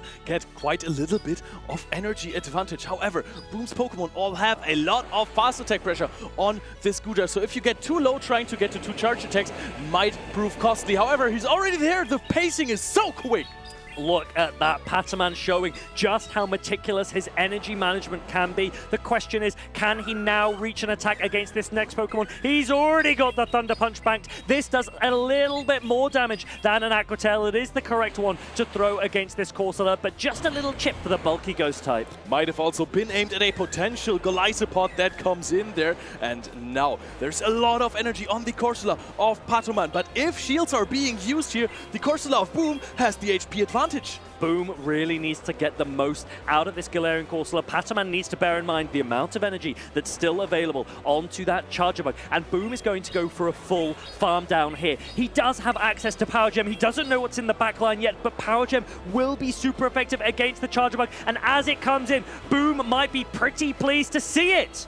Yes, I can imagine there's going to be shield. There's a lot of energy on the Golisopod of Boom, but the pacing of Charger Bug is also super quick. Right now, it's really comfortable to just throw one Astonish and then throw your Charge Attack. Are we going to see an immediate switch out by Boom? Try to get a few more Fury Cutter? Boom needs to be very careful about the Volt Switch damage that's about to come through. And look at that! That is perfect! The question is, was this Charge Attack priority? If Boom threw this Aqua Jet just before Paman was able to click Discharge, Golisopod will get to throw another attack. He's going to go for it. Golisopod with Charge Attack priority. This Aqua Jet will land. Sublime energy management by Boom once again takes out the Charger Bug. Charger Bug has been doing nothing this entire game and gets a full Fury Cutter down on the Corsola. Boom 20 ties it up with the perfect energy management. What a game! We have the pleasure to witness these two superb players up against each other, backs against the wall now, approaching this decisive game, number 3.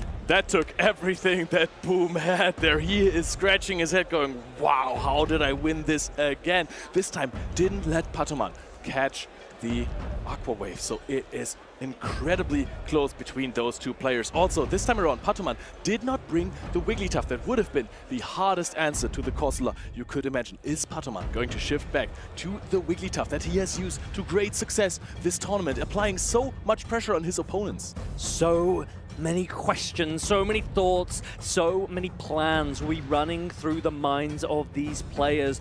Boom seems to have found a team that he likes, a strategy that he's happy to continue to lean into. Whether it wins or loses, he backs himself to adjust in the moment. Paman is a player that has so many tools at his disposal, so many Pokemon that really could threaten Boom's team. What adjustment will he make, or how will he predict his opponent to respond after that Game 2 loss? These matchups are incredibly close. Not only that, it is so likely that your opponent brings 5 out of 6 of their Pokemon. You have to be prepared for everything. There is a good chance that Boom is running the same team, saying, okay, this is the most neutral into everything. I just need to call the backline correct during the match. Paman knows. You mentioned the Wigglytuff was strong in Game 1. Will we see it here in Game 3? The players look locked in, and we are ready to go. We see one more time Golisopod up against Galarian Corsola. Let's run it back a little bit, but if you're looking closely, there's a Pokemon that changed on the roster of Boom 20 that is looking really good into the backline of Paman. This is a player that knows how to adjust, playing the same way, getting the energy on the Golisopod, going into the Gastrodon to sponge the first Nightshade. Paman now having a think, when will I go into my Goodra? We know it's going to happen, we've seen it before, but no, this time he changes and Wigglytuff comes out and somehow avoids the Steelix. Wigglytuff looking good here, dealing a lot of damage, might not even be knocked out by a Body Slam following up this Water Pulse here, so there could be, oh, actually goes for the Charge Attack Swift. Now, Wigglytuff is at a decent amount of HP here and has very little energy. This might be a huge farm down for a Steelix. Wigglytuff is switch locked. That's why Boom does not want to allow any time to pass before he comes in with this Shadow Steelix. Wigglytuff will be leaning for the Icy Wind. It does reach the Icy Wind. This will do neutral damage against the Steel and Ground type Shadow Steelix. Getting a debuff is huge here, but Boom might be able to switch out immediately when the next Pokemon comes in. If it is Corsola, you might throw a Crunch here. The Goodra is coming in, immediately swapped out. The Golisopod is following.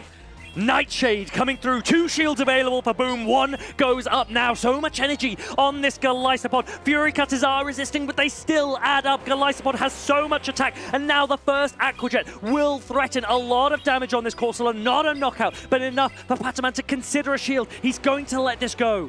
maybe a farm down range for the Steelix later on, but there's still so much energy on the side of Boom, who is throwing. He has 2 charge attacks here. Again, the energy management. Boom and his Golisopod. Golisopod throwing on charge attack priority. Paman thinks, I did click the Nightshade. That means I will get an opportunity to force the last shield from Boom. Boom lets it go. And now Boom needs to watch out as Paman will likely aggressively come back in with this Goodra. But Shadow Steelix has so much energy. X's are coming through. Takes that first shield. Shadow Steelix might come in now. X's would threaten so much damage, but also a crunch of Shadow Steelix would do the same thing, basically. But the pacing of this Pokemon is now so fast. He goes for the X's, Paman gets the full farm down. He has so much energy. He has multiple Aqua Tail already. Crunch is being charged at the Goodra. Boom did not reach the X's. The Golisopod got fully farmed down. Gastrodon is down already. Steelix is the only Pokemon left, and now the Aqua Jets will start firing fast and hard. Stealing, overwhelmed by these red tails, taking them to the face. Aqua Tail is being thrown again. No Protect Shield left remaining. It looked so good for Boom in the beginning, but you can never count out Paman! Your next regional winners finalist. Paman proceeds through this tournament and he will, not winners finalist, he proceeds through the losers round and he will take it one step further as he looks to reclaim his medals, his titles, his crowns. He proceeds, Boom drops out for the first time, I guess. Boom doesn't win his regional event. Really good record regardless going into day 2 again. Boom is just performing and performing, but Paman, who am I talking about here? Performing and performing. NAIC top 4, EUIC champion, world 2nd place, the runner-up. Paman is truly one of the greats, and if he's not coming from the winner side, it's gotta be the loser side then, right? You can still go into a finals then. We both have both of our world's finalists still in the competition. Inadequins on the winner's side, Paman progresses on the loser's side, but that was such a close game. I wonder what could have happened if Boom had gone straight into the Shadow Steelix, gone into a Psychic Fangs and then into a Crunch. It could have been a little bit closer, but losing the X-Scissor on his Golisopod was the moment that you saw Paman celebrate. You know, I was thinking that Steelix versus Goodra is a really good matchup, but now with this even faster pacing of Goodra with resisted Dragon Breath that don't deal too much damage regardless, spamming Aqua Tail in this matchup while not taking too much Thunder Dragon damage, Thunder Fang damage is also super fine here. So Goodra MVP again for Paman.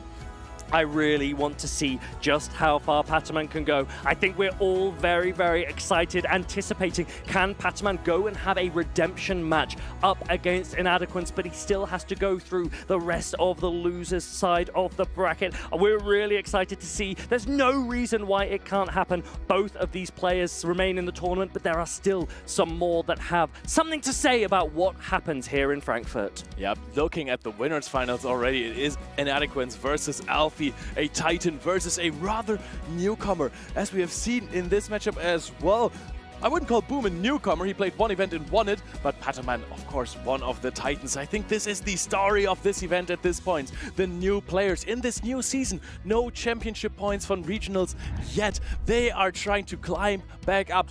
End of last season, okay, everyone already had their points, the big names are already up there, but now you can start from scratch. You can become one of the big names that are there on this leaderboard. On top of them, play for stipends, play for travel awards. I'm really excited to get back into the competition. Yes. I really want to go and play myself, but it's so difficult watching and just admiring these players and their Pokemon and the way that they're playing and taking these victories. And I know you'll be competing in the Championship Series this season. Yes, definitely. I've already registered. I'm not going to see where I'm going to play, but it is definitely the case that I will try and have better results than what I have now. Please don't look it up online. And we all have to start somewhere. Leo, you are within reason relatively new to the game, and you have been progressing through your local tournaments, and that is a great opportunity for you to get involved as well. So take a look at this if you want to get involved with your locals. Hey, do you want to play? Yeah.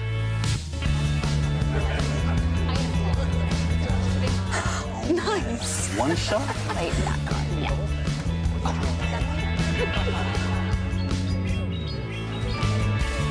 I'll use twin cannons. Great game, guys. Bye. See you next week. Come play at your local Pokémon League. Me and some of my closest friends in this community have traveled far and wide to play locals in different countries as well, cups and challenges. And let me tell you, the stories I have lived through with these other trainers and the friends I've met on the way, I love it. Just so many of these trainers that we have seen in these tournaments. If you're scanning your code, you will also find them. You will get to meet them. I have met.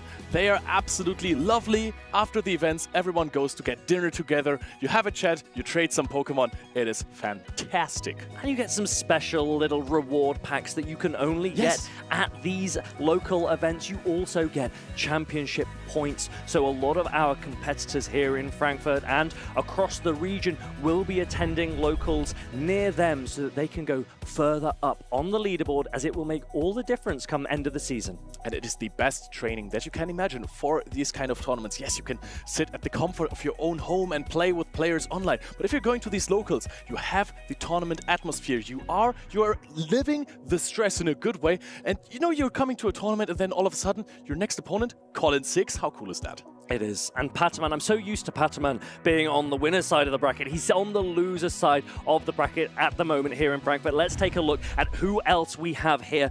Paman will be going up soon against King OWT, and on the other side of the losers bracket we have Chris, who is sat waiting for the winner of Ripley and Emmy Weedle. I believe they will be next on stream. Ripley, a player who is known from grassroots, has not stopped playing after his last big success in Utrecht 23, or in the 24th season rather. He was really successful so far. Then stepped away from the championship series a little bit. Now comes back immediately day 2. Pokemon Go apparently is like riding a bicycle. You won't forget it. He is a very good player. Emmy Weedle also an absolutely superb player. Emmy Weedle bringing that lantern to this event. He's a big fan of what the electric and water type Pokemon can do against the meta. And I suppose that might be the right call, because if we were to go back onto the winner's side of the bracket, there are two. There's a Shadow Talonflame there, and there's actually also going to be one in the loser side. The winner of this match will be the one to face it. What is really special about Lantern in this metagame is that this is one of the only Pokemon that we have right now that resists flying-type charge attacks from a Galarian Moltres. Tinkaton, right next to it, also does resist it, but if you're looking at all the other Pokemon on the screen otherwise, nothing resists a Brave Bird. Now, Emmy Weedle is a player that we saw go up yesterday against Z's Wireless, and the strategy that he used there was Lantern was so safe. He relied on Lantern to try and get shield advantage so that his Galarian Moltres could try and hit unresisted damage against his opponent's team. As you've exactly pointed out, there is nothing on the side of Ripley that resists flying type damage, so will Emmy Weedle use that strategy once more? I wouldn't even consider the strategy necessarily safe, because Lantern got a little bit of an energy head start on the Shadow Kanto Marowak that was swapped onto it. It would have won the zero shield scenario, so through a Surf that got shielded up, and then the Marowak got a little bit of an advantage there with some Mud Slaps through a Bone Club, but then Moltres capitalized on it. Ripley here on the left with a fairly hard meta team, a double bug team. We have seen a few of these around. Paman we just saw as well, rocking the double bug, and that Shadow Scizor. Such a threat with those bullet punches. They get same type attack bonus. They do a massive amount of damage. It's a Pokemon that was underestimated apparently by many trainers going into this tournament. Very likely considered in team building, but then only 18% of the trainers, or 19, used it in the end in their team. So this came as a surprise for many players. If you're looking at the top cut, there are plenty of Caesar in there. Ripley is one of the players that has it. Now, Ripley knows that Cradley might be one of his best responses to a Lantern, but Cradley itself is a grass and rock type Pokemon. That means it still takes neutral damage from the water guns and surfs that this Lantern has on offer. Lantern, as a water and electric type, would take super effective from the grass type Grass Knot. How will these players adapt? They look locked in. We start game number 1. This is a fairly positive lead for Ripley here. Does get outpaced. Bone Club could be thrown first, but if you're connecting a Grass Knot, it's GG for Marowak.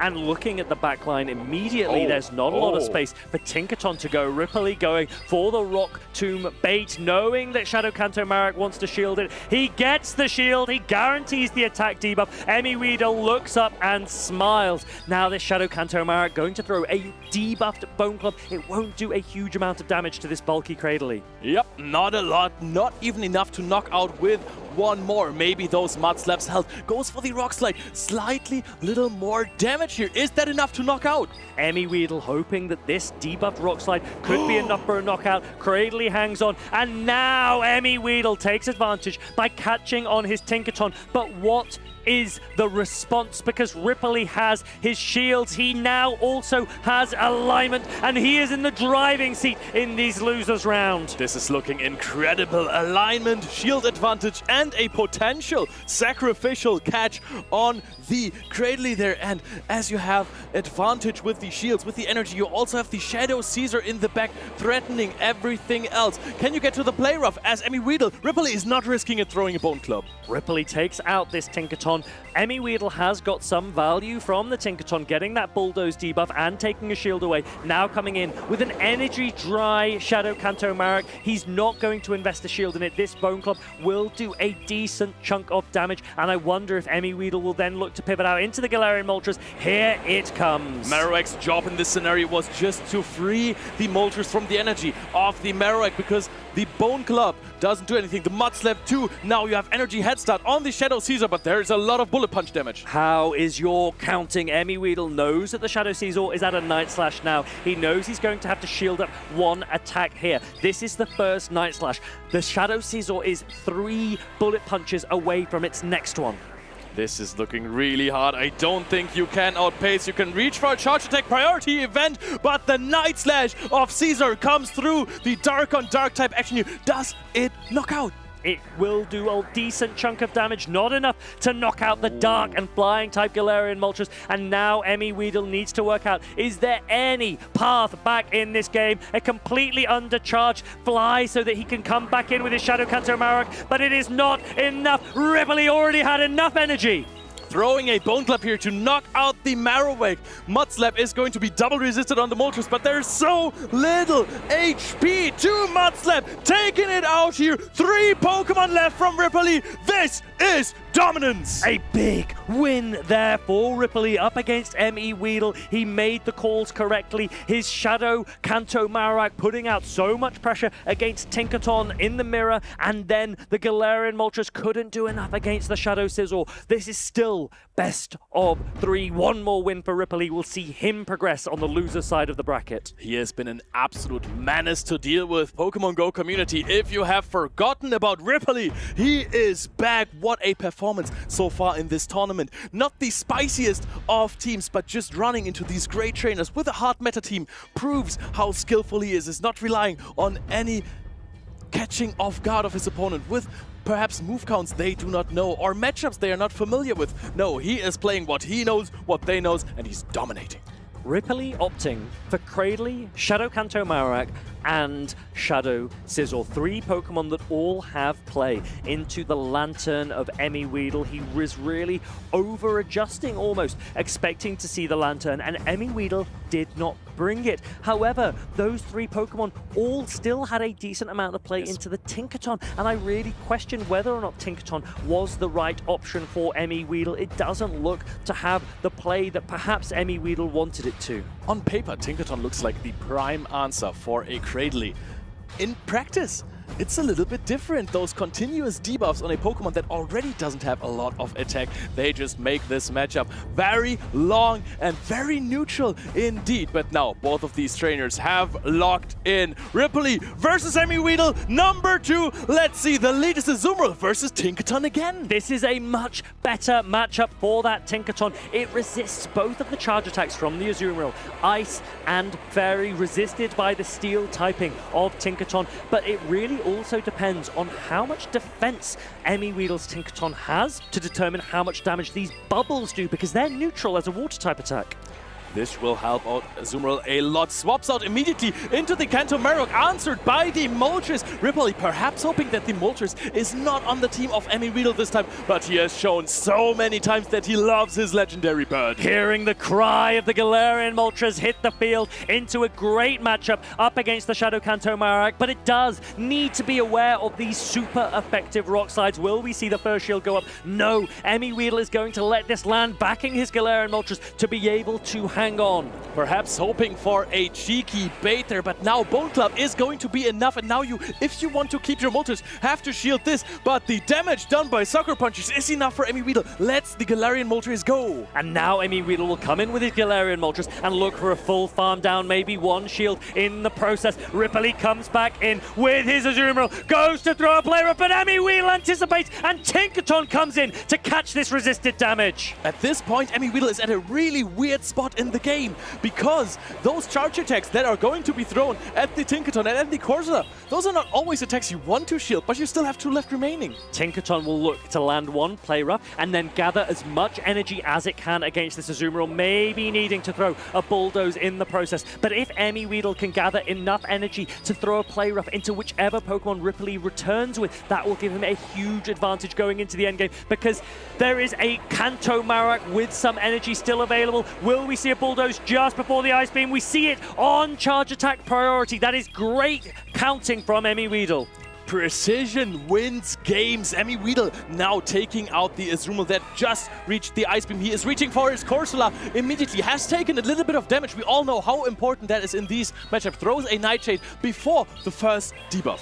Ripley doesn't want this Nightshade to land, knowing that he can get to a Rock Tomb and guarantee an attack debuff against this Ghost-type Galarian Corsola. Emmy Weedle will just continue to astonish through, and he does still have two shields available, but he knows that this is not going to be the most efficient attack that he needs to shield. He knows he's not in a range where he's going to get fast attack down either, so he's going to save them for now.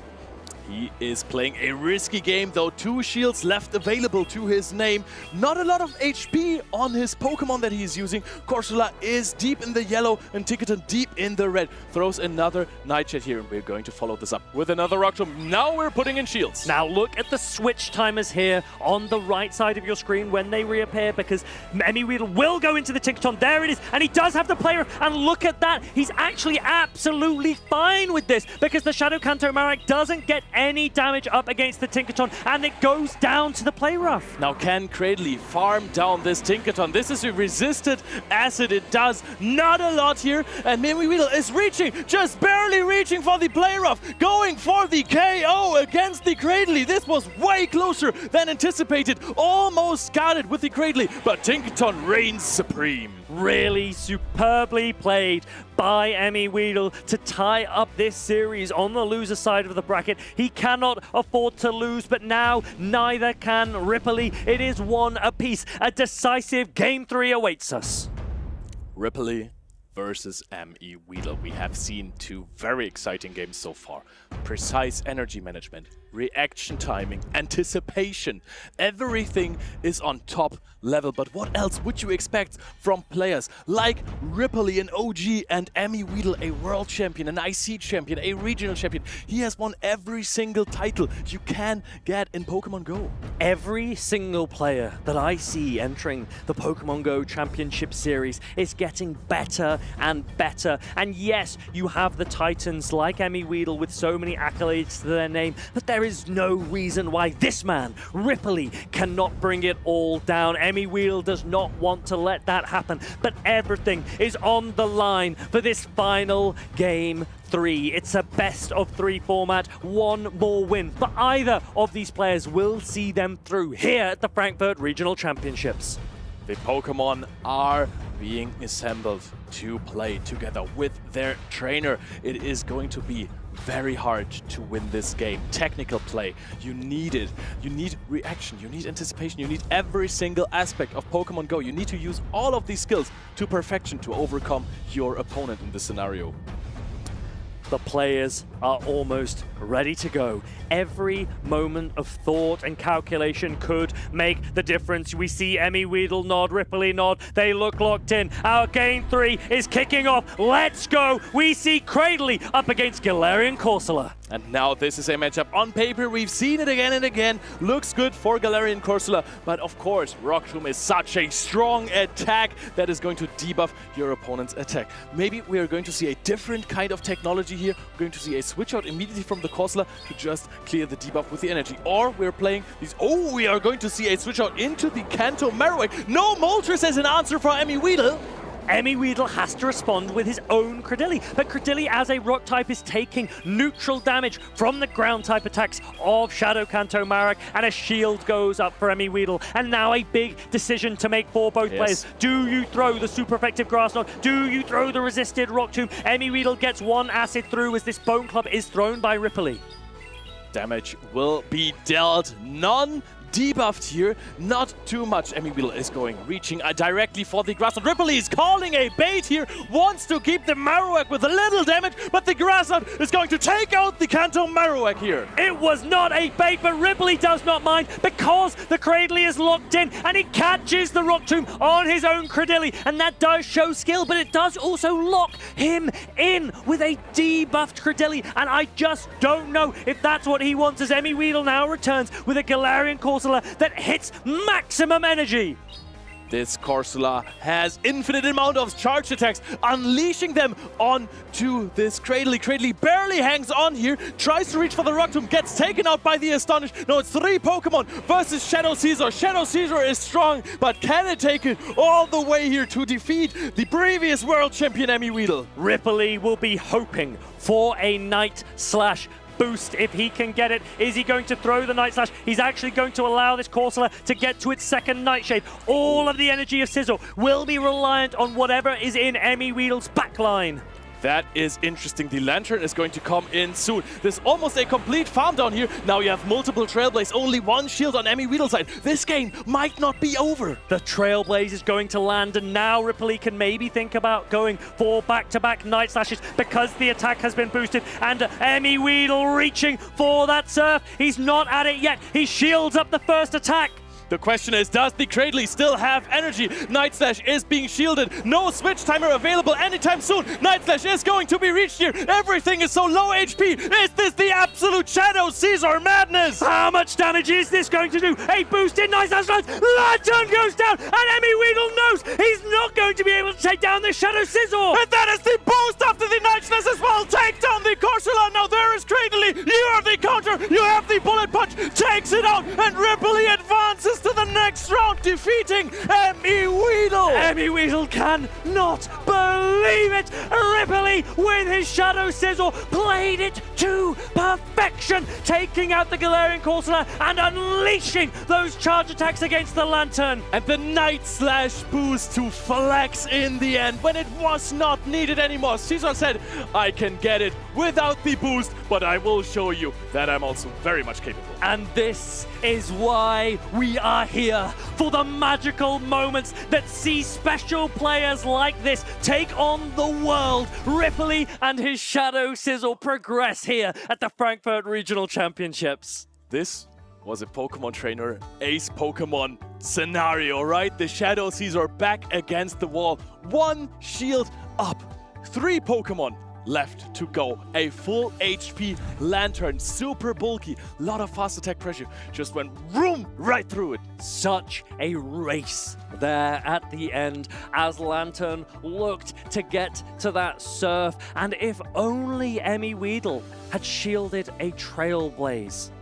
Because you almost know that a Trailblaze is going to be the first attack. It guarantees an attack boost to that Shadow Sizzle, and I completely understand that Emmy Weedle's thinking to himself, I would rather shield an attack after the boost has come, but the reality is that once he landed that Trailblaze, he no longer needed to throw another, and he could go for those 2 Night Slashes instead. Shadow Caesar, what a Pokemon. Trying to avoid the boosted Trailblaze that would have been thrown afterwards, but it did not help him. So much energy, 100% energy for this Caesar, absolutely maxed out. Look at this. Punching through this. Oh, this catch as well was absolutely insane, draining the last bit of energy, being the third shield on the side of Cradley. And we weren't sure at the time how much this catch would really help Ripley. It turns out that setting up Shadow Scizor with shields is everything that you need to do. Shadow Scizor is a shield-hungry Pokemon, and look at what can happen when you protect it. This was absolutely beautiful, and also playing to your win conditions. It was massive by Ripley. This is something that you can learn from to see, hey, it is not looking great right now, but if I find the niche win condition, my opponent doesn't have a lot of fast attack pressure for my Scizor later on anymore. If I give this 2 shields and a catch, I might be able to still pull it off. And Lantern, it double resists Bullet Punch. It is a water and electric type Pokemon, and that means it's not taking very much fast attack damage. Scizor does not care. Trailblaze boost. Bullet Punch is such a strong attack anyway, and then the back-to-back Night Slashes, getting the knockout. Bullet Punch then taking out the Corsola and the Cradilly. Scizor sweeps, and Ripley advances here in Frankfurt. I want to comment just again on what Alfie said yesterday in an interview with Lou. Said, the biggest surprise to me is the low usage of Shadow Scizor, because you could just see how strong Shadow Scizor is if you play it perfectly. Now, in the Play Pokemon Championship Series, we have seen multiple instances of perfect plays, and now we're going to show you one more. Here we are again, trainers, yet with another episode of Perfect Play. Here we highlight and break down some of the best plays made in the Championship Series. My name is Martijn Versteeg. You may also know me as 2024 Worlds finalist Inadequins. Let's talk about Beelzeboy, a competitor from India who had reached top 4 at 2024 Worlds. He made a return to the big stage in 2025. He pressured the opponents with Shadow Marowak, made waves with Lapras, and punched through the competition with Shadow Annihilate. The Pokemon Beelzeboy relied the most on, however, was Galarian Moltres. This is a legendary Pokemon that is only encountered on the Daily Adventure incense, and it was the key to overcoming the Grand Finals on Championship Sunday. His opponent was Paman, who had defeated Beelzeboy before on day 2. How do you overcome a fearsome opponent like that? The team of Paman doesn't answer Galarian Moltres quite well, and Beelzeboy exploits this weakness. His plan is to set up Galarian Moltres for an energy advantage. If he notices a lead matchup that will be favorable for Galarian Moltres, he just swaps it in immediately. This gives Galarian Moltres a head start on whatever Paman will bring in to answer it. We call this an energy advantage. Let's analyze how Beelzeboy utilizes this strategy under great pressure. The final battle for the title of World Champion. Beelzeboy leads his Lapras into the Galarian Corsola from Paman. This is not a lead he likes, so he swaps out into Galarian Moltres. This is a terrible matchup for Paman, so he's forced to switch out. His best answer is Cradilly, but this is a tricky position. Cradilly and Galarian Moltres usually plays equally fast to their first and second charge attacks, but now that Galarian Moltres is ahead, Paman needs to call the charge attack launched at Cradilly. A Brave Bird would inflict massive damage, but letting a fly go means that Cradilly may feint to fast attacks if Beelzeboy decides to use his protections on Galarian Moltres. This forces Paman to switch out, and it allows Beelzeboy to save his Galarian Moltres. Steelix tanks the energy from Galarian Corsola, so Galarian Moltres can then launch a Brave Bird into Lapras. Beelzeboy now has his own Lapras to close the game, and this secures him the 2025 World Championships title. If you ever heard players talk about energy advantage, this was the base of Beelzeboy's plan. A strategy well executed. Think you have what it takes to become a champion? Visit Pokemon.com/compete and start your road to victory.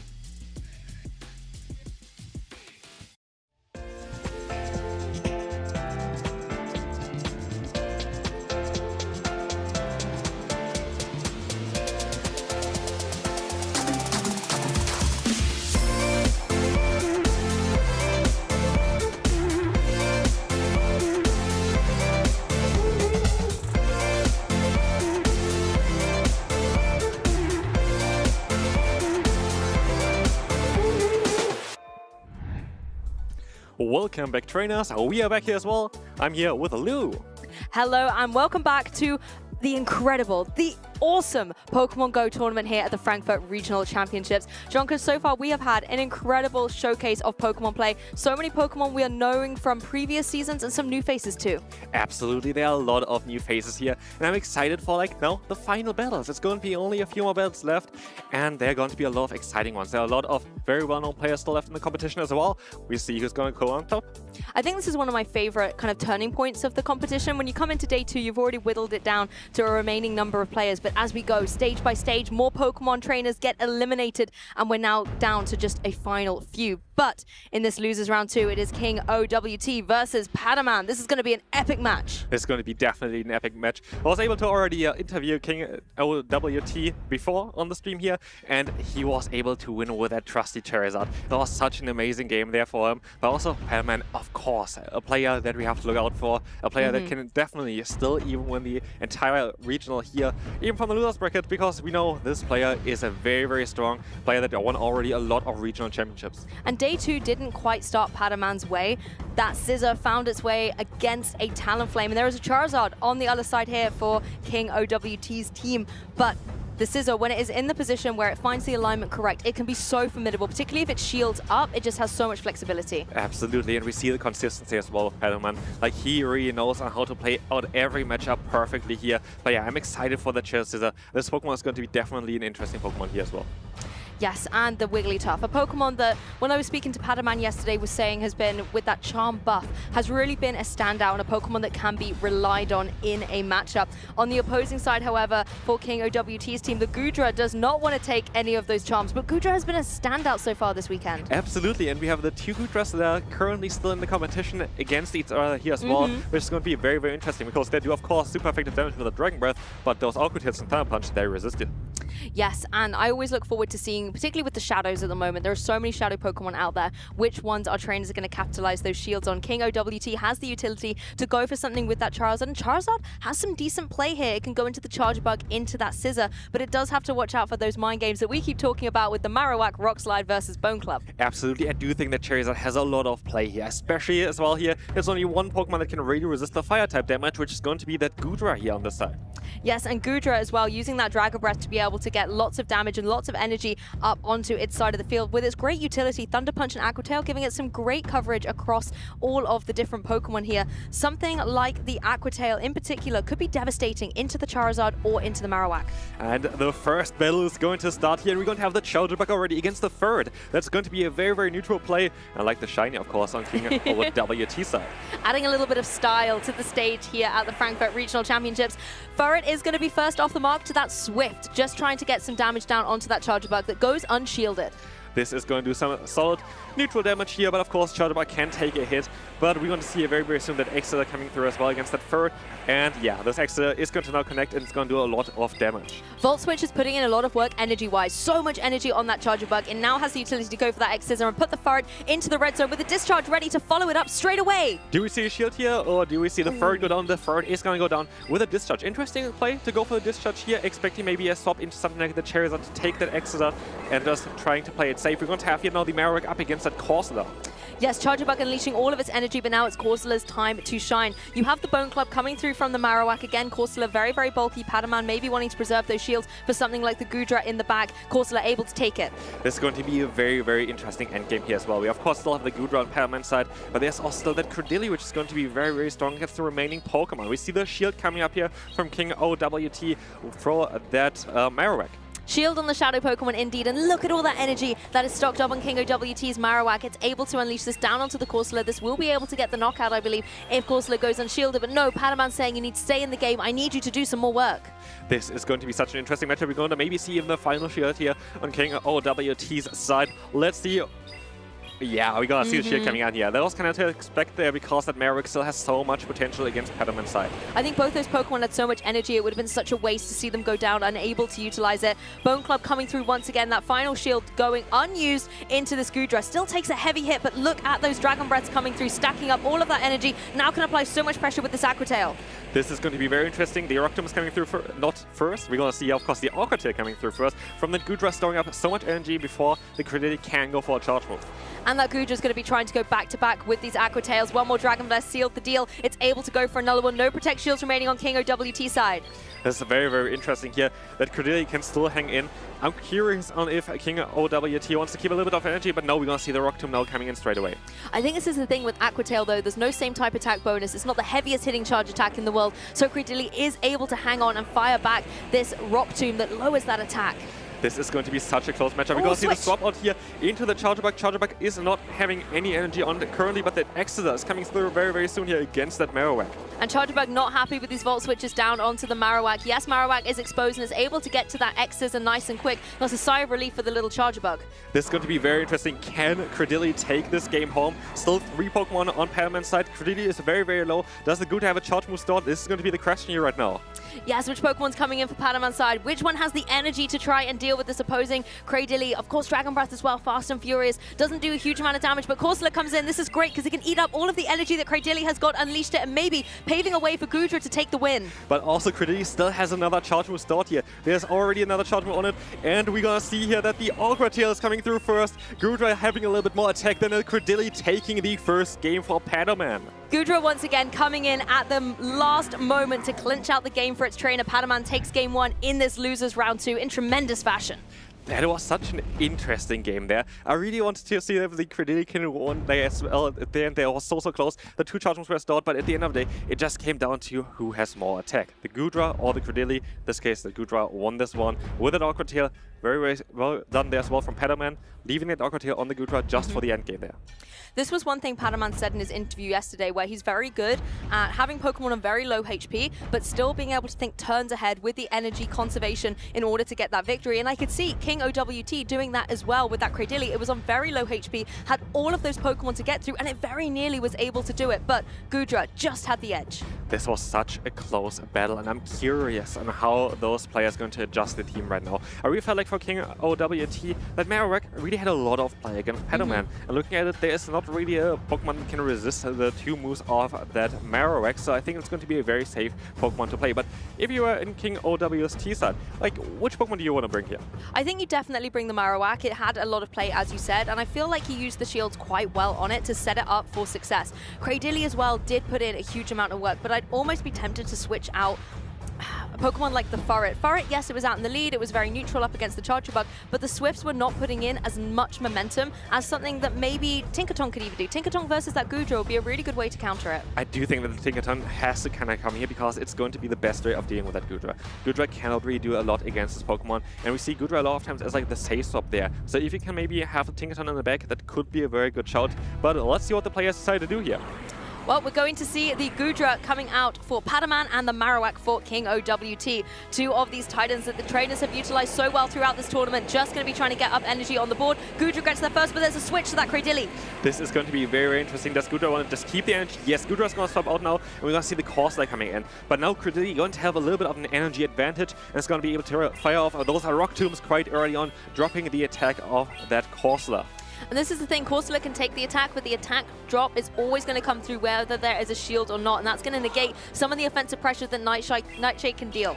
This is going to be very, very interesting. It's going to, now actually a no-shade coming out straight away from King OWT, just wants to play this matchup out like it is, and we see another Rock Tomb coming through, which is going to even drop that attack further off that Corsola. I think both of these trainers keep an eye on the clock as well, making sure that they're in a position to switch in a Pokemon to gain some momentum as soon as they have aligned. There's another attack drop onto this Corsola. It's really doing such minimal damage with these Astonishers.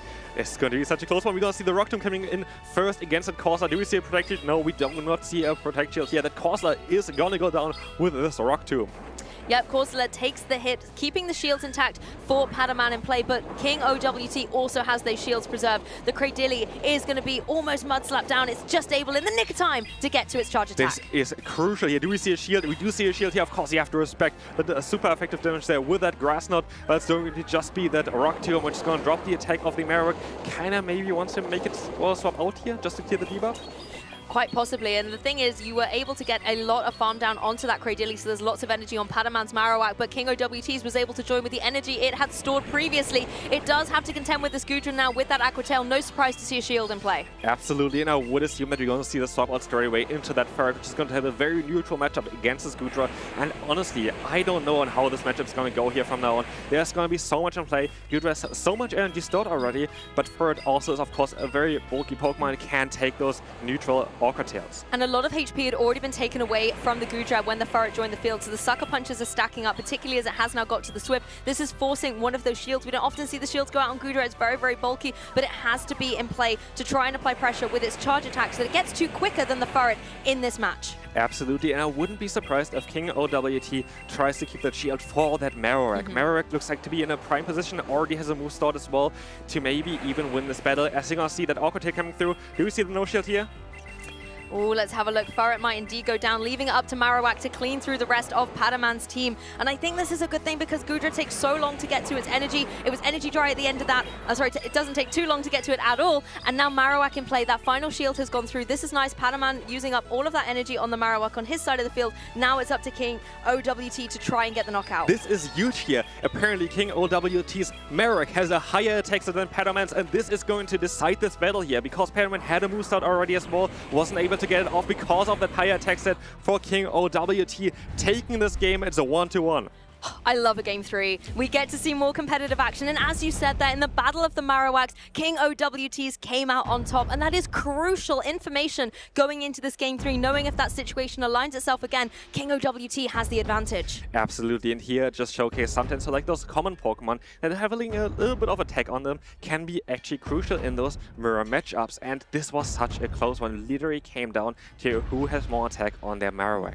And I love the Ferret in this game too. As I kind of said, maybe Game 1 I would have benched it for something like the Tinkaton, but the way that it was able to come in once the Gudra had been weakened up a little bit gave it a little bit more momentum. It could go for those Swifts, it could go for the Sucker Punches, and that, I think, really did set up the Marowak for success in the end. Absolutely, Ferret sponged up all those Aqua Tails, and while it didn't really get any KO there for King OWT, it did a job. It just wanted to get rid of the energy in order to put this Marowak into a prime position to sweep.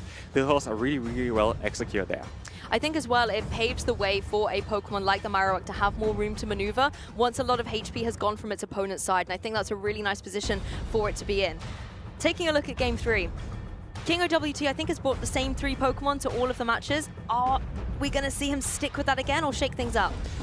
I think he maybe has to shake some things up because I do think that Paman recognizes this as well right now. And I think there's some Pokemon that could help Paman as well. We saw the Cordillea a lot of times as well. We saw the Ferret. I think something like Scissor could be very, very strong here. But King OWT has to kind of also predict this and see, and maybe we're going to see like maybe something with Cherries out there.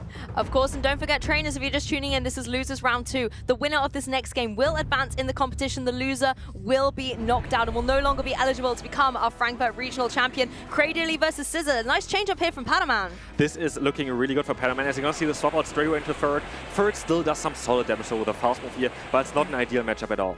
Both of the fast moves having an impact here as well. Those Sucker Punches connecting, the Bullet Punches connecting, doing a lot of damage, and now enabling this Night Slash into that opposing Ferret. Scissor is going to switch out, however, straight away Charger Bug joins the fray. Charger Bug is in a really good position here right now because it can take that Swift and it's going to have a lot of fast move pressure with a buffed Volt Switch this season. This is going to be very, very interesting. We're going to see the first Swift coming through here, but Ferret has already another one stored.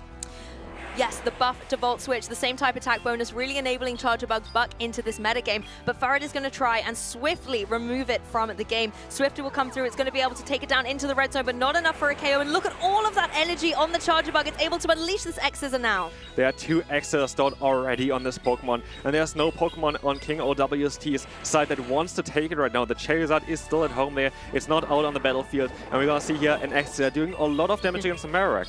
All aboard the Charger Bug bus, as they say, back-to-back charge attacks. X-Scissor finds its mark down onto that Marowak, does a significant amount of damage, but now Charger Bug has been put into retirement. Gudra out on the field, going for these Dragon Breaths, stacking up all of that energy, but the switch on King OWT's side, all that energy banked on the Gudra. Scissors back in the game. And this is exactly where you want to have your Scissor. This is the best matchup for it. We're going to see the Night Slash coming through, and we're actually going to see an undercharge a little bit as well from Paman's side because he wants to bank a little bit more energy afterwards. He knows he's going to have to invest a shield here, but he wants to really have those Night Tests stored for afterwards. Once again, as Paman said yesterday, thinking turns and turns ahead in order to set up the end game, and that's exactly what that undercharge is enabling the Scissor to do. We do see that drop come through, but the super effective bullet punch is cleaning up against this Cradilly and all of the energy on that Scissor side. This is looking really, really good for Paman. As you can see, no shield here from King OWT. I think he knows this game is gonna be over here. That Night Surge is nearly going to be able to knock it out, but one more fast move is all it takes to take down this Marowak. Paman is here. He is doing everything he can to become the Frankfurt Regional Champion, and he is one step closer to that dream. Oh my goodness, what a thriller of a set, Junkers. This was an epic match up there. Honestly, I really enjoyed as well, especially the last game there with Paman. Changing the team up a little bit, bringing that Scissor. The Scissor really was the Pokemon that decided the last battle there. It had so much potential against the Cradilly, did so well there, and I loved on how the undercharge really worked well. They ended up perfectly at a nice dash afterwards. I've loved the journey that Paman has taken the Scissor on throughout the Day 2 tournament. Right at the beginning of the day against Inadequins, Scissor had a really tough time against that Talonflame, constantly found the wrong alignment, but I think it got its redemption just now. As you mentioned, that perfect undercharge, enabling it to get that victory at the end. Absolutely, like the Scissor was so strong in this matchup. And honestly, I think the Goodra was really strong as well. It had so much potential with the charge through pressure that this Pokemon have. It's like so unique with the water and the electric typing. And the water typing, I think, really was the one of choice in this particular match. Those Aqua Tails not only were able to hit really fast, but applied a lot of pressure to that Shadow Marowak that was MVP, I think, for King OWT. Absolutely, the Marowak was really strong against Paman's side. It's still a wonder. There's going to be mostly a few more Marowaks to face for Paman in this competition here.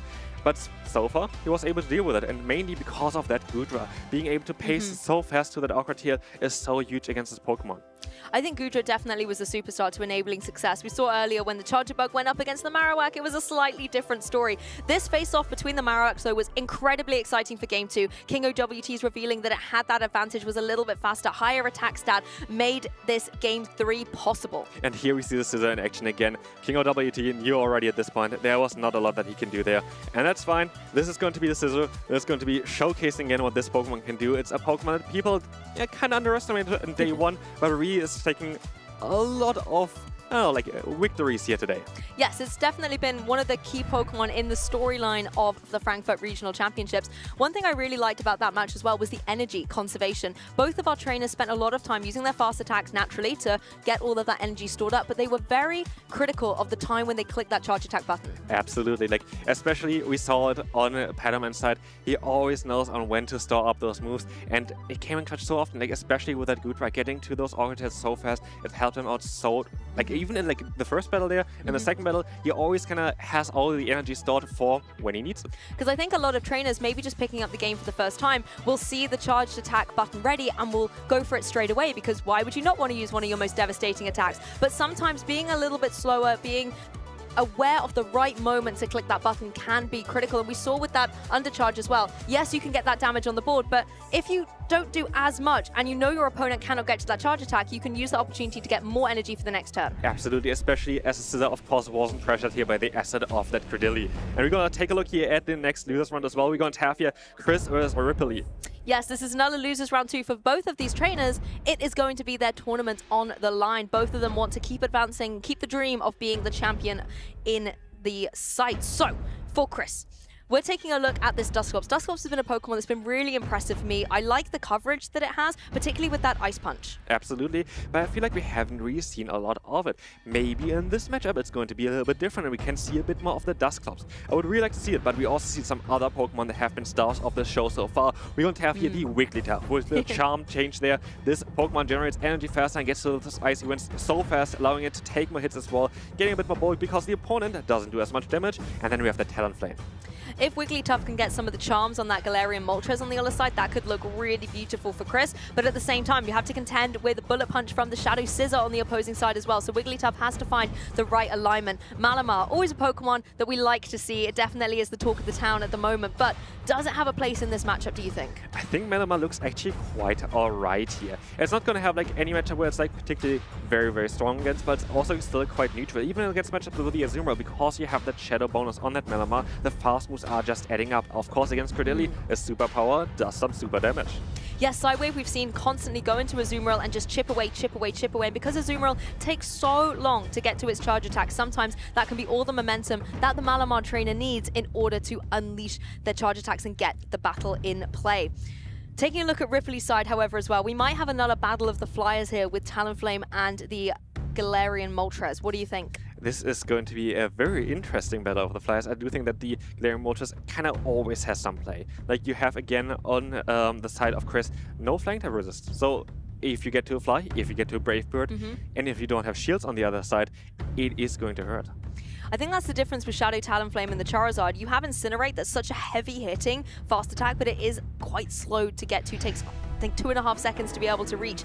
And you don't have access to something like the Blast Burn, but you can still hit hard with those flying type moves. Let's take a look at this match as we jump into it. It is my friend Malamar versus the Azumarill. This is such an interesting matchup because actually Malamar is quite alright in a two-shield scenario because you are going to have that fast move pressure. But do we see a swap here? I expected that we want to see a swap into the Charger Bug, which is going to be a better matchup. But what we see in the back as well is going to be that Talonflame here, where Azumarill kind of likes to go up against. Nice little Brave Charger Bug as well, staying in on the field against the Marowak, but it very quickly got to this X-Scissor and does do a huge amount of damage to Marowak in return. But Marowak is in the position with these Mud Slaps to farm up some energy and now can apply some pressure of its own. We're going to see the Rock Slide straight away, which is necessary in order to take down this Charger Bug, but we're going to see the shield coming up, and so quite a bit more energy is going to go to waste there. Chris preserving it, going for these Volt Switches. As you said, it's recently had a buff as well, so even though it's into a Marowak, it's giving the energy that Charger Bug needs in order to get to this X-Scissor. This is going to be a very close matchup, even though you have an Electric type against a Ground type Pokemon, just because of the part Bug typing on that Charger Bug. But we're going to see now, Charger Bug might be in range already to go down to this one Bone Club. I think this is okay, though. You don't necessarily want to utilize your final Pressure Seal, considering that you have two Shadow Pokemon in that backline for Chris. The Malamar now in play. The Foul Play is going to be able to connect onto the Marowak. But definitely for the Malamar, a problem is going to be that Azumarill. Azumarill is going to come in here again, and it's going to be able to take those moves. But we're going to see the swap out here now into the Talonflame, getting in at that free Incinerate, though. Let's have a look how much damage this Ice Beam is going to do to the Talonflame in the sky. Takes it down to about a third off. And now straight away, the bubbles. They're the critical thing that Azumarill is able to do to the Talonflame. But Fly in play, but not before another Ice Beam. You have to shield this to keep it in the game. This is going to be a very interesting matchup. We're likely going to see here either a swap or the shield on the Azumarill, because soon there's going to be that Fly, of course, coming through here on this Pokemon. But actually, we see the swap here into the Credilli, taking the damage for that Azumarill instead. And this Talonflame going for that Fly is going to be able to connect this down onto the opposing Cradilly, do a significant amount of damage, and back to back, able to go for it again. This Fly is going to do a lot of damage, but it's not going to be enough to knock it out, and we're going to see the undercharge here as well. It's a very, very interesting play. As we see this swap here, we're going to see the Malamar coming in, and Malamar has a lot of energy, has 2 charge moves stored, and is going to go up against that Azumarill here, but Azumarill has an Ice Beam already as well.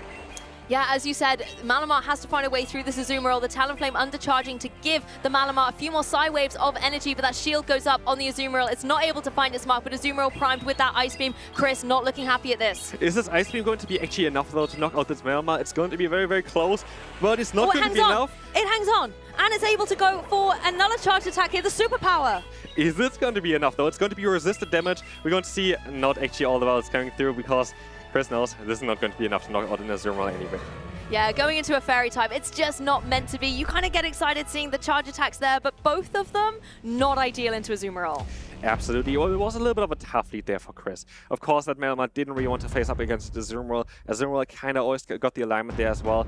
I'm curious if you're going to see another time the Malamar here. I think Malamar has a bit of, I don't know, a little bit of a weakness there, because we also have that Charger Bug, which has access to that X-Scissor. And the one X-Scissor, I think Malamar doesn't really enjoy that with the typing it has. Yeah, that's very true. You need to make sure Malamar is in a position where it is going to be able to thrive.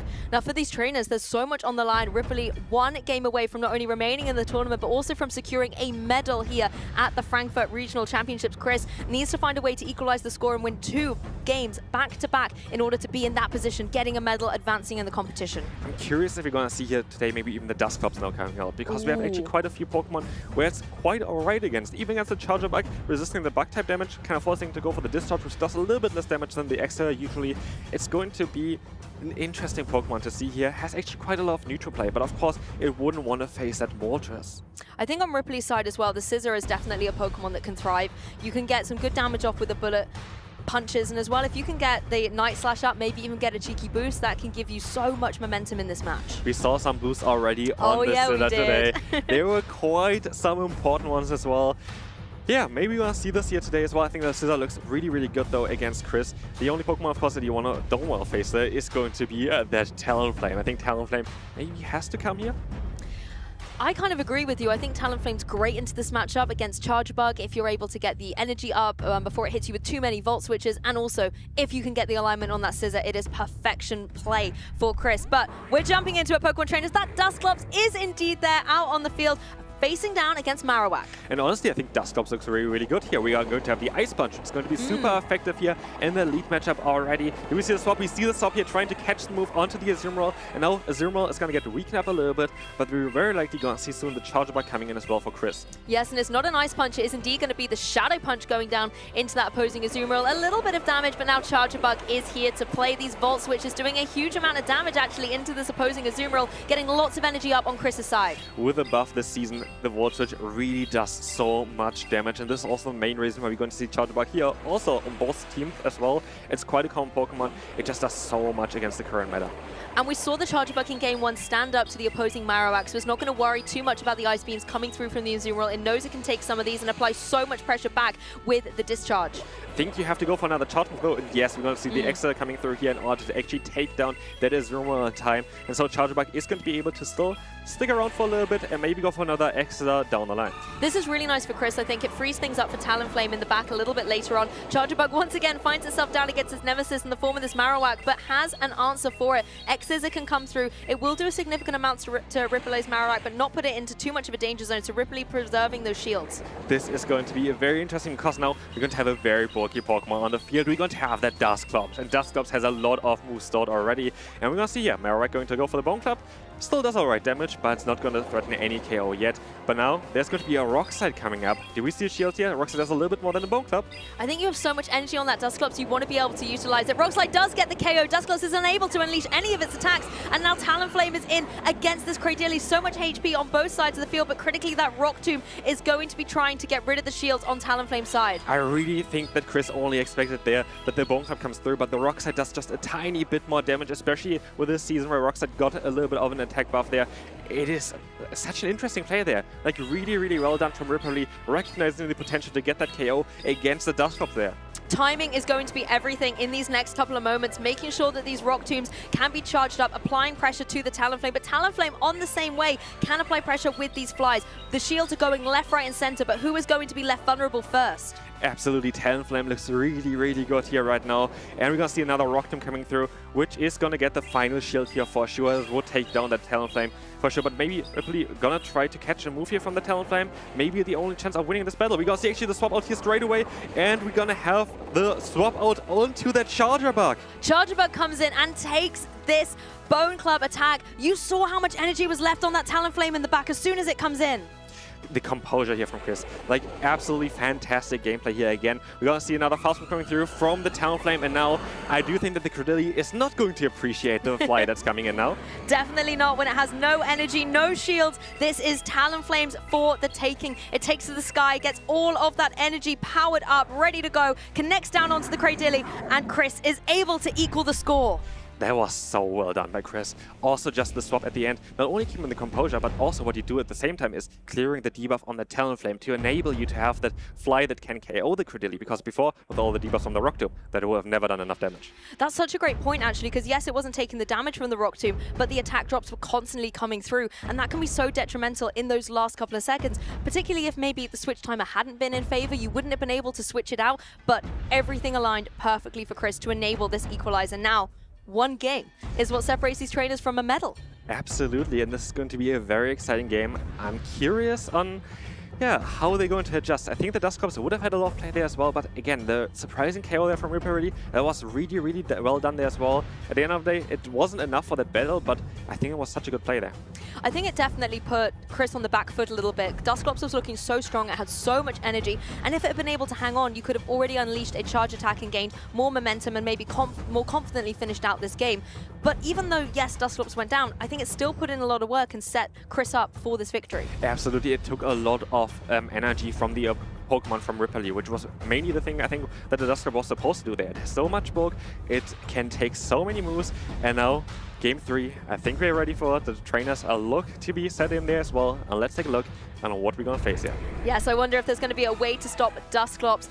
It's out front and center, facing down against the Azumarill. This is quite a neutral matchup here. We're going to have neutral damage, yeah, from both sides basically, but also with Shadow Punch coming in here as well. Every single time you go for a Shadow Punch, because we have 3 turn fast moves from each side basically, and the Azumarill gets the bubble through here.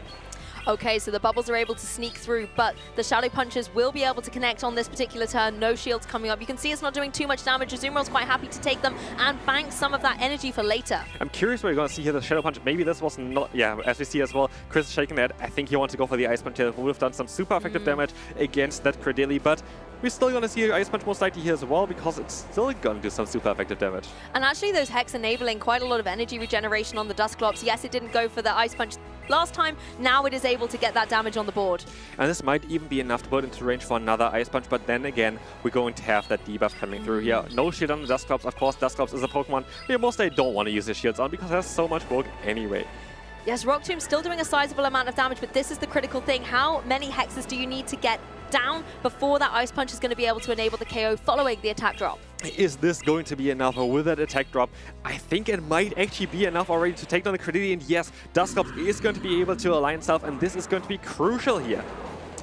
Well, let's have a look. Dusclops going once again for the Ice Punch. Would love to find its mark down onto this Marowak and remove it from play, but Ripley has that precious shield to utilize. This is going to be a very, very interesting matchup. Here we're going to see the full farm, of course, from that Marowak.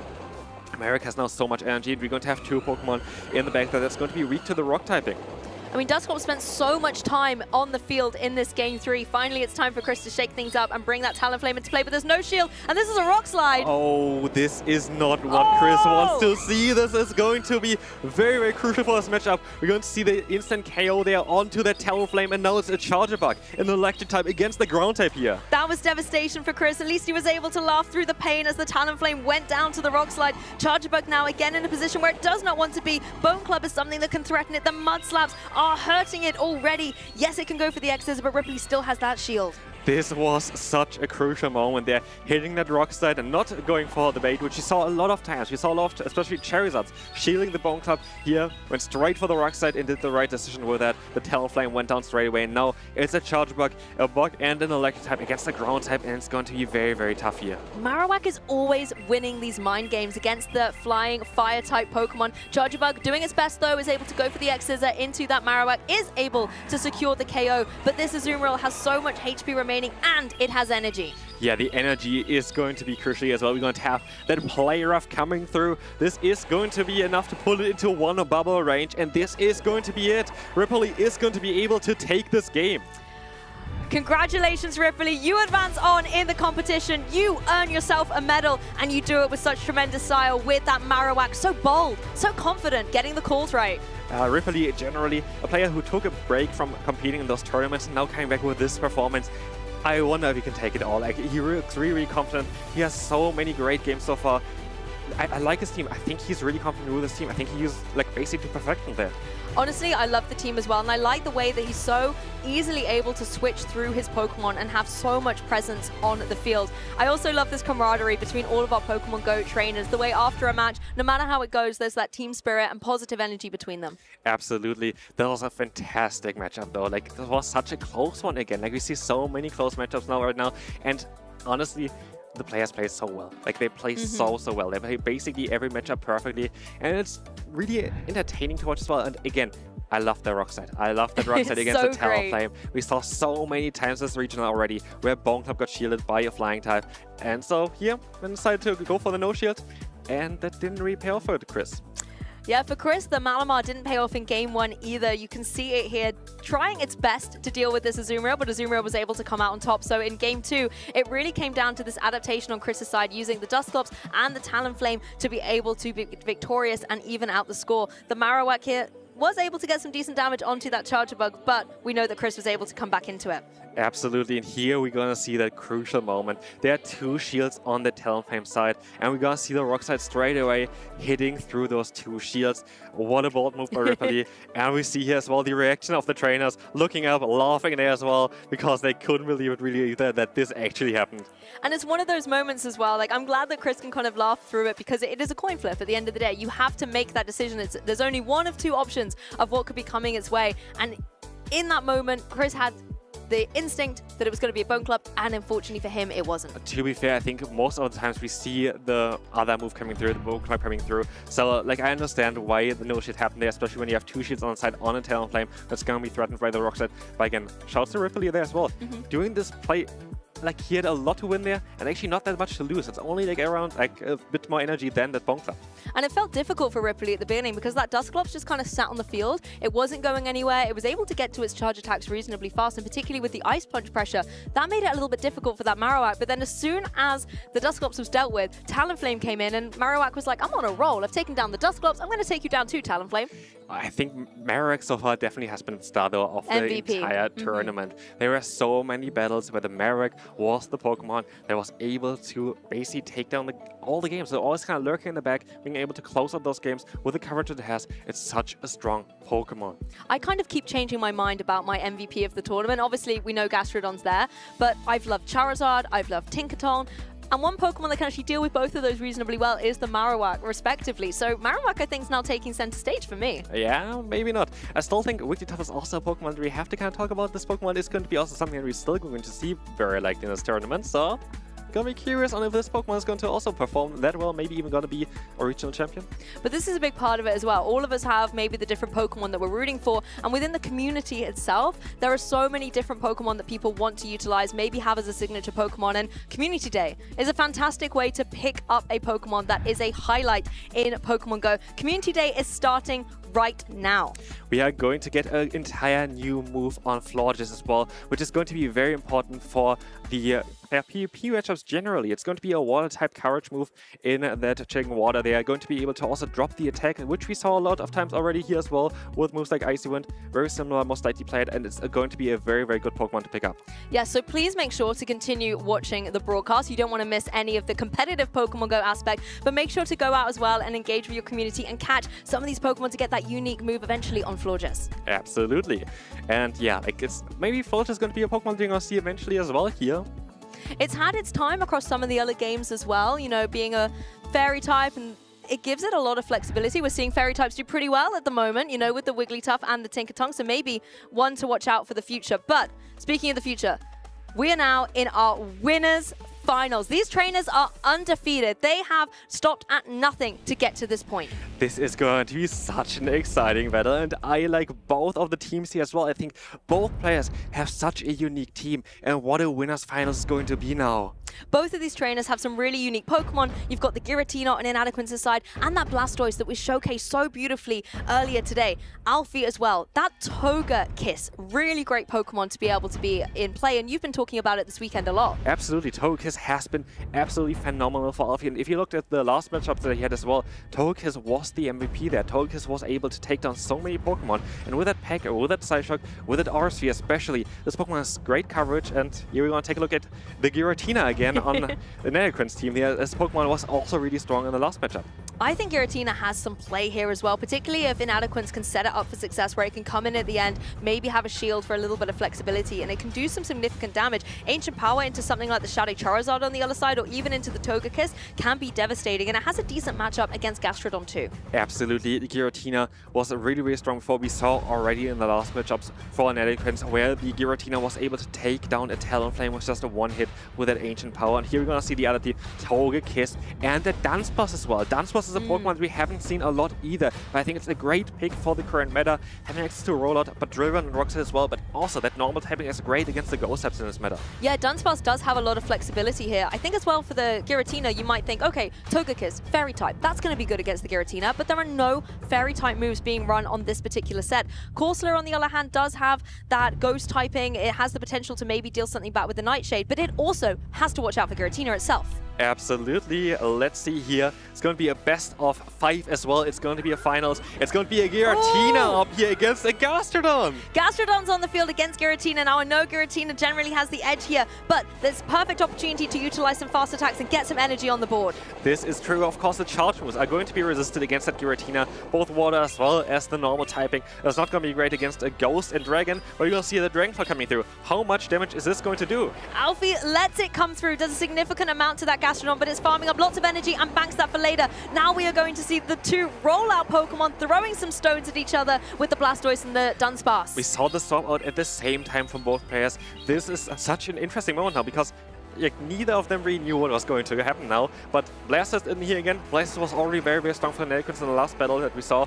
And here it's going to try to do the same again. And it can take a lot of these attacks from the Dunsparce reasonably well. The fact that this Blastoise is able to take a few attacks does give it a lot of flexibility and a lot of time to get to those powerful Hydro Cannons. It's actually, I think, with that last rollout, maybe at 2 of them already. I do think that this is also Inadequins' plan. I think he wants to hit another Hydro Cannon and then try to source the 1-4 afterwards. And as you can see here as well, the Drill Run is not going to be enough to knock out this Blastoise. But is this Hydro Cannon going to be enough? Oh, never mind. It's going to be the Skull Bash trying to boost the defense of this Blastoise. Just trying to get all the damage on the board it can. The Skull Rush secures the KO and the defense comes in as well. That'll give it a little bit of flexibility against these Astonishers, but it only can hang on for one more of them. But here we see as well where the defense buff there actually came in clutch. It was able to survive those fast moves and just get to this Hydro Cannon to get quite some significant damage against the Gastrodon. Blastoise goes down, but now Gastrodon is indeed on the field. It now has to face down against that Corsola that was able to fell the Blastoise previously. Nightshade will come through. Inadequins really holding on to these shields. Well, of course, against that Corsola here. But as you can see as well, we also see a swap straight away into the Gastrodon. And we're going to have Gastrodon against Gastrodon, and we have also the 2 different forms of it. It's the ultimate battle of the Gastrodons out there on the field. The shield goes up on Inadequins' side, not wanting the East Coast variant to fall it. Now we're going to see the Giratina come back into play. This Water Pulse, while it's resisted, actually still going to do some solid damage though. Like, Water Pulse is not a bad move at all. And also, of course, the same type as the Gastrodon, doing a little bit more there. And as you can see as well, the Giratina is quite low already. There's so much energy on that Giratina though, but Alfie has 2 shields to utilize as well, so there are 2 possibilities for this Corsola to hang on. However, we know that Ancient Power can sometimes get up to a few tricks. Absolutely. Do we see the tricks here? We do see the tricks, actually. And this is going to do a little bit more damage now with that Shadow Claw from that Giratina. And now it's down to Gastrodon against that Corsola. Oh, amazing to be able to see the boost come through, but the Giratina didn't have enough time left to utilize them. It's now going to come down to this Gastrodon facing down against the Corsola. Corsola utilizing that shield on Alfie's side. And this is going to be it. The Gastrodon is actually going to be able to win this battle here with a Water Pulse. Corsola will go down, and Inadequins is going to be able to secure the first battle here. Remember, this is winners finals. It's a best of 5, so there's still a long way to go. But the combination, the synergy of Giratina and Gastrodon was able to secure this Game 1 victory. A lot of Gastrodon action for sure in this first battle there. And yeah, I found it quite interesting because that Gastrodon matchup in the lead there against the Giratina, it's actually really good for that Giratina because the charge moves are all going to be resisted. And so, yeah, I think Giratina is a Pokemon that you mostly going to see quite often here against Alfie's team. The only Pokemon that can really deal with it is, I guess, like the Dunsparce, which can resist the fast move a bit more. But then again, like, basically all of the Pokemon have a bit of a weakness to the Giratina. I felt for the Dunsparce as well because it found its alignment against that Blastoise and it just wasn't able to really get a lot of damage down, particularly with the Blastoise raising its defenses. It just put Inadequins in such a strong position. I mean, there were boosts galore on there, the Giratina and the Blastoise. Absolutely, but definitely the Skull Bash play there helped Inadequins out a lot. Getting the Hydro Cannon off against Corsola really helped her to get this Pokemon a little bit lower, and Blastoise shows why it's here. Like, definitely a Pokemon that maybe some trainers kind of underestimated here before. What I really like is how he's brought it and shown that it's not kind of there to be cool, it's not there to be a gimmick, it's there to actually have a solid role within the team. And I really like the way that it's able to flexibly support maybe the more vulnerable Pokemon like the Giratina. Absolutely. Like, Blastoise was able to take so many hits there, especially like from the Dunsparce already. Like, the Drill Runs didn't do enough damage to really threaten it at all. 2 Drill Runs were not enough to knock it out, and maybe we're going to see a little bit more action of that Blastoise as well in the next game. Yes, and if Blastoise is coming, I think on Alfie's side, you're going to need to find a way through it. Maybe something like the Cradilly, having that Grass Knot, it could be a nice way to get some damage onto that water type. But Gastrodon front and center for Inadequins, one of his new favorite Pokemon, up against the Dunsparce. And we're gonna see the straight swap out again into the Gastrodon. What is happening here? Do we see a Body Slam coming through, or do we see just the Water Pulse? The Water Pulse, of course, going to be the harder hitting move. It's going to get shielded by Gastrodon. Trainers at home, which Gastrodon are you rooting for? Gastrodon in Inadequins side is going to be able to connect down into the one on Alfie's. That shield was up in play. It can now get all of this energy up against the Blastoise, but it can't really do too much to it. It really can't do too much to it. Of course, you resist the rollout from the Blastoise, but the Body Slam here is just not really doing a lot of damage against Blastoise. So maybe even you kind of want to try to get out of this matchup again? I'm not too sure. I feel like both of these Pokemon going for their fast attacks are just there to get lots and lots of energy on the board. Gastrodon maybe trying to capitalize on this, putting it down into the yellow zone with that Body Slam, but now Blastoise is in a position where Gastrodon is vulnerable. And we're going to see another Skull Bash, but we're going to see the shield come up this time around. There's going to be a lot of energy that's going to go into this shield. A lot of energy used, but that defense boost has come into play. But that said, the Mud Slaps are still stacking up. Blastoise has the utility to go for this Hydro Cannon. There are no shields remaining on Alfie's side. Gastrodon has no choice but to take the attack. I think Gastrodon is still bulky enough to take this attack. Yes, of course. And we're going to see now that there is still the Water Pulse on it. So it's 1 HP here. It was able to farm it down. The other Gastrodon comes in and Water Pulse is able to be unleashed. This Gastrodon is holding on with everything it's got. This is doing a lot of damage here, though. And we're going to see... which Pokemon do we go see, actually? We're going to see the Credillion, and we're going to have the Scizor straight away against it. And also, the Dunsparce is not too great with it because we see 2 shields on the Scizor for Inadequins. Oh, that's the thing. I love the Credillion going down against the Gastrodon, but then Scizor comes in with the bullet punches, and now things are looking a little bit difficult for Alfie. There are no shields on that side of the field. Scizor is going for this Trailblaze. Yes, it does a huge amount of damage, but also gets that attack boost. This is a guaranteed boost, and it's going to help out so much. And we see already, Alfie is not even going to go for any charge move anymore. He knows that Scizor is going to be too tough to take down, and again, it's a great team call from Inadequins. Being able to keep the Scizor in the back there with those 2 shields was crucial to win this matchup here. So much energy on Inadequins' side, able to go 2-0 so far in this best of 5. One more game, and Inadequins will be advancing into our grand finals. Do we see the Togekiss? Togekiss would have some options, at least against that Gastrodon on the Inadequins side, which we saw already twice at this point. I do think it's kind of struggling against most of the other Pokemon here on the team. I think that's the thing. Yes, it's great against the Gastrodon, but we've seen how devastating that Scizor can be. And if those bullet punches are landing onto the Togekiss, it's going to give it really difficult room to maneuver. Yes, there's Aura Sphere, I guess, but other than that, I don't know what Togekiss is doing. Yeah, and also in the Blasters again, the rollout is going to do some super effective damage. We're going to have the Hydro Cannon, which is just going to do some neutral damage, but it's going to add up on it. So I'm curious if we're going to see it. I doubt it we're going to see it. Even though it's such a cool Pokemon, but I don't know, which Pokemon would you bring if you're Alfie? I like Alfie's selection. I just think the alignment is what is giving him the disadvantage. The Dunsparce, for example, using that Drill Run into the Giratina would be really, like, it would just be nice to get some damage down. But also, you need to find a way to get through that Scizor, and that's what I'm really struggling with. Maybe Charizard. Charizard could be the play. Let's go Charizard. Maybe Charizard. Charizard has been the play for a lot of players so far this tournament.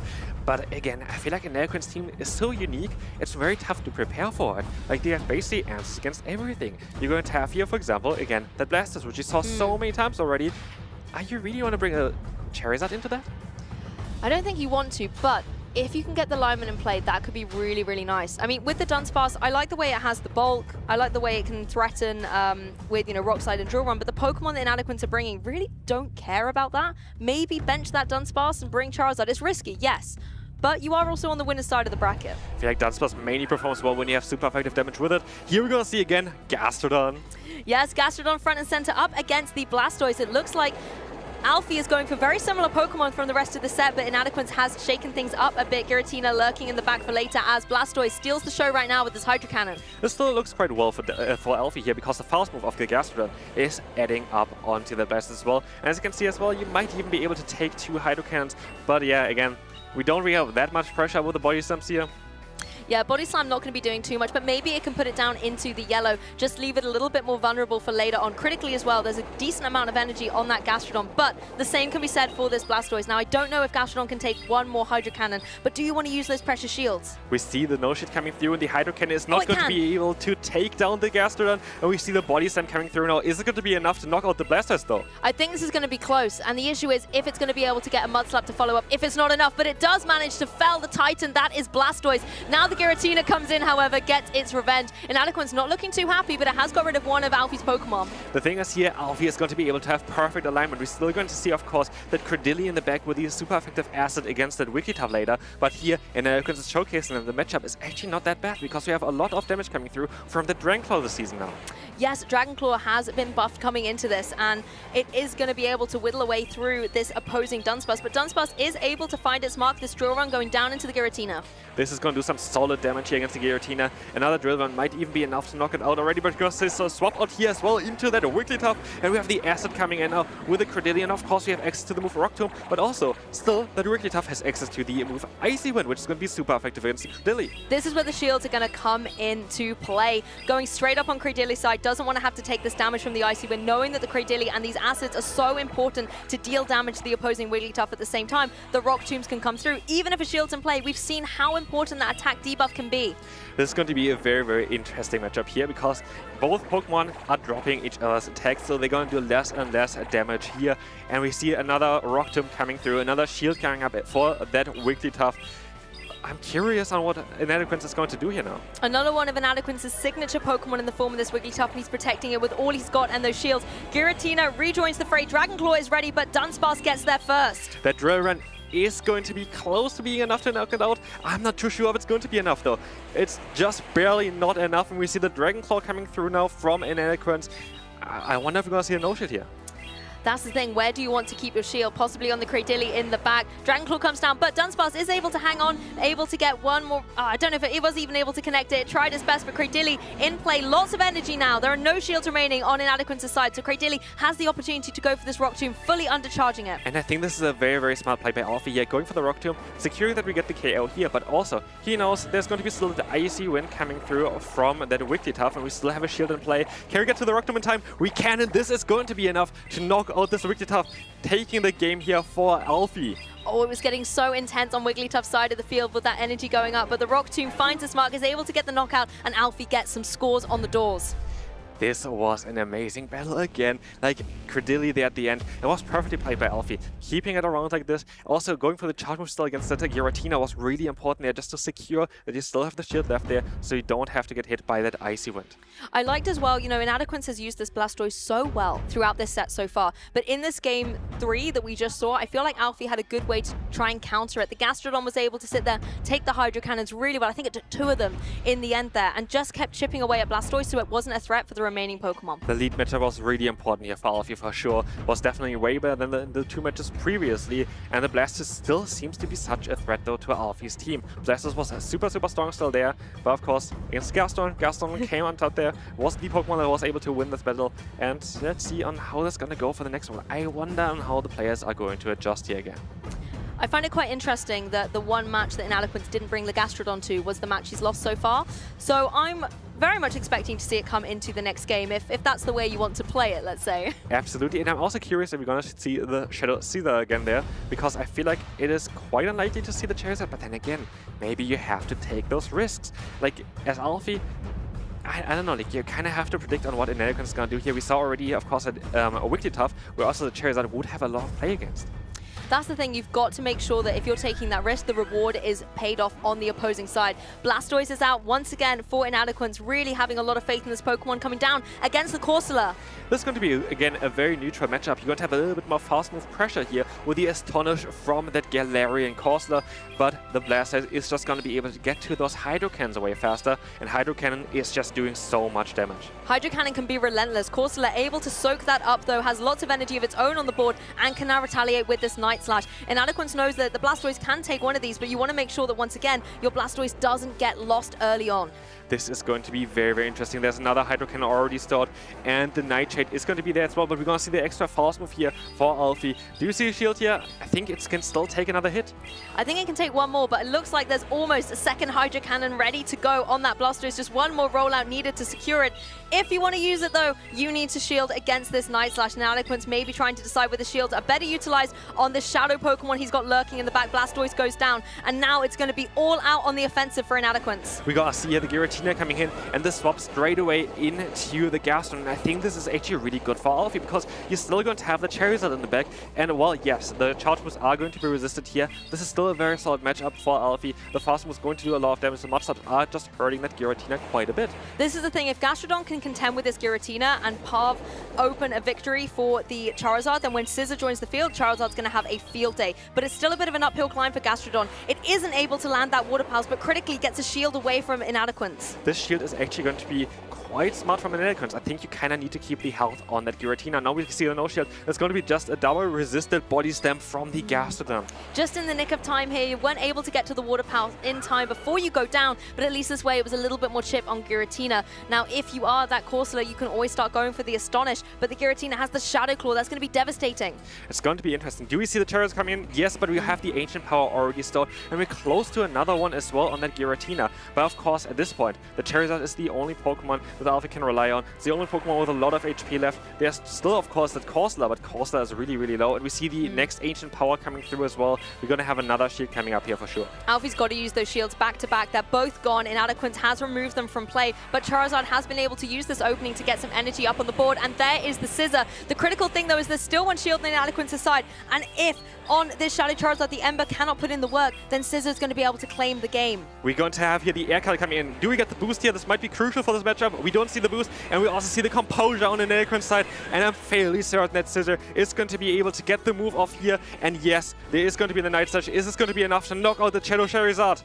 Is Inadequins going to be able to advance into our grand finals here at the Frankfurt Regional Championships? Yes, he is! Our first finalist, Inadequins! That was so well played. The Scissor was so strong there at the end. But also, I really enjoyed the Charizard play there. I think it was the right choice to bring this Pokemon at the end of the day. Actually, the Pokemon which really sealed the game there was that Giratina from Inadequins. The signature Pokemon coming in clutch here again, putting him into the grand finals. I mean, that's one of the beautiful things that you get to see about Pokemon. This is a Pokemon that Inadequins has trusted time and time again, and it has never let him down, and today is no different. Absolutely. The Ancient Power coverage on this Pokemon helps within the meta so much, because you have, of course, all those flying type Pokemon, and especially something like a Charizard doesn't really appreciate it. But I fully agree with you as well. I like the Charizard coming in there. It was a little bit risky, and when you saw the Scissor on the other side, you were almost thinking, oh, this is great, he's got the call correct. But Inadequins was able to be so flexible with that Giratina that it just meant that Charizard wasn't able to get into the position it wanted to be.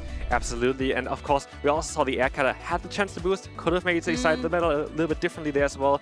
It's always kind of interesting with the Charizard there. It has a lot of potential, but of course, also that weakness and also not that much bulk. But we're going to see, again, Gastrodon going for the charge moves. Gastrodon going to be able to take this battle home here with that Water Pulse. I mean, this Pokemon was on 25% of our Day 2 teams for a reason. It was fantastic to see them both show down against each other, but also we had some intense moments like this with the Bullet Seeds going down into the Cradilly, giving Inadequins such an advantage in that game too.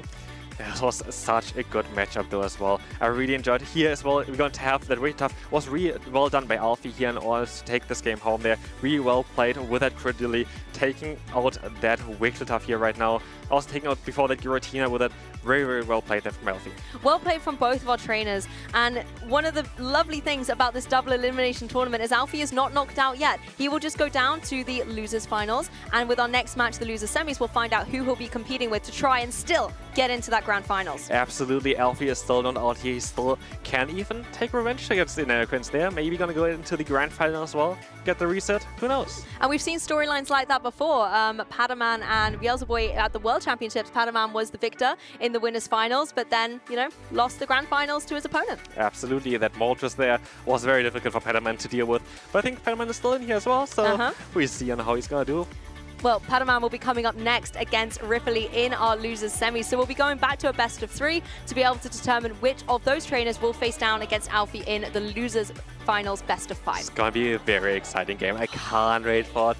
Paman, of course, a player that has already won so many tournaments, has been so good as well in the World Championship. He really wants to have this title here as well. And already in the losers bracket, but he can definitely still get into the grand finals here. We're going to see the trainers already on the screen. And again, we're going to have a quite interesting team for Paman, in my opinion. Again, also that Wigglytuff, which is, I think, a very, very strong Pokemon in this format. Yes, Wigglytuff definitely has a lot of prowess with that charm, having got the boost. And if it can go into something like that Shadow Moltres, it can be in such a prime position. But as we've seen before as well, if it aligns with something like a bullet punching Scissor, then it can be devastation. Taking a look at Padaman's team, which Pokemon do you think he absolutely has to bring?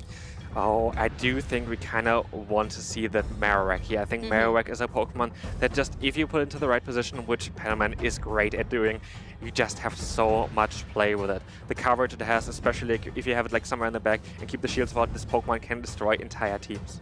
I think we've seen as well how well versed Paman is with that Shadow Marowak, and he's able to utilize it so well in matches, putting the shields in the right place, getting the right calls with Bone Club or Rock Slide, and it's going to be a showcase to behold if he's able to pull that off again in this losers semis. I'm also curious about the Shadow Scissor. Like, we saw a lot of times where this Pokemon was able to take home matches. It's like a Pokemon that, if you have it in the right matchup, you completely can sweep games as well because of the damage output of this Pokemon. Yes, and the Goodra, again a Pokemon we have championed a lot behind the desk here. Dragon Breath being so good at getting all that energy up to give the versatility to the charge attack moves in the back. And I think as well, if you're able to get some Aqua Tails down onto the Marowak on the opposing side, that could be beneficial. We see here the Moltres, of course, on that side here from Ripley as well. A Pokemon that Paman doesn't really like too much, I think. But it's going to be a Pokemon that maybe doesn't even have as much play against Paman's team, because Paman has a lot of coverage against those flying type Pokemon. But again, here we see also the Shadow Scissor. Yes, and Shadow Scissor we have seen before have really great positioning into a match. One other thing that I like to see is the Charger Bug. Charger Bug with this Volt Switch that's also had a buff can be really devastating into any potential flyers. But if we take a look at Padaman's side, there's not a lot in the sky. Yeah, there is not a lot in the sky, for sure. I'm curious though on what the player's going to run here. They are going to be... It's going to be very, very interesting. I think the Goodra is such a good Pokemon here as well. Again, like the coverage this Pokemon has. I'm just curious, like the Aqua Tail has been so great for this Pokemon against the Marowak. It's like Paman's main way of dealing with this Pokemon, because otherwise Marowak can be quite strong against this team. I'm looking forward to seeing which of these trainers is going to be able to advance into the losers finals. Remember, the one who is not victorious here will be knocked out of the competition, so there's still so much to play for. They've made it so far through day 1, through day 2, but now there's just a few more matches to go before we will find out who our champion will be at the end of the day. And we're also going to see here again the 2 Charger Bug. Honestly, this is a Pokemon that we've seen quite often already. It's a Pokemon that is surprisingly, at least for some players, quite high up here, but I think it's such a good Pokemon. It has been proven why it's here. It is really, really good as well, even against the Scissor, being able to resist the fast moves, which is like kind of what you really want to have here. It's going to be interesting to see what the players are going to decide here. You know, a Pokemon I worry about is the Azumarill a little bit. It has some good potential, but at the same time, you don't want to get hit by something like the Volt Switch coming through from the Charger Bug. That can put you into a difficult spot, as well as the Scissor. It's going to be the Goodra for Paman, however, and the Scissor coming out for Ripley. That's going to be interesting here, because Goodra is going to be able to pace a little bit faster to the charge moves, so the Aqua Tail is going to come through before the Scissor can do anything. And we see the No Shield immediately here. The Scissor wants to take this Aqua Tail. I guess it doesn't really want to take it, but it has to take it now. Does take a huge amount of damage there for its troubles, but look at all the energy that the Scissor is able to rank up. Night Slash is going to come through. Paman has the decision about whether you want to shield it, but critically as well, the boost that could come through on the Scissor could be huge. Night Slash unable to connect, and no buff coming through. We're going to see another Charge Move coming through here. It's going to be, of course, that Aqua Tail from the Goodra. We're going to see another No Shield on that Scissor. Scissor is going to take it, and it's going to go down from that. Which Pokemon do you see coming in next? Is going to be that Credilli, but also very good for Ripley, though, is that we don't see the Credilli up against the Scissor. Scissor is going to be locked into this matchup here and takes a lot of damage from the fast move and also the charge move here from this Marowak. Scissor was able to get one cheeky bullet punch down onto that opposing Cradilly, but now it's facing down against this Marowak. So much energy up on Scissor's side, though. It now has the opportunity to utilize this, force some shields to come through from Ripley. We see here the shield coming in immediately against that Trailblaze. And can we see the full farm down here for that Marowak in time? No, I think there's still going to be a Night Slash coming through first. And so we're going to see here another shield coming up for that Marowak, being able to still keep some energy though for matchups later on. And the attack rose up on that Scissor as well. So if this had connected, I mean, it would have got the KO anyway, but those extra couple of bullet points that got through puts it into a great position. Here we're going to see again another Bone Club coming through. It's not doing that much, but it's just doing a tiny bit. And this is all that you kind of need against Corsola, because 2 Rock Tombs or 2 Grass Knots are usually not enough. But with that extra damage here right now, this might be crucial for this game. Well, Rock Tomb is going to connect. No more shields left on Padaman's side. Defensively, he has left his Pokemon vulnerable to these last couple of turns. Rock Tomb taking it down into the yellow. And now Goodra trying its best with the last HP that it's got to get this Aqua Tail down onto Cradily. No shield on that side either. This is going to be very, very interesting because maybe we see an asset down here from that Cradily. This would leave it with a lot of energy to throw up against this incoming Corsair later on. So much energy across both of these Pokemon. Cradily going to be vulnerable to the Aqua Tail, and this is what we've seen time and time again this weekend. Goodra using its versatility in its charge attacks to be able to apply so much pressure, but it goes down to the Marowak. This was such a huge play here. Basically getting rid of that Goodra with a one Mud Step there, and now it depends on who wins the CMP die. It's going to be here that Cradily coming through with a charge move. This is going to be most likely enough to knock out this Corsair, or is it? What were the last couple of turns of this match? Let's see if Grassnod is going to be able to get the KO. Corsair goes down. Ripley takes game 1. Whew! Every single turn there, the Pokemon were at such low HP. It was like one fast attack KO, oh, another fast attack, another KO. This was so well done by Ripley. Being able to win there at the end just because he had the higher attack stat, being able to get the move off before that Corsair was crucial there. Both Pokemon had the moves stored already, but the Cradily was able to throw it. The Corsair went down. What an intense endgame. Both these trainers showcasing such great preservation of their HP, making sure that they were keeping an eye consistently on those switch timers, trying to make sure that they gained the advantage. But Paman, I feel like, lost the shields earlier on than Ripley, and that just gave him a little bit of a disadvantage. Absolutely true, and I'm curious now on what we're gonna see next. I feel like the Goodra was actually really, really strong there. Agreed. But Ripley did really well at getting rid of it later on with that Mud Step. Like this last second there, like you saw already, like Marowak basically had no HP left, but even if you have a tiny bit of HP left on this Pokemon, still sometimes this one Mud Step is all it takes to knock out a Pokemon. Goodra was really putting in a lot of work, and it was great to see its flexibility so well demonstrated. But again, Marowak is just reigning supreme here in Frankfurt, and Ripley was able to pilot it so beautifully in this game. Remember, we are back to being in a best of 3, so Ripley is one game away from advancing into the losers finals. Absolutely, it's going to be huge for him, especially he took a break from competing and now is back, and look at how strong he is. Like, this is going to be such a crucial matchup again. Paman here needs to win this one, like really needs to win this one, and I wonder which Pokemon he wants to bring. I think this was actually a really good shout though. I would almost really like to see the Wigglytuff come in here just to be able to showcase how prevalent Charm can be, but there's just too many issues on the other side with something like the Scissor. The issue is, if you're Ripley, could you maybe shake things up? You've got the 1 game advantage right now. Could you bring that Galarian Moltres? I feel like maybe this could be a choice there, but again, we saw the Goodra. I think the Goodra has to come back again. Has also access to the Thunder Punches. This is like where Goodra is, for example, a little bit different compared to the Shadow Dragonair, which we saw before from Stone Collection. It has the coverage for those flying type Pokemon. Well, let's jump straight into this match. It's going to be Goodra once again front and center for Paman versus the Marowak on Ripley's side. Dragon Breath is going to be stacking up lots of beautiful energy, and taking a look at the backline, you're going to need those Thunder Punches. Absolutely, there is going to be that Moltres, and that is going to be very, very interesting. We have, of course, again, no flying type resist on Paman's side, so if you get to the charge moves there, if you get to the fly, if you're going to get to the Brave Bird, it is going to be definitely a bit difficult to take those hits. That was a huge hit that the Marowak had to take as well, but it's there in order to enable the shields to go up onto this Scizor. Aqua Trail not going to be able to find its mark, and Scizor trying to get as much energy on the board as it can, but now we got a mirror on our hands. It's going to be Scizor against Scizor, and we're going to have now a Night Slash coming through, which is going to get shielded straight away by Paman. I'm curious, we have still the boost chance here as well for the Night Slash. Maybe we're going to see it here from one of them. Not on this occasion, but there's going to be some more to come. Night Slash now on Paman's side, once again shielded on Ripley. Both of these guys playing from the same book.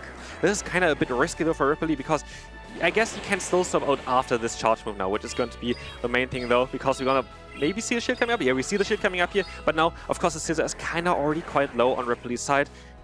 Maybe the Scissor can't be able to find out, but actually, we saw here that they stored up the move, and this is going to be enough to knock out the Scissor. Very well done by Ripley there. Once again, it's another Marowak surprise. It's able to connect into that Bone Club and fell the Scissor. Paman down a Pokemon, and that Goodra is not looking particularly fresh either.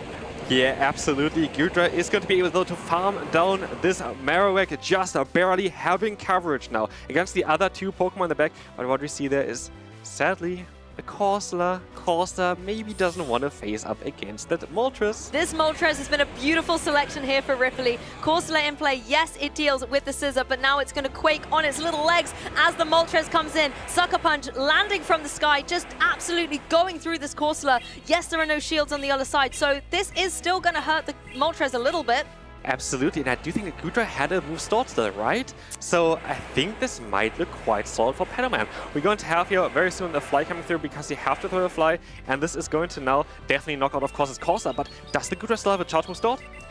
Oh, that's a really, really good question. The fly is going to be able to connect down onto Corsola, but Gudra, when it comes back in, how's the energy? It's at the Aqua Tail! This is going to be enough to knock out this Moltres, and what we're going to get here is a game number 3. I love a game number 3. I love watching Ripley. I love watching Paman, and it's going to be an epic decider in our losers semis here. Absolutely fantastically played from Paman there again. Adjusted a little bit the team there, but also, again, Gudra seems to be such a good Pokemon. Like, Gudra has like the courage that you need, and again, especially that Aqua Tail, getting there so fast was so crucial for him. Gudra was great, really outstanding in that particular match, but I want to dissect a little bit more what was going on between the two scissors there. Yeah, there was a very interesting matchup because the scissor on Ripley's side already did a little bit of damage before there. It just wasn't able to survive those bullet punches, even though, of course, it's a resisted damage. Shadow Scissor isn't known for doing a lot, isn't known for taking a lot of damage, but is known for doing a lot of damage. And if two Pokemon are doing a lot of damage against each other, like, you even go down if the moves are resisted. We see a lot of mirrors sometimes in Pokemon Go, but a Shadow Scissor mirror is not one that I've necessarily seen before, but it was great to be able to see that unfold and making sure that the trainers were getting the shields down. I think that was critical towards the end, particularly for Paman. But also you always have, of course, the option to get the boost from that Night Slash. If this would have happened, maybe the matchup would have went a little bit differently as well. It's always a chance there. That's also where Shadow Scissor can really shine in matchups where you maybe even don't really want to have it in. I wonder if we're going to see the Wigglytuff this turn, because Ripley did bring that Galarian Moltres and it did apply so much pressure into something like the Corsola. So could Wigglytuff and its charming energy be brought into this field? But then again, is Ripley going to bring the Moltres?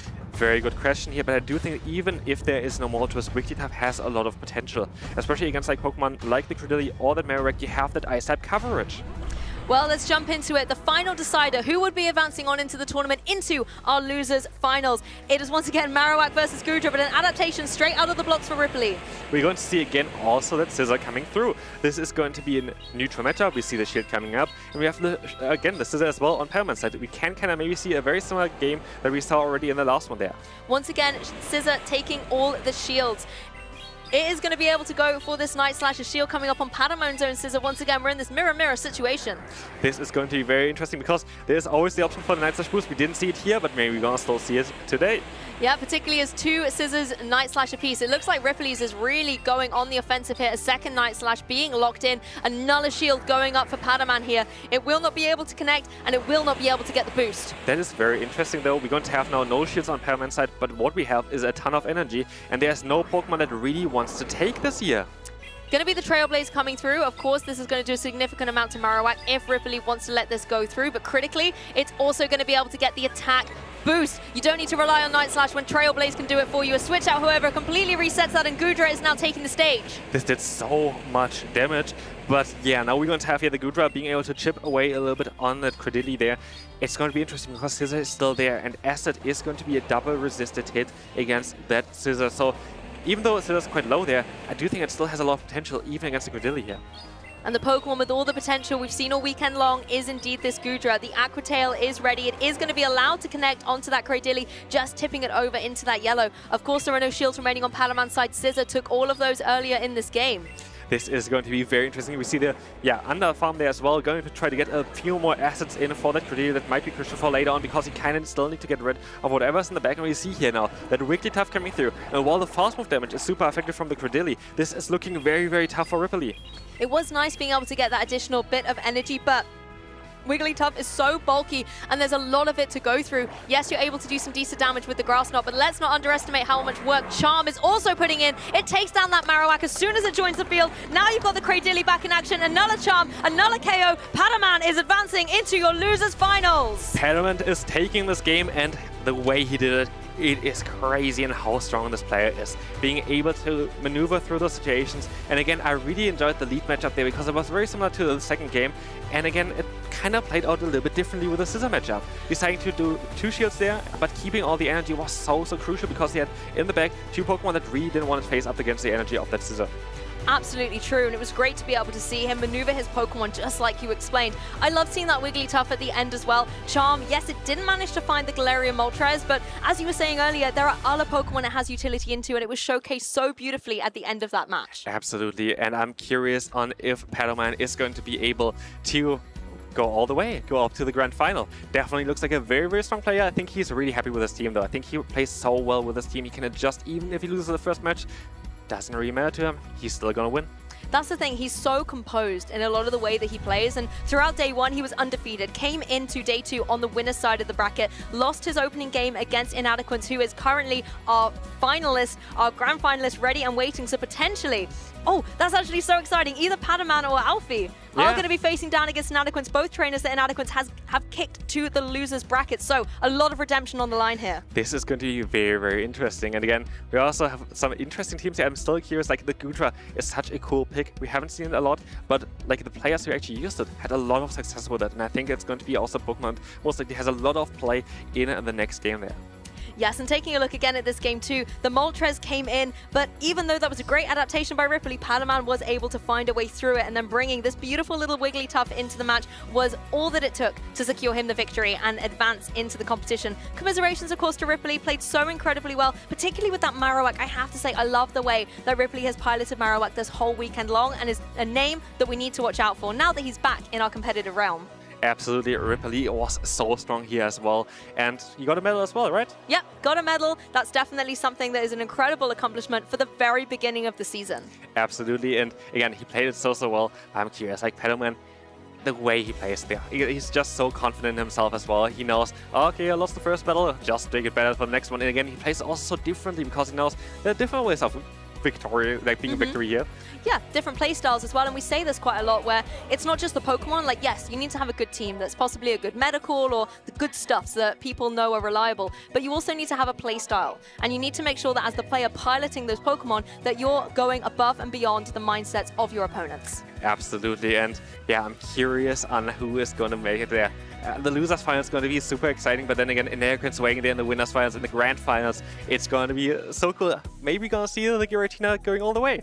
I think it's time for us to maybe go get a front row seat and catch the rest of the action and see these trainers make some perfect plays. And speaking of perfect plays, let's catch up on one that was done previously. Hey trainers, welcome back to Perfect Play, where we dive into some awesome high-level plays. We're breaking it all down step by step, so you can pick up some cool tricks from the best in the game. My name is Martijn, you may also know me as Inadequins, and today we are going to take a look at one of the best plays ever made in competitive Pokémon GO. The action took place on the west coast of the United States, in Portland, Oregon. Competitors started off strong here. The standout play happened in the initial match of the set. The writing was on the wall for Abhinav as his Chargebug faced off against Bastiodon. Chargebug can't even hurt Bastiodon, so Abhinav switched out immediately. Wishcash had been the most valuable Pokemon in the tournament for him, but Caleb was prepared and switched in his Poliwrath. The best that Abhinav could do here was grab a shield advantage, which was important for later. As the battle progressed, it all came down to Abhinav's Gligar to defeat Caleb. But Caleb had all the answers! His Azumarill managed to severely wear down the Gligar, and it came down to the final moments of the battle. Big Bastiodon bounced back on the battlefield, and Gligar only had enough health and energy to get to an Aerial Ace bait and then the Charge Attack Dig, but this wouldn't even knock out the Bastiodon. There's no way Abhinav can win this battle, right? Now, observe. Gligar gets the Dig, but he doesn't fire it. Caleb swaps the Poliwrath in as he hoped to catch a Charge Attack, but he fails to do so. Abhinav swaps the Chargebug in to take down Poliwrath. He optimizes energy by going for 2 Volt Switch first 3 Smackdowns, and now he reaches 2 Ditch Charges, and this puts the Bastiodon into Dig range. Somehow he wins the battle. All steps were executed to perfection, and it led to a magnificent win. This was a showcase of Abhinav's mastery, and in the end, he managed to win all of Portland. If you have this passion for battling as well, try testing yourself in nearby events on Pokemon.com/play.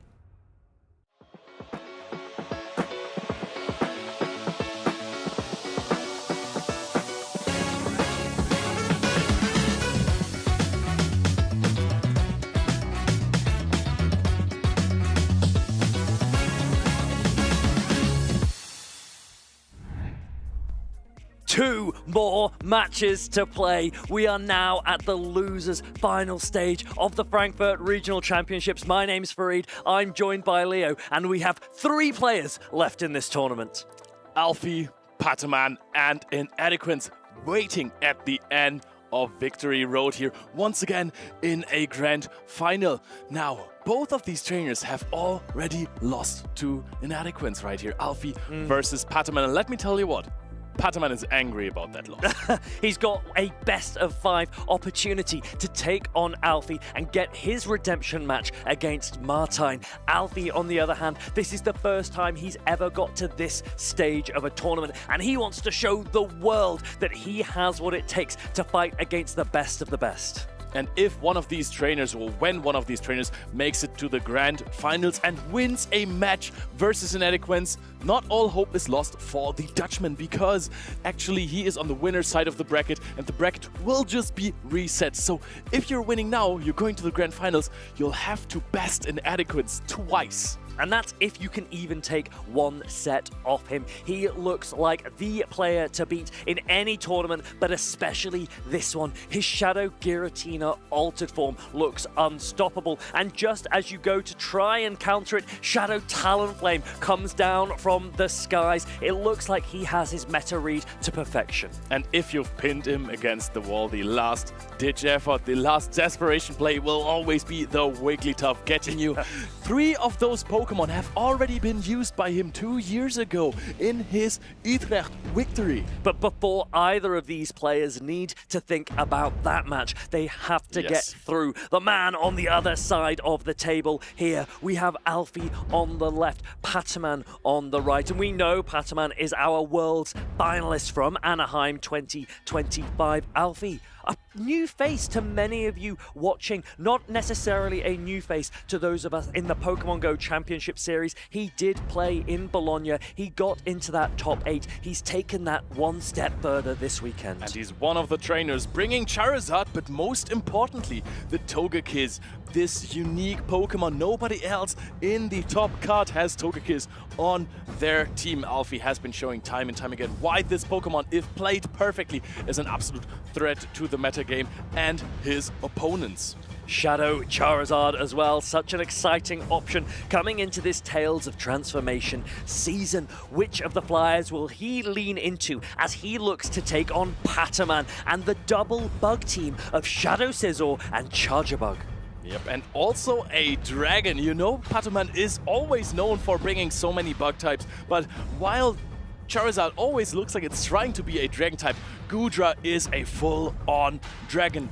Fast attack pressure with Dragon Breath, but it is so spammy with Aqua Tail and Thunder Punch. Both of these attacks really strong versus Togekiss or Charizard. Now let's remember that Paman played the very first game of Championship Sunday, the first match against Inadequins, where he lost and dropped down to the loser's side of the bracket. He has beaten every player that he has come up against along the way today, and now this is the last match that he needs to get through if he wants that redemption fight against Inadequins in the grand finals. Paman's team is an amazing meta read, but there is one Pokemon that has stopped him so far, and that was the Shadow Talonflame. Now on the side of Alfie, there is a Shadow Charizard, which is also a fire and flying type Pokemon with a lot of offensive pressure. However, it is not quite fulfilling the same role as a Shadow Talonflame would.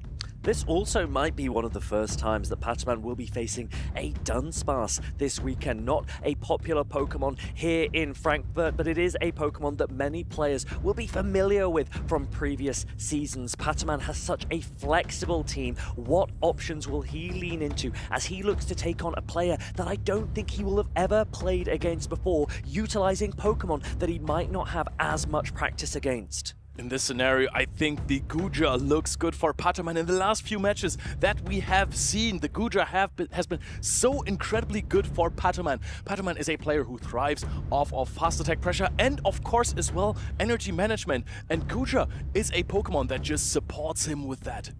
Togekiss, on the other hand, for Alfie, will resist the Dragon Breath pressure from that Goodra. Thunder Punch will do super effective damage, not enough to take it from a knockout at full health. And then it looks like it also has good matchups there into that Shadow Kanto Marowak. will you be able to risk a Togekiss when you're up against a player that has a Shadow Sizzle on their team? That could be a key question for Alfie. And a Charger Bug with this newly buffed Volt Switch also dealing a lot of damage. Let's see, Alfie's signature Pokemon is waiting to be used. Says, put me in, coach, regardless of the matchup. I will do you justice. But is Alfie going to lean in on his Flying Fairy type Pokemon, or is he going to go for some other choices? The players look locked in. These losers finals are about to kick off. We have game number 1. It looks like Galarian Corsola up against Shadow Sizzle. This is a very flexible matchup for both of these trainers. You can decide to no-shield a Night Slash and then get shield advantage from the Shadow Scissor. Otherwise, you can also shield the Night Slash and then Shadow Scissor can decide to let it go. And the burst Night Slash Dark type attack, super effective against Galarian Corsola, will go shielded. And it gets the boost. That is not what Alfie wanted to see. And another one will be coming through before Galarian Corsola is able to strike. Both shields now used on the left side here. And Alfie seems dedicated immediately, wants to go for a fast attack down here, doesn't even try to throw these charge attacks, hangs on with a little bit of HP. Can you throw both of your charge attacks? Well, it looks like Paman needs to make a decision. Galarian Corsola comes in. This Astonish goes through, and what that means is the damage will register, and Galarian Corsola on Alfie's side will lose all the rest of that energy as it goes down. And now Paman is in the driving seat with 2 shields. Not in the alignment matchup that it wants, though, because this Dunsparce resists double all ghost damage. But the rollout is also not dealing too much damage. Drill Run is not same type attack bonus boosted. Corsola is taking a lot of that energy in now. Is not going to be one hit here. Brings in the Goodra, immediately catches a charge attack. At which point are you trying to start shielding charge attacks? Paman needs to have a think. He needs to calculate what's in the back before he wants to consider using a shield. And now that he's seen the Gastrodon, he knows that he has so much energy on his Galarian Corsola. He's charging energy really quickly on this Goodra as well. But where will the energy be able to land? How much would this Aqua Tail do? Will 1 more plus Dragon Breath damage be enough to take Gastrodon down? Paman has no time in this matchup. The HP is dwindling down. Has to use a shield here immediately. Corsola also already in the red while it still has a lot of energy. Can Paman knock out this Gastrodon with Goodra is charging up to the next Aqua Tail. This will not quite knock out. Do you get the farm down here? And now a Body Slam will be ready to go on Gastrodon once this Aqua Tail lands. And Paman will have to make a decision. He comes now in with the Galarian Corsola, and Alfie just goes for the Mud Slap pressure. He knows that Paman has a shield. The Mud Slap might have been more valuable. This is a huge combo play here. Now the big question for Alfie is, how good is your Dunsparce? How many attacks can you take? Can you exit this matchup with a charge attack? If you can roll out this Corsola down and come out with 2 attacks, you might be able to throw back-to-back against the Goodra. That could be the tactic here. That's what he's leaning towards, and he's oh so close. I think Paman recognizes it as well. 1 more rollout comes through, another, and now we are at that back-to-back. Oh, there is a protection. Paman can use that. Has the Thunder Punch sword already. Is it going to be able to knock out that Dunsparce? Or is Dunsparce the normal type? Hanging on there by a thread, getting that Drill Run off. This does slightly more damage than Aqua Tail, but will it be enough to take out the Dunsparce? If it doesn't, Dunsparce has an attack loaded. The Drill Run is going to connect. The Dunsparce is knocking out the big Dragon type, and Alfie is in the lead. The first game goes to Alfie as Goodra goes down. Alfie takes the first game, and that is a massive moment in this losers finals. Despite going 2 shields down early on, despite Shadow Sizzle getting that Night Slash boost straight away, Alfie claws it back with a great team composition. Dunsparce saving the day. Paman with a crucial decision there in the mid game, not shielding the Night Slash from Alfie's Corsola. He has seen how Alfie is bringing Shadow Charizard and Togekiss, these offensive threats, to the table, dealing a lot of damage with those charge attacks. Did not think there was going to be another bulky Pokemon in the back, so the super effective Nightshade would have been really, really good to shield, because the other charge attacks that you had to shield in the end, they were not nearly as strong as the Nightshade. And this is one of the critical aspects of strategy that these players really need to consider. There are 3 key aspects of a Pokemon Go battle. You are looking at energy, you are looking at shields, and you are looking at alignment. And Alfie, he sacrificed the shield, but he had the alignment, and his Pokemon were generating energy at a sufficient rate that he was able to overcome the shield disadvantage, to overcome Pataman's Galarian Corsola and his Goodra, and take game 1 of these losers finals. Also, let's not forget that Pataman's Caesar in the beginning got a Night Slash boost as the first thing that happened. Alfie was still able to adapt immediately, overcome this issue, and putting back Pataman 1 game in this losers final.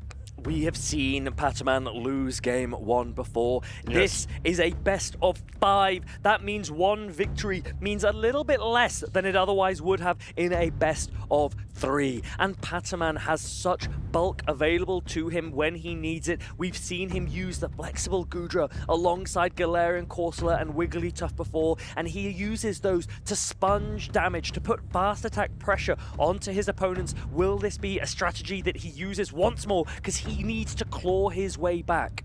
Pataman definitely wants his rematch versus Inadequins, who is sitting, waiting in the grand finals already. But on the other side of the table right now, there is 9 Alfie 2, a player who has come from recent success, just building on this foundation, sitting here in losers finals. What are these trainers bringing to the table? There is Gastrodon versus Shadow Caesar. Game number 2 kicks off, and the Shadow Sizzle's bullet punches will be resisted by this Gastrodon, but it has access to the double super effective Trailblaze, and now there will need to be a shield decision to be made by Alfie. He cannot risk the one-hit knockout. He puts up a shield against this first Night Slash. Better safe than Caesar in this situation. Swaps out the Caesar immediately. A Water Pulse is being thrown this way. And that is a very wise choice of Alfie, I think, because otherwise you would rely on the fast attack pressure later on. And now we know that we have seen a Shadow Sizzle in the lead, and yet Alfie is holding on to the Togekiss. He's not giving it away yet. He's coming in with his own Galarian Corsola into the Galarian Corsola of Pataman that was chipped by that Gastrodon. Both Pokemon now in the yellow. Alfie with an energy advantage, Whoa. and that Galarian Corsola is at the bottom. Alfie backed himself to win charge attack priority, and he has! The damage is going to be done here. Alfie now has to throw here. Couldn't quite get the farm down. Still has a decent amount of energy stored there. But is it going to be a charm down before we reach that power gem? 1 HP on the Corsola here to get this power gem of huge chunk of damage. Bulk matters, but so does attack. Alfie showing that he has enough to win the mirror charge attack priority event and enough bulk to hold on to that last charm from Wigglytuff. And Alfie now needs to make a decision, knowing that he has shield disadvantage, knowing that there's a Shadow Scizor available, but this Togekiss also cannot take an Icy Wind, and so the next shield needs to be considered to be used by Alfie. Togekiss looks like it has nothing to take at all. Calls it! There is a Swift, does not do super effective damage. Immediate swap from both sides. Alfie is going in here. He seems unstoppable. Simul swap from Alfie and Pataman. Alfie doesn't allow Bullet Punch to register on the Togekiss. He mud slaps down the Shadow Sizzle, uses his last shield, and now he needs to get both back off this Wigglytuff if he wants a chance of winning. But the Wigglytuff is already at a Swift. The body slam spam trying to happen here from this Gastrodon. Are we going to see a Swift immediately? No, another shield is being put up. Pataman is trying to go for a farm down here. Did Alfie bank a move on his Togekiss? That will be the key question. If he has a charge attack on the Togekiss, it will win charge attack priority. If it doesn't, Pataman has the charge attack that will take it down. It's a charge attack priority event! The Aura Sphere! Togekiss is going to capitalize upon its huge attack, and it's throwing a fighting type attack into Wigglytuff to knock it out. Alfie 2, Pataman 0. What a moment, what meticulous play, what energy management. Alfie banking the Aura Sphere. He simul swapped with the Shadow Sizzle. He saved the move for the end of the game, and it puts him in a huge advantage in these losers finals. Alfie is levitating above the rest of us, sitting in his opponent's heads, just racing to this grand finals here. 2-0 up, 1 foot already. Alfie at the table next to Inadequins. But now, Paman, we have seen him plenty of times with his back against the wall. He has come back from worse situations. What is his next move going to be? Alfie leaning into Dunsparce in Game 1, leaning into Togekiss in Game 2, showing that he has so many options at his disposal. What will he do as he approaches this Game 3? Because if he wins it, he will advance to the Grand Finals. He has a 2-game lead. Now is the time that he can take a moment of breath, maybe even a risk if he wants to. Definitely. There can be some situations where you will have to follow your guts, and if you're 2-0 up, the punishment for that might be minimal. But better to be locked in, better to always focus. It's always better to go 3-0 instead of just risking losing and getting reverse swept. And let's not let it go understated.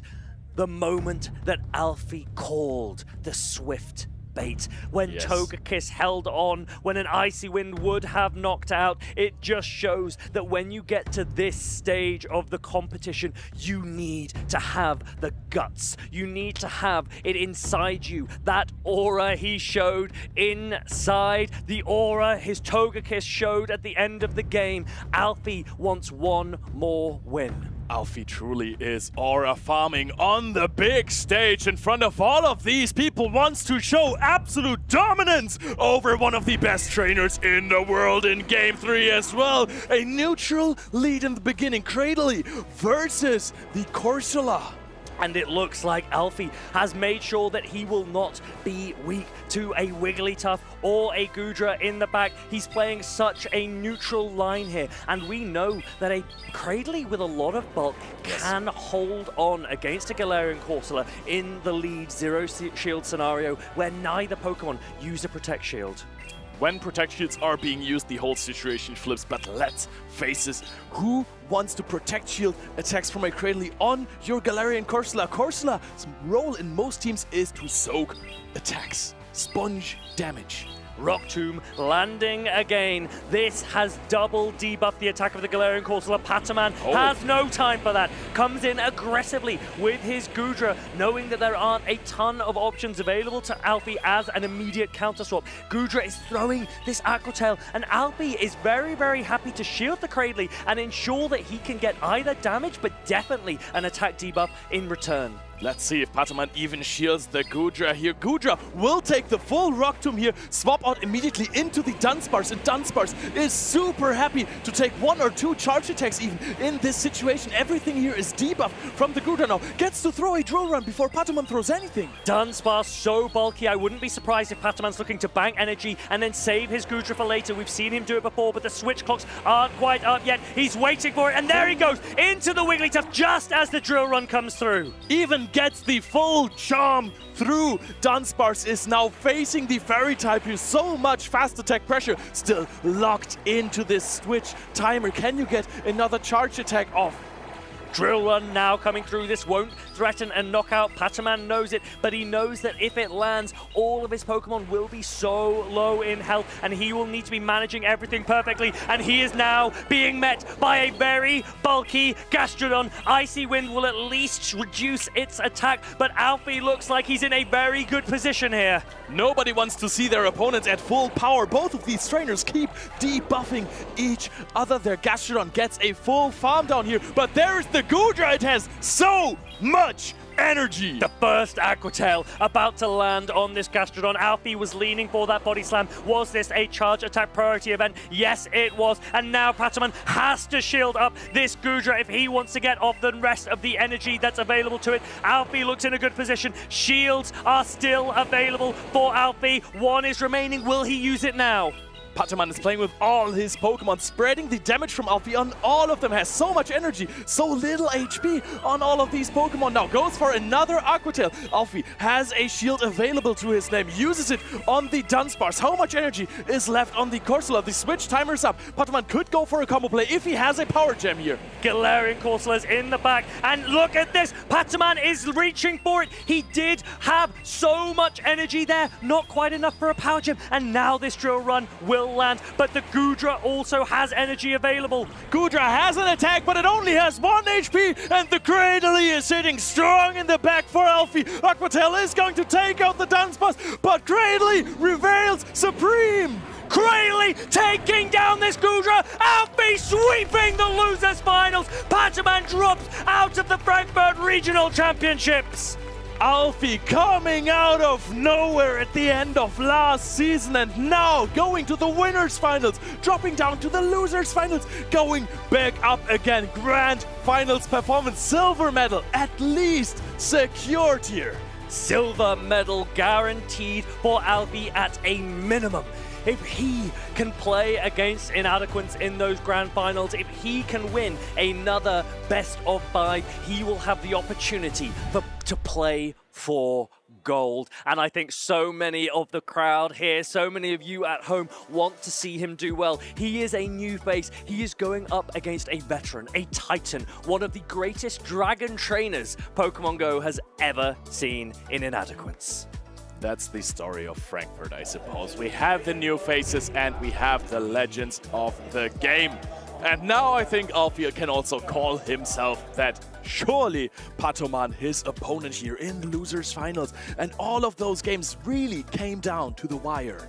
Now, let's not take anything away from Paman, possibly the most consistent player in the world. He secures 3rd here at Frankfurt. And if we were to go through his recent tournaments, 2nd at Worlds, 3rd at NAIC, 2nd in Sevilla, top 8 in Stockholm, winner of EUIC, top 8 in Birmingham, and the list continues. Paman adds 1 more medal to his collection. I don't know if his shoulders can bear the weight anymore. Yes, he is not going after a stone collection. He wants a medal collection, and it suits him, I want to say. But in this scenario, bronze is secured. Who goes for further? Who goes for silver or gold? That is going to be Alfie. You could see the Dunsparce threatening a KO here. You have to throw this Aquatel, and then Cradley comes in. Perfect spread of damage on everything. Has the Cradley says, I'm not going to let this go down. I'll swap it out. Maybe these 5% HP will come in handy for me later, and they did. And this weekend, we have spoken so much about this being the start of a new journey, Yes. a new story for these players in the 2026 season, an opportunity to write your name in the history books. And Alfie comes off the back of a good end to the 2025 season, a top 8 in Bologna. But what a start to the 2026 season he has made, now in the grand finals here in Frankfurt. It can just go so quickly, right? You have your first big success in Bologna, and you're like, okay, maybe I'm not going to Worlds, but this next year I'm going to start competing from the beginning. And now immediately so high up in the stipend race for ICs, already up there on the travel award race for the World Championship. It is phenomenal. He spent so much of the summer clearly practicing. He wants to spend next summer in San Francisco. And look at the journey that he has made through the losers side of the bracket to get to where he is now. A series of victories here for Alfie. For Paman actually coming through, Alfie drops down from the winner side of the bracket. But look at the number of great players that we've seen. We saw Boom, our Lille regional champion, Stone Collection, a regional finalist as well, but also a number of names of new players. Laurens with his first ever day 2, taking on Z Zweilis. Ripley with a massive comeback, a player who has been dominant 2 years ago, just casually coming back saying, hey, I'm going to go into day 2. RGR, a player who has also picked up pace at NAIC, keeps going in there. Fede VDP we have also seen before, and Zone is also a player who's been around and now has met day 2 won again. Now let's take a look at the winner's side of the bracket, who Alfie will be facing. It is a player he has faced already. He lost 3-1 in those winners finals to Inadequins. And let's talk about Inadequins. What a player this is. Every single event, he seems to be one of the favorites. He seems to be getting medals. He obviously didn't compete at NAIC or the World Championships because he was casting those events. So the amount that he is doing in this game is crazy. And to come back immediately to Frankfurt and get to this position. He's spreading all the knowledge also as a content creator amongst the community. He is playing the craziest Pokemon. He is showing the community how to train their dragons as well and brings Giratina, Palkia, Rayquaza to those tournaments. But the favorite combination for him with his Giratina is not only Wigglytuff, but also the Talonflame that has been crucial in his obstacle to defeat Paman. And he may have a friendly face, but he is not toothless. He comes with a bite. And we have seen that throughout this weekend. Shadow Talonflame, Shadow Giratina altered, taking on the competition. And he has the advantage going into these grand finals because he comes from the winner's side of the bracket. That means he only needs to win one best of 5 if he wants gold here in Frankfurt. Alfie, on the other hand, would need to win 2 back-to-back best of 5s if he wants to take Martine's crown away. But let me tell you one thing. Martine has already stated that he can only win from now on because the only medal color that he is missing is actually the silver medal. So even if he loses the grand finals, he will have this entire gauntlet of medals that you can assemble. And we cannot wait to see which of these players can take it all the way here in Frankfurt. Before we jump into those matches, why don't we hear a little bit more from our grand finalists? Thank you, casters. I have the esteemed pleasure of being joined by our grand finalists here at the Frankfurt Regional Championships, Inadequins and Alfie. Wow, where to begin? I mean, the crowd are already rearing up for this match. I'm going to start with you, Alfie. You've just finished your losers finals. How are you feeling after that match against Paman? I apologize if I don't speak in English, but Not my a problem. English is not so good. Sono molto stanco, ma sono stanco, ma sono molto eccitato perché è la prima volta che riesco ad arrivare così in fondo in un torneo, quindi l'emozione è tanta, però sono felicissimo. He's saying that he's tired, but he's very excited about this because it's his first time going this long during a tournament till this semi-final. That is such an incredible achievement. You've got to keep that adrenaline nice and high for grand finals. Inadequins, I'm going to come to you now because you two faced earlier in winners finals and you were victorious 3-1. Does that make you feel confident ahead of grand finals? Here's the thing, Lou. I cannot lose because either I win the championship or I get a silver medal. I do not have a silver medal yet, so I already won in my heart. So it's a win-win either way, right? Exactly. And with the teams beside you as well, they have been a talking point the whole weekend long. Both of you have really unique teams. Do you think those teams gave you an advantage getting to this point? Sì, penso che avere Pokémon non fuori meta, ma comunque non convenzionali mi abbiano aiutato, come Dunsparce e Togekiss, che sono Pokémon che non hanno new usage molto alta.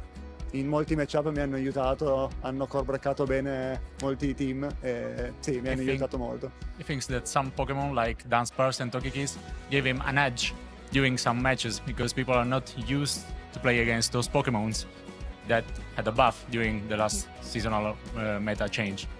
It's been great to see them in action, and you've done so well with Togekiss by your side. What about you, Martine? Giratina's still doing strong.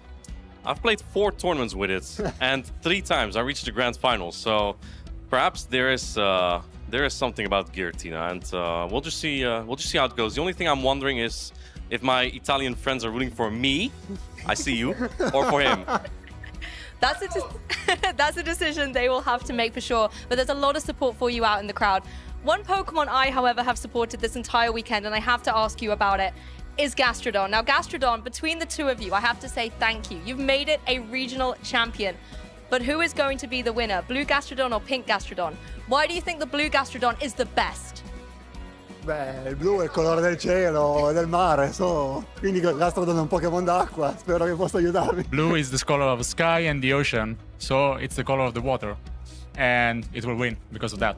That is a beautiful argument. I don't think we need to hear about the other one, but I'm going to let you anyway as the professional that I am. Pink is the color of love, and I love winning! You heard it here first, trainers. Both of them are ready and raring to go. Any final words for each other before we get ready for our grand finals? Proverò a fare il mio meglio. He is doing his best. Good. Good luck. Good luck, have fun. That's what we always say. Best of luck to both of you. You've given us such a show. Grand finals will be no different, I am sure. We'll let you go get ready. Thank you for your time. Thank you. And Pokemon trainers, we're only a few minutes away from finding out who our winner will be here at the Frankfurt Regional Championships. Let's go back to the casters to get it started.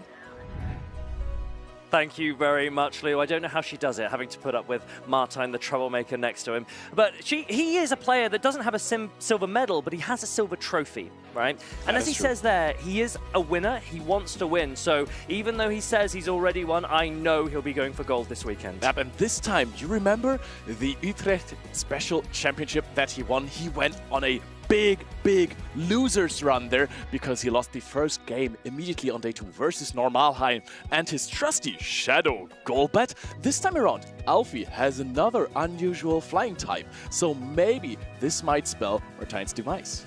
Martine does have an advantage, as we've said. He comes from the winner side of the bracket. He's also played against this opponent before, and I wonder, does that invite Alfie to start taking more risks, or does it allow Martine to sit back and go in with such confidence? We know his name. Everyone knows the name of Inadequins, the Giratina guy, and he will be looking to showcase that Pokemon at the very highest level. It has had an adjustment to Dragon Claw. It's no longer a cheap and spammy Dragon-type attack. It now does a lot more damage, and we saw that happen against Dunsparce in the winners finals. Shadow Claw plus Dragon Claw did so much. I was just about to say that Giratina is a monster in terms of bulk and also damage. Most of these Dragon-type Pokemon, they did not really want to play Dragon Claw anymore. They have had other solutions then. Also, Charizard pivoted away from it, playing Air Cutter now. But for Giratina, it was actually quite strong. So it packs a punch against a normal-type Pokemon like the Dunsparce. This is a pretty huge matchup to pick up. And I was worried about Martine's team in the beginning because I thought, hey, maybe we're not going to see the Shadow Giratina a whole lot. Against most of the players, he didn't even bring it. Versus Alfie, though, he brought it the entire time. So we might see another big Shadow Giratina spotlight. And I wonder, when Martine does say that he has nothing to lose, if the same logic could actually apply to Alfie. He's never won any medal. Any medal that he receives today is already a huge achievement for him and every player that came to Frankfurt to compete, but also he goes into these grand finals as a bit of an underdog. Not only does he come from the loser side of the bracket, he's up against one of the world's best, and so he can go in open-minded, open-hearted, and just enjoy these next few games. But I think you were right before, Tomahawk. When you're playing those big finals, you want to win. Doesn't matter if your performance has already been fantastic in the entire tournament. When you're sitting there, you want to go for gold. That is right. And look, if you get silver, it's okay. Silver is a beautiful color, and anyone who has a silver medal should be very, very proud of themselves as well. Yes. It's better than having no medal at all, let me tell you that one. You won the Utrecht Cup, so at least you got a pat on the back. Yeah, definitely. That was a nice moment as well. I played versus Colin there. Those cups and challenges that you can play on day 2 of these regional championships or special championships, they are amazing. Also, make sure to visit your local store. Maybe travel also a little bit to visit those cups and challenges because they are just absolutely amazing. And if you want to compete and succeed, there is a new Pokemon right now that you can catch with a new legacy charge attack that is going to help you. It is Flabébé Community Day. And it will receive access to the brand new water-type charge attack, Chilling Water, if you can evolve it into a Florges 2 till 5 p.m. local time. If you're here in Frankfurt, this has already started. If you're watching elsewhere in the world, make sure that you are playing at the right time because this could be a great addition to your Pokémon GO roster. Chilling water already sounds threatening. Have you ever had this happen that you're standing under the shower and you're just waiting for a hot shower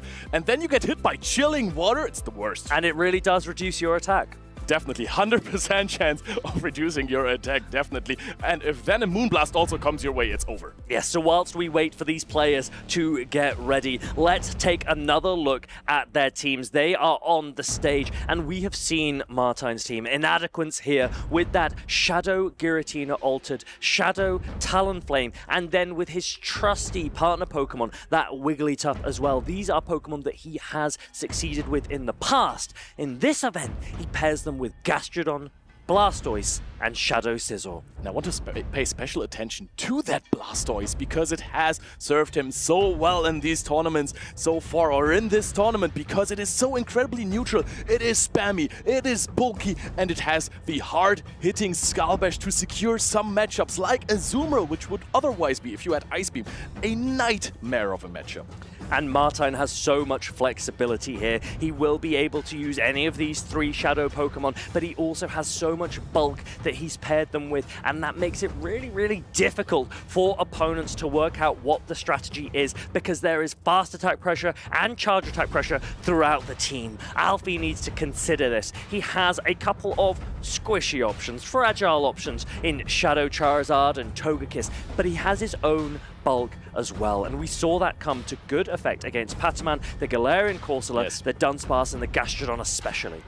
Yep. Also, Cradley is, of course, one of the best picks in the tournament. Sometimes people think this is just a good answer for Dedenne, one of the best, in fact.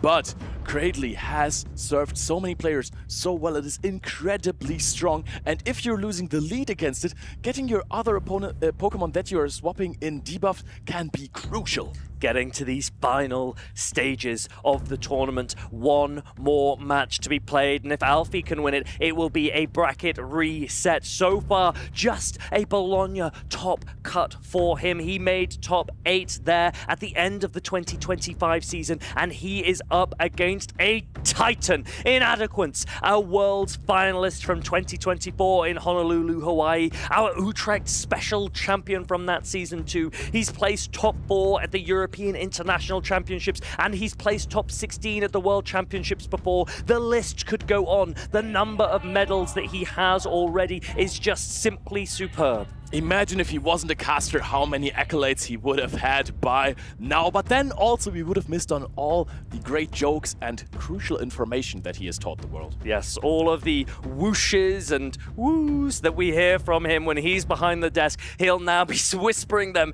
into his microphone as he and his opponent look to be enjoying themselves prior to these grand finals here at the Frankfurt Regional Championships. Now I want to also showcase one Pokemon that we are seeing there. Shadow Scizor has been incredible this event. We had one standout performance in the match of Ripley, where he just went 1v3 with his Shadow Scizor. That was incredible. Shadow Scizor, a bug and steel type Pokemon with only one weakness, fire. And Alfie does bring the fire with that Shadow Charizard, but Inadequins has accounted for it. 4 Pokemon on his team resist fire. Will he bring them in these grand finals? The players are locked in.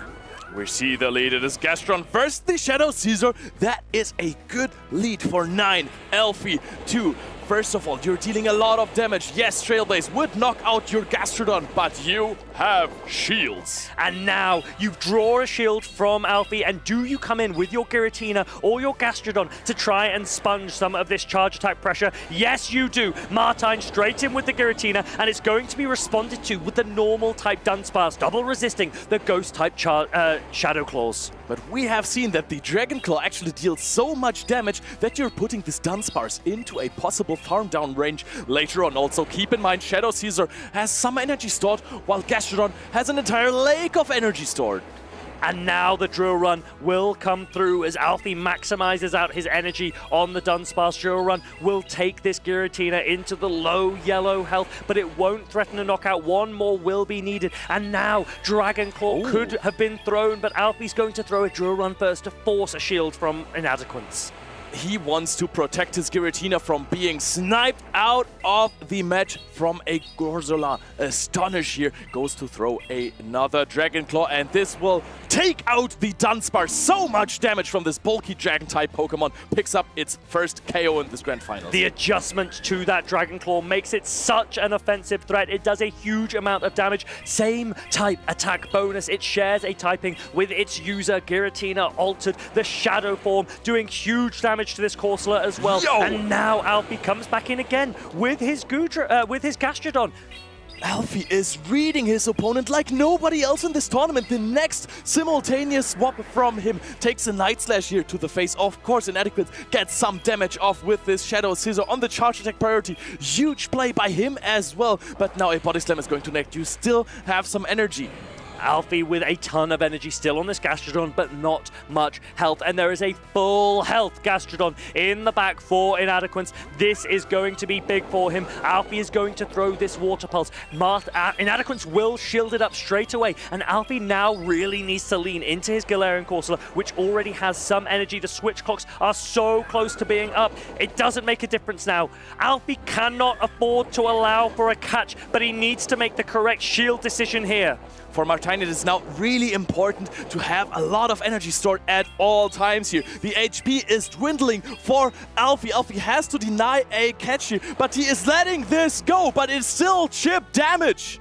That is a great wait from Alfie as he checks to see the Mud Slap go through. And now Inadequins will be trying to get this Corsola into a range where perhaps Giratina can Shadow Claw it. And Giratina's Shadow Claw comes through, but it isn't enough! The Corsola ends onto 1 HP, a charge attack priority here. There could be a Protect Shield KO. How much HP is it? Corsola, can you hang on? Inadequins is hoping, crossing his fingers, and then faints! It is a Shield KO! Inadequins goes up 1-0! Alfie did everything he could, but Corsola had 1 HP remaining, and a shield reduces your opponent's charge attack damage to 1 HP, and Inadequins' hands lift into the air as he celebrates the most clutch win, the first win of the Grand Finals here in Frankfurt.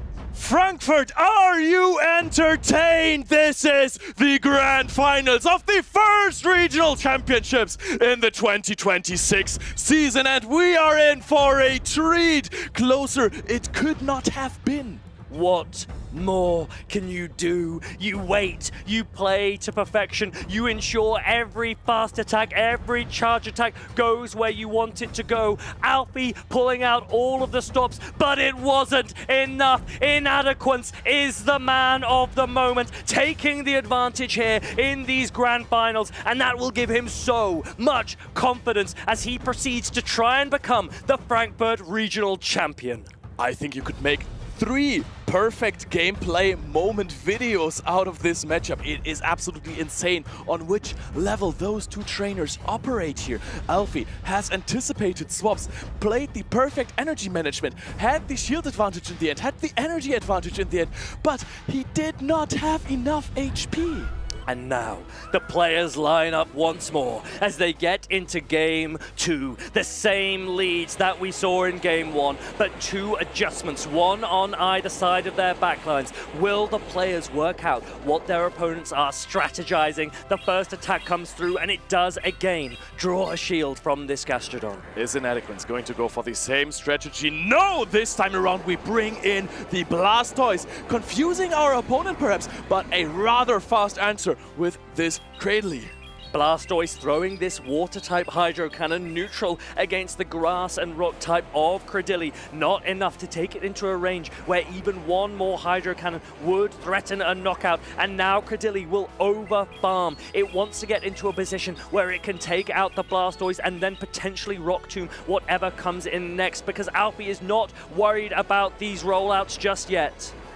There is 4 assets and now throws a Grass Knot here. Is almost at 2 charge attacks. Inadequins is going to protect this. Wants to hang on onto this Blastoise. He already has the Hydro Cannon stored. Swaps out, gets a Bullet Punch down. All the energy is gone. Let's remember that Inadequins has a Hydro Cannon loaded on that Blastoise as he comes back in with this Shadow Scissor, and Alfie makes a decision on throwing the Body Slam into the Scissor. Will Inadequins put up his next shield? No, he won't. This might not knock out. It's resisted. Oh, it hangs on with a slither of HP. Night Slash is going to connect. Also not going to knock out, but the damage is important. And now Alfie will be putting everything on the back of his Galarian Corsola. Once he sees a Giratina come in, he will know that he cannot throw anything other than resisted charge attack damage into it. So will we see him pivot? Immediate pivot into the Galarian Corsola, trying to get these Astonishes through, and now the Blastoise comes back to start loading Hydro Cannons into the Galarian Corsola. Giratina in an amazing position. Also, Inadequins transferred 1 Astonish damage onto the Blastoise because it's not super effective here. Also, the timer is not up. Inadequins wants to prevent this Gastrodon from body slamming his Blastoise there. And Alfie's throwing this Nightshade, but it won't be enough to take down the Blastoise, and Blastoise already has a Hydro Cannon available that Alfie will almost certainly need to shield. He will now go for this farm down and try and unload energy into the Giratina. The switch clocks aren't yet up. Alfie does bank 1 Nightshade, but Inadequins has a shield available already. The shield is being used here. Of course, the Gastrodon has nothing to offer. Now he just needs to guarantee that there is not going to be a catch from that Gastrodon. Oh, they're going to charge up. They're going to... When are you throwing this charge attack? The Ancient Power is going to be thrown into the Corsola. Will for sure knock out. Ancient Power coming through as Inadequins hopes for maybe a boost, and this Gastrodon comes in and it has energy, but this is resisted. Will a Water Pulse plus Mud Slaps be enough? It's a Shadow Giratina. It doesn't do anywhere near enough, and Giratina reaches the Dragon Claw. Inadequins goes up 2-0 versus Alfie. He seems absolutely unstoppable in this Grand Finals. 1 game away as he shows us and the crowd from winning his 2nd gold. Inadequins is so far ahead in these Grand Finals. 1 more win. This is a best of 5. Alfie would need to win the next 3 games back to back if he wants to deny Inadequins his 2nd gold medal. For the moment, because if he wins 3 in a row, he will have to do the same ordeal again. Inadequins looks unstoppable. This entire tournament, he has 3-0'd Paman. She has 3-1'd Alfie. He is in such a good position right now. And it doesn't help Alfie that Inadequins has so many absolutely safe Pokemon in the matchup. When Inadequins swapped in that Blastoise in game number 2, Alfie took perhaps half a second too long to respond with that Cradily. And what that meant was that Cradily was not able to get to back-to-back attacks. If it had, perhaps it could have thrown a Rock Tomb against the Shadow Scizor before it was sniped, because it went down and lost so much energy, and it just shows how hard it is to adapt when your opponent is bringing different safe swaps each time.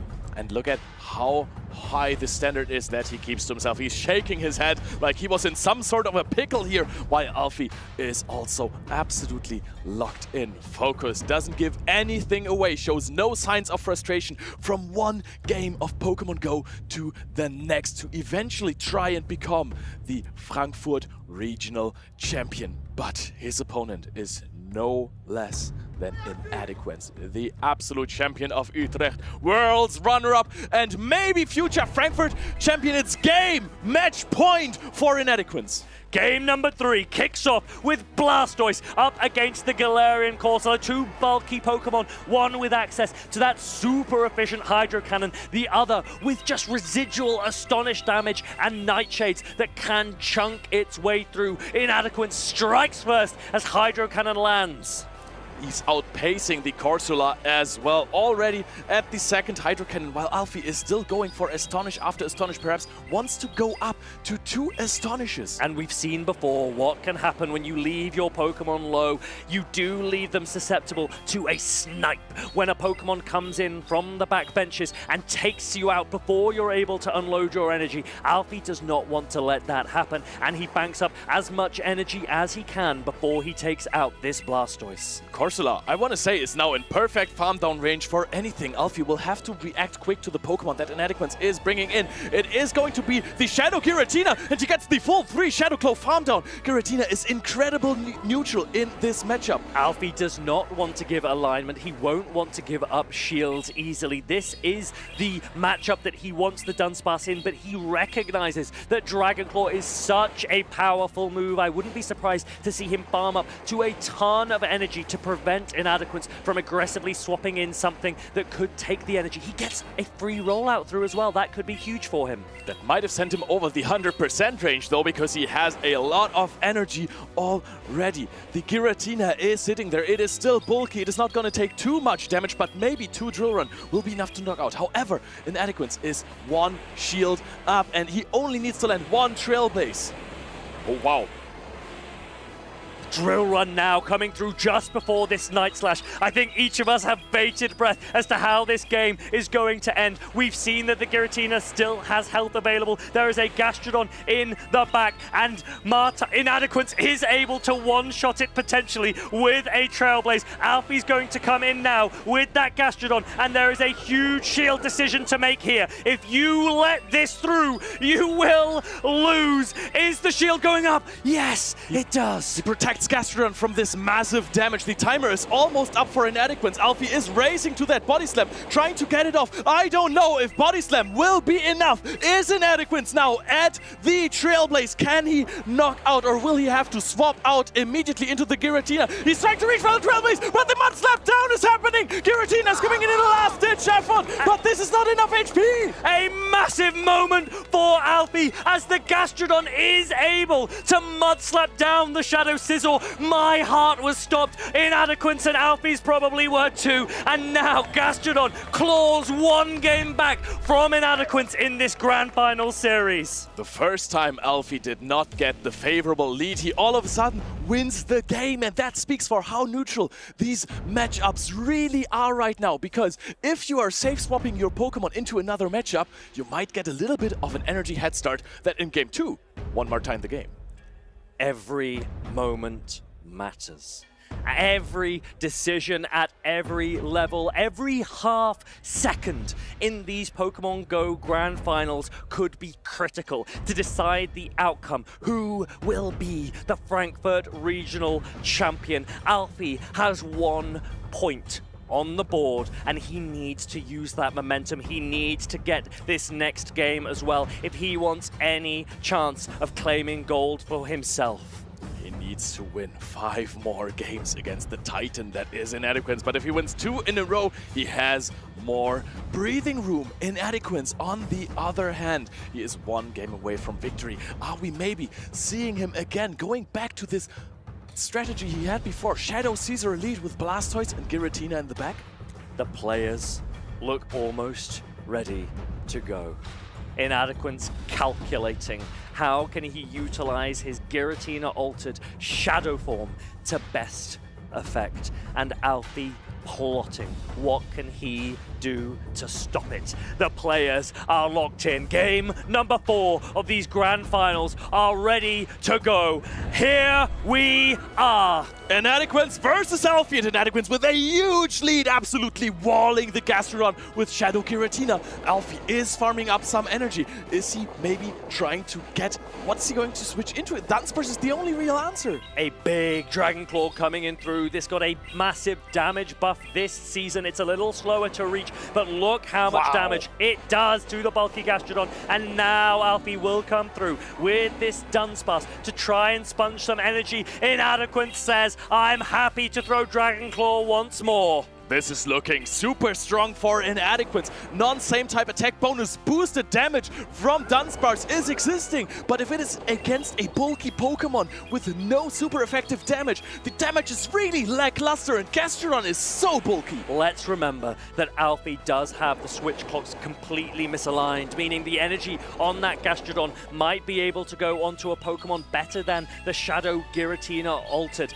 He might come in straight away after this Water Pulse lands to take advantage of the misaligned clocks. Yes, he does. Togekiss is now in, double resisting these Mud Slaps. Togekiss looking indeed very strong here, but Water Pulse is better than Earth Power in this matchup. You do not want to take that damage if you're also faced with charged attack or fast attack pressure from the other Pokemon. A great shield there from Alfie, and let's remind everyone that we are running Psyshock on this Togekiss. That means it is quicker to reach. It won't do as much damage as Dazzling Gleam, but it'll do more than enough potentially to this Giratina. And again, Alfie throws a Psyshock as Inadequins tries to farm up towards that that ancient power. Now let's remember, Inadequins has now unlocked the Gastrodon of Alfie that is sitting in the back row with a lot of energy, but he brings it in, catches the attack! Will this ancient power knock out this Gastrodon? Can you still get a chance to throw off this Water Pulse? Yes, you can. That will do decent damage against the Giratina, and the Togekiss now has the potential to try and sweep the endgame. Now Inadequins' best friend, the Wigglytuff, will have to carry for him, brings it in immediately. Of course, Togekiss is pacing fast, but there is so much damage! I think Inadequins might be able to just fully fast attack down this Togekiss. It's not a very bulky Pokemon. There's still so much health left on that Gastrodon. Show the world your bow, Wigglytuff! Goes in, no damage registered yet from this second charm. If this knocks out, it won't transfer, but there is still Giratina. There is still Gastrodon. How much damage can you do? Inadequins about to return with the Giratina. He puts the Togekiss in range where Mud Slap might be enough. Mud Slap is enough. Giratina returned! Inadequins is your Frankfurt Special Event Regional Champion! Inadequins, once again, he is inevitable! He is the master of dragons. He is the best player in Europe in this special season right here. He has won the Frankfurt Regional Championships Inadequins with a Mud Slap down on a flying type Pokemon. Every player doing their best to try and stop the Shadow Giratina altered. Inadequins pairing it with Gastrodon and Wigglytuff. The fast attack pressure, it's almost oppressive, and he takes down every opponent in his way. Undefeated, not one match dropped. There is no one, there is nothing that can stop this man. 6-2 in games versus Alfie. Didn't get reverse swept at all, did not drop a single match. As you said, Inadequins comes into this season after casting NAAC, after casting Worlds. He shows dominance. He says, hey, when I'm sitting behind the desk, I know more than you. And as every player starts this new season, beginning their journey towards San Francisco next summer, Inadequins locks in his place immediately. One tournament, one win. He will be there in San Francisco. And what a player, what a caster, what a personality this man is for this game and for this space. It is an honor to be able to watch someone of his caliber take gold once again. He's an absolute treasure of the community, sharing his passion and his knowledge about the game. And he defeated Alfie in the grand finals. Look at them, enjoying the moment, having fun as friends as well. And Alfie has been so amazing in this entire tournament. He has been outsmarting players of world's level caliber. But the last one, look at this. The 1 HP shield KO body slam on a ghost type. Was there ever any doubt as he took down Paman to start off this championship Sunday, as he knocked Talonflame from the sky, as he swept up Pokemon with his Shadow Giratina, with his Wigglytuff, the utility of Blastoise and Sizzle. Every single Pokemon on his team pulled its weight as he soared and coursed through the competition this weekend. He is your Frankfurt Regional Champion. He is him. And the adaptation immediately after he realized, okay, Alfie knows how to play versus Caesar now. I will bring in Wigglytuff. I will surprise with the fast attack damage, getting the Mud Slap down here on the Togekiss. And look at the relief on this man's face. Inadequins is your champion. Kicks off the season in a way that will be remembered for eternity. Wow, what a story, what a weekend we have had here to kick off our 2026 Play Pokemon Championship Series. And whilst every player can look up and look to a crown and hope and dream that one day it might be theirs, Alfie was one of those players, and Inadequins said no. Alfie might have a try in the next few events. Perhaps if Inadequins is casting an event, he can try again. But Inadequins just with the perfect team for the tournament as well. The Shadow Talonflame came out of nowhere. Absolute rogue pick. Dominated some of his opponent, as we can see. Let's look at the matches that he has played, at the players who he has defeated in his tournament run against, for example, Paman and Chris, and then Alfie. He then had to play Alfie once more in those grand finals, and let's just say, what a performance from 9 Alfie 2. Coming off the back, as we've said, Bologna 2025, a top 8, now getting a silver medal, getting to a grand finals here in Frankfurt. These are the moments that can begin a journey, a career, and this could be a really great player. Definitely one to watch going forwards. Absolutely. I think you can safely say that those two are the best trainers of this tournament. Goes up to the winners finals, undefeated Alfie, and then was just bested by Inadequins. But before that, also not dropping a single match. Then in losers finals, also dominating his opponent, getting back to Inadequins, staring him in the eye, and then saying, okay, maybe you got this. And if there's ever an event to inspire you, to make you want to be here and compete with the best of the best, I think we have watched such a fantastic show. Our top players have performed superbly. The top 8 players here on your screen are none other than the best players in this Tales of Transformation season so far. The first opportunity to play in this new meta, and these are your title winners, your medal winners, your top 8 placement players. And I will say, let's shout out Lou a little bit, because in the finals, it was shown which Pokemon the best Mudslapper is. It is Gastrodon here with the Water Pulse now. So many interesting Pokemon, but only one Blastoise. Big man Blastoise taking big man Inadequins straight to the gold here in Frankfurt, beating all of the rest of the competition. But such incredible players we have seen throughout the weekend. Galarian Moltres, Shadow Charizard, Shadow Talonflame, stories about flyers and ghosts, grass types and steel types. There are so many opportunities for these players, so many opportunities for their Pokemon, and we have got to witness a spectacle this weekend. Sitting on the top of Mount Silver, just reigning over all of them, is King Giratina next to Inadequins. Has changed the form, has still dominated the tournament. It was an absolute pleasure to watch all of this. The newest addition when it comes to legendaries for the Open Great League has shown, if it's in the hand of the best Dragon-type trainer in the world, that it can win major events. We've seen Inadequins take gold before with a Giratina. We've seen him come second in the world with a Giratina, and he has tried other dragons. He has entered events with Shadow Palkia. We've entered events with that Rayquaza that we've seen in Utrecht. But as soon as he gets the opportunity to return to his Ghost and Dragon signature Pokemon, what happens?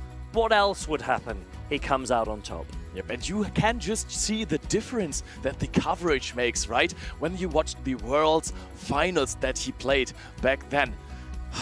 I think a lot of players thought that Giratina had actually been nerfed coming into this season. Dragonclaw was a lot slower than it used to be, but running Dragonclaw and Ancient Power, we saw that Shadow Giratina two-shotting a Dunsparce, a very bulky, normal-type Pokemon, as well as one-shotting so many Talonflame out of the sky. But these players this weekend, they are the ones that have been soaring. They are the ones that deserve their medals. So let's go down to the stage where we will see them receive them.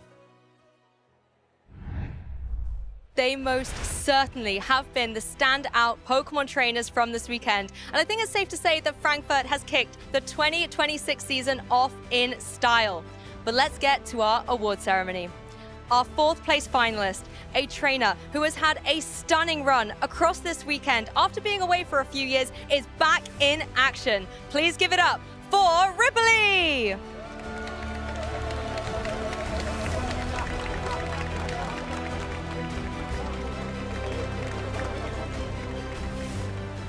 Congratulations. How does it feel to have such a great performance this weekend?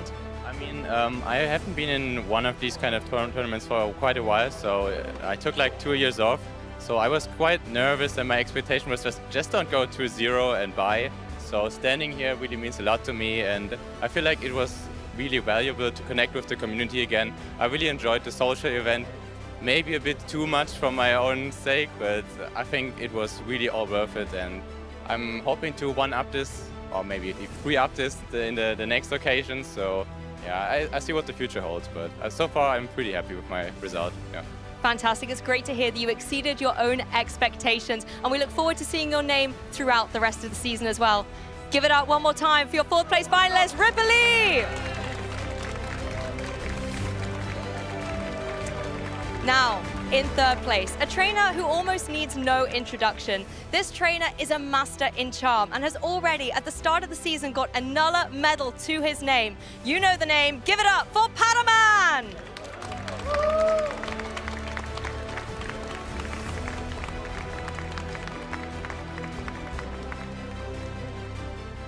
Congratulations, what a tremendous start to this season. Does it give you confidence to keep going throughout the 2026 events?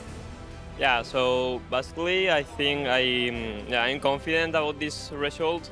Actually not the one you always want, because like after getting the 2nd place in Worlds, you always want like more, you want to win tournament, but yeah, it is what it is.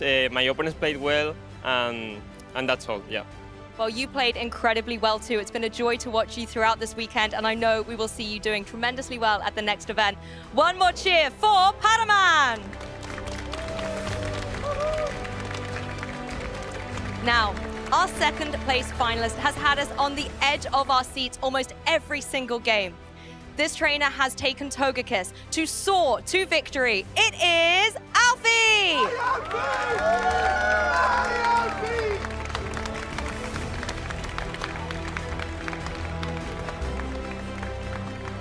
Hello, Alfie. You said this was your best performance ever. How does this moment feel to you?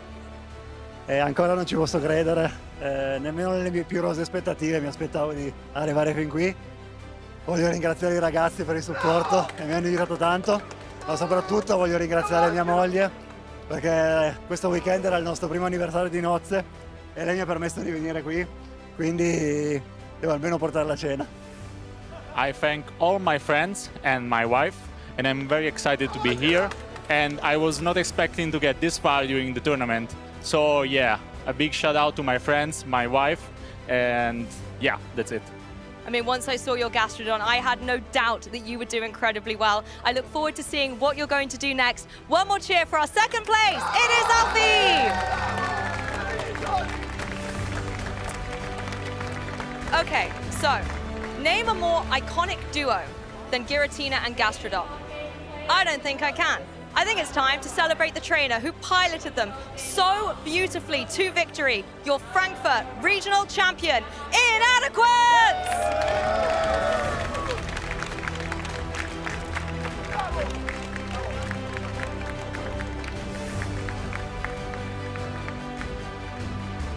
Inadequins, you are a fearsome competitor. You've been here before, but what does it mean to kick off this season with such a great performance?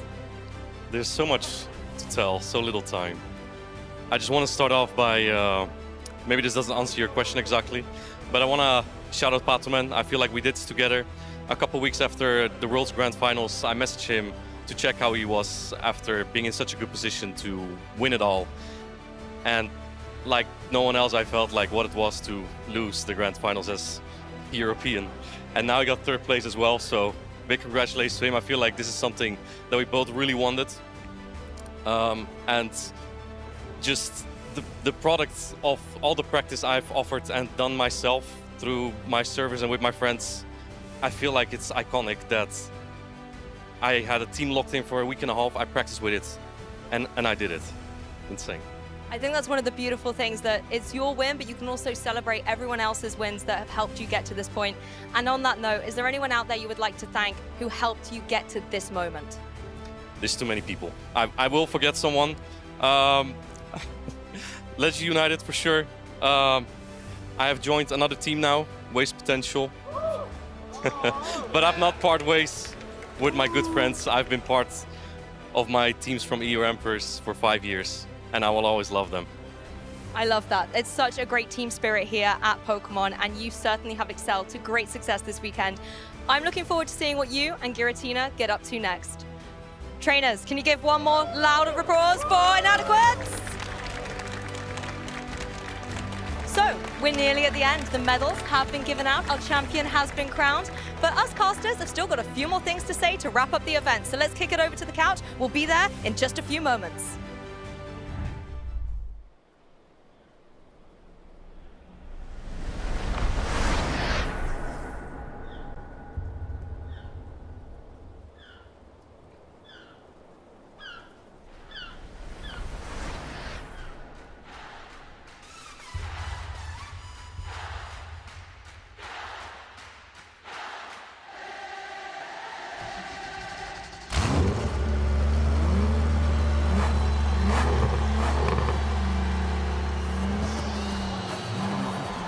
Welcome to the 2025 Pokemon World Championships!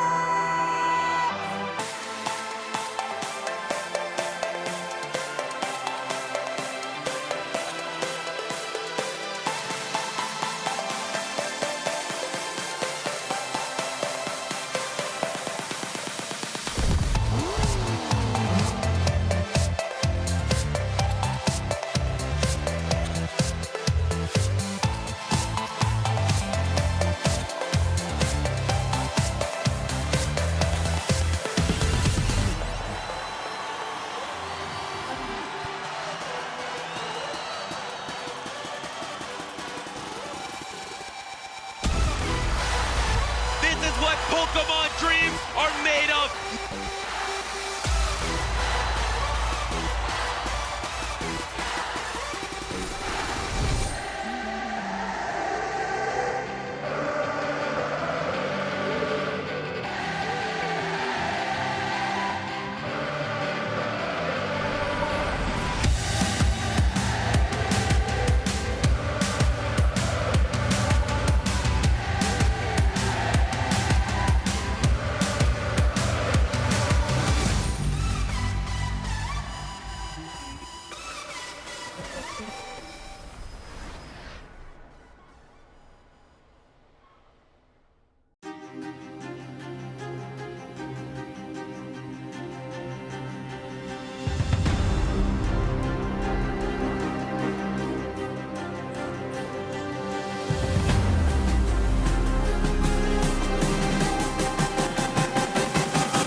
Inadequins is your Frankfurt 2026 regional champion, and what a story with his favorite Pokemon as well. This has been such an incredible, miraculous event.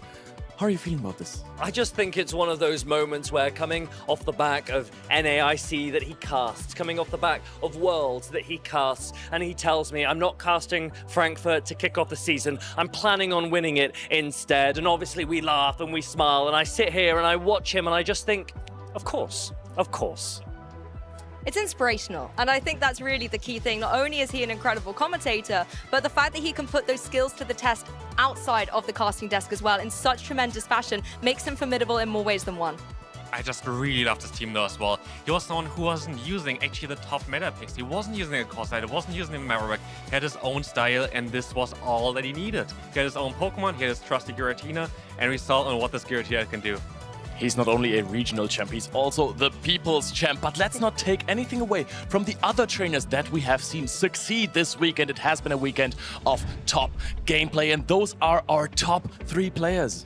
We got to see, of course, Inadequins with this very, very unique team. But also, I really enjoyed Alfie here using this Togekiss, a Pokemon that we haven't really seen before, having any play. And here, number 2 spot, and did a lot of work. But also Paman here at the number 3 spot. Again, a very, very strong team. And also that Goodra on this team, a Pokemon that we haven't really seen with that much success before, had a lot of play this tournament. Some of the most consistent players in Europe, some of the most consistent players in the world, both of the European European Worlds finalists from the season before and the season before that are here in Frankfurt to take their medals. And is anyone really surprised? Absolutely not. Consistency is key, and there you can see it, collecting the event winners on this graph we have in Inadequins. Doesn't it feel magical that the 2026 season is already underway and in such tremendous fashion? Inadequins, who's won events before, has had top places before, showing that even in this season, he's still having that caliber of Pokemon play. And if you've been inspired by this magical tournament, if you're saying, I want to become the next Inadequins, then these are the places you want to go to. Yes, the next event on our roster is going to be in Lille in October. So if you want to maybe try Pokemon GO for the first time, that's the next event that you can check out at that regional level. Of course, there's some more events as we lead up into Sao Paulo for LAIC, followed up by Stuttgart and Birmingham before EUIC, my personal favorite international of the three, and it's kind of our midway point of the season there. Then, as we carry on, we've got a few more events before NAIC, the final event of the competitive season before the World Championships. And I think every player here in Europe wants to spend their summer in San Fran, but the first chapter of these players' stories have been written here in Frankfurt this weekend. Inadequins puts his name on that graphic, puts his name back into the history books, as if it didn't have enough chapters about him already. But I think, guys, we need to calm down a little bit, right? We are already planning ahead for next summer for the World Championship. If you're like me and you can only think ahead like maximum 5 days, this is what's going to happen next on the Twitch channel of Pokemon. We're going to see here, of course, that Dragonite Marathon going to be very, very exciting. We're going to have also the Toronto Regional Champion TCG rerun. Also, the Johto Journey on Thursday there. And also, we're going to have that Pittsburgh Regional Championship. I know my brother's going to compete there, Z's Wireless, so it's going to be very interesting as well there. He's going to be traveling over to NA with a smile. Ziza Wireless will look for some redemption. He is also one of the best players in Europe and even the world. And I can't wait to see how our North American counterparts tackle this tale of transformation meta. Exactly, they have seen the information from this tournament. Which Pokemon is meta? It is Shadow Giratina, definitely. So next weekend in Pittsburgh, you're going to be able to play for the next regional champion title. And then the next European event is in Lille next month, and we want to see you there. You can compete for all of these prizes, these championship points, these new spawns, these charged TMs. Pittsburgh, as we say, will be the event prior to that next week in North America. Did you say that to me that I should compete? Because I definitely will. I will try my luck again in Lille. I will try to get that title, or maybe at least a day two. And if you want to see all of these fantastic trainers that are going to compete in Lille again, you will have to go to pokemon.com/broadcast. You will catch all the action on this page. You will never miss a beat. That's the thing, you want to stay informed as much as possible. The season has only just kicked off, so you need to follow the channels below. Oh, sorry, did I just steal your line? I apologize. How could you? Of course, you have to follow all the channels. And if you're on YouTube, feel free to leave a like as well. Thank you so much, everyone. It was an absolute blast to kick off the 2026 season here. And we have a nice, real new champion for Frankfurt here. I can't wait to see where these events are going. So I would say after this magical weekend, we will say goodbye and we will see you soon. But let's check out the highlights of the day now for a closure.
Bye.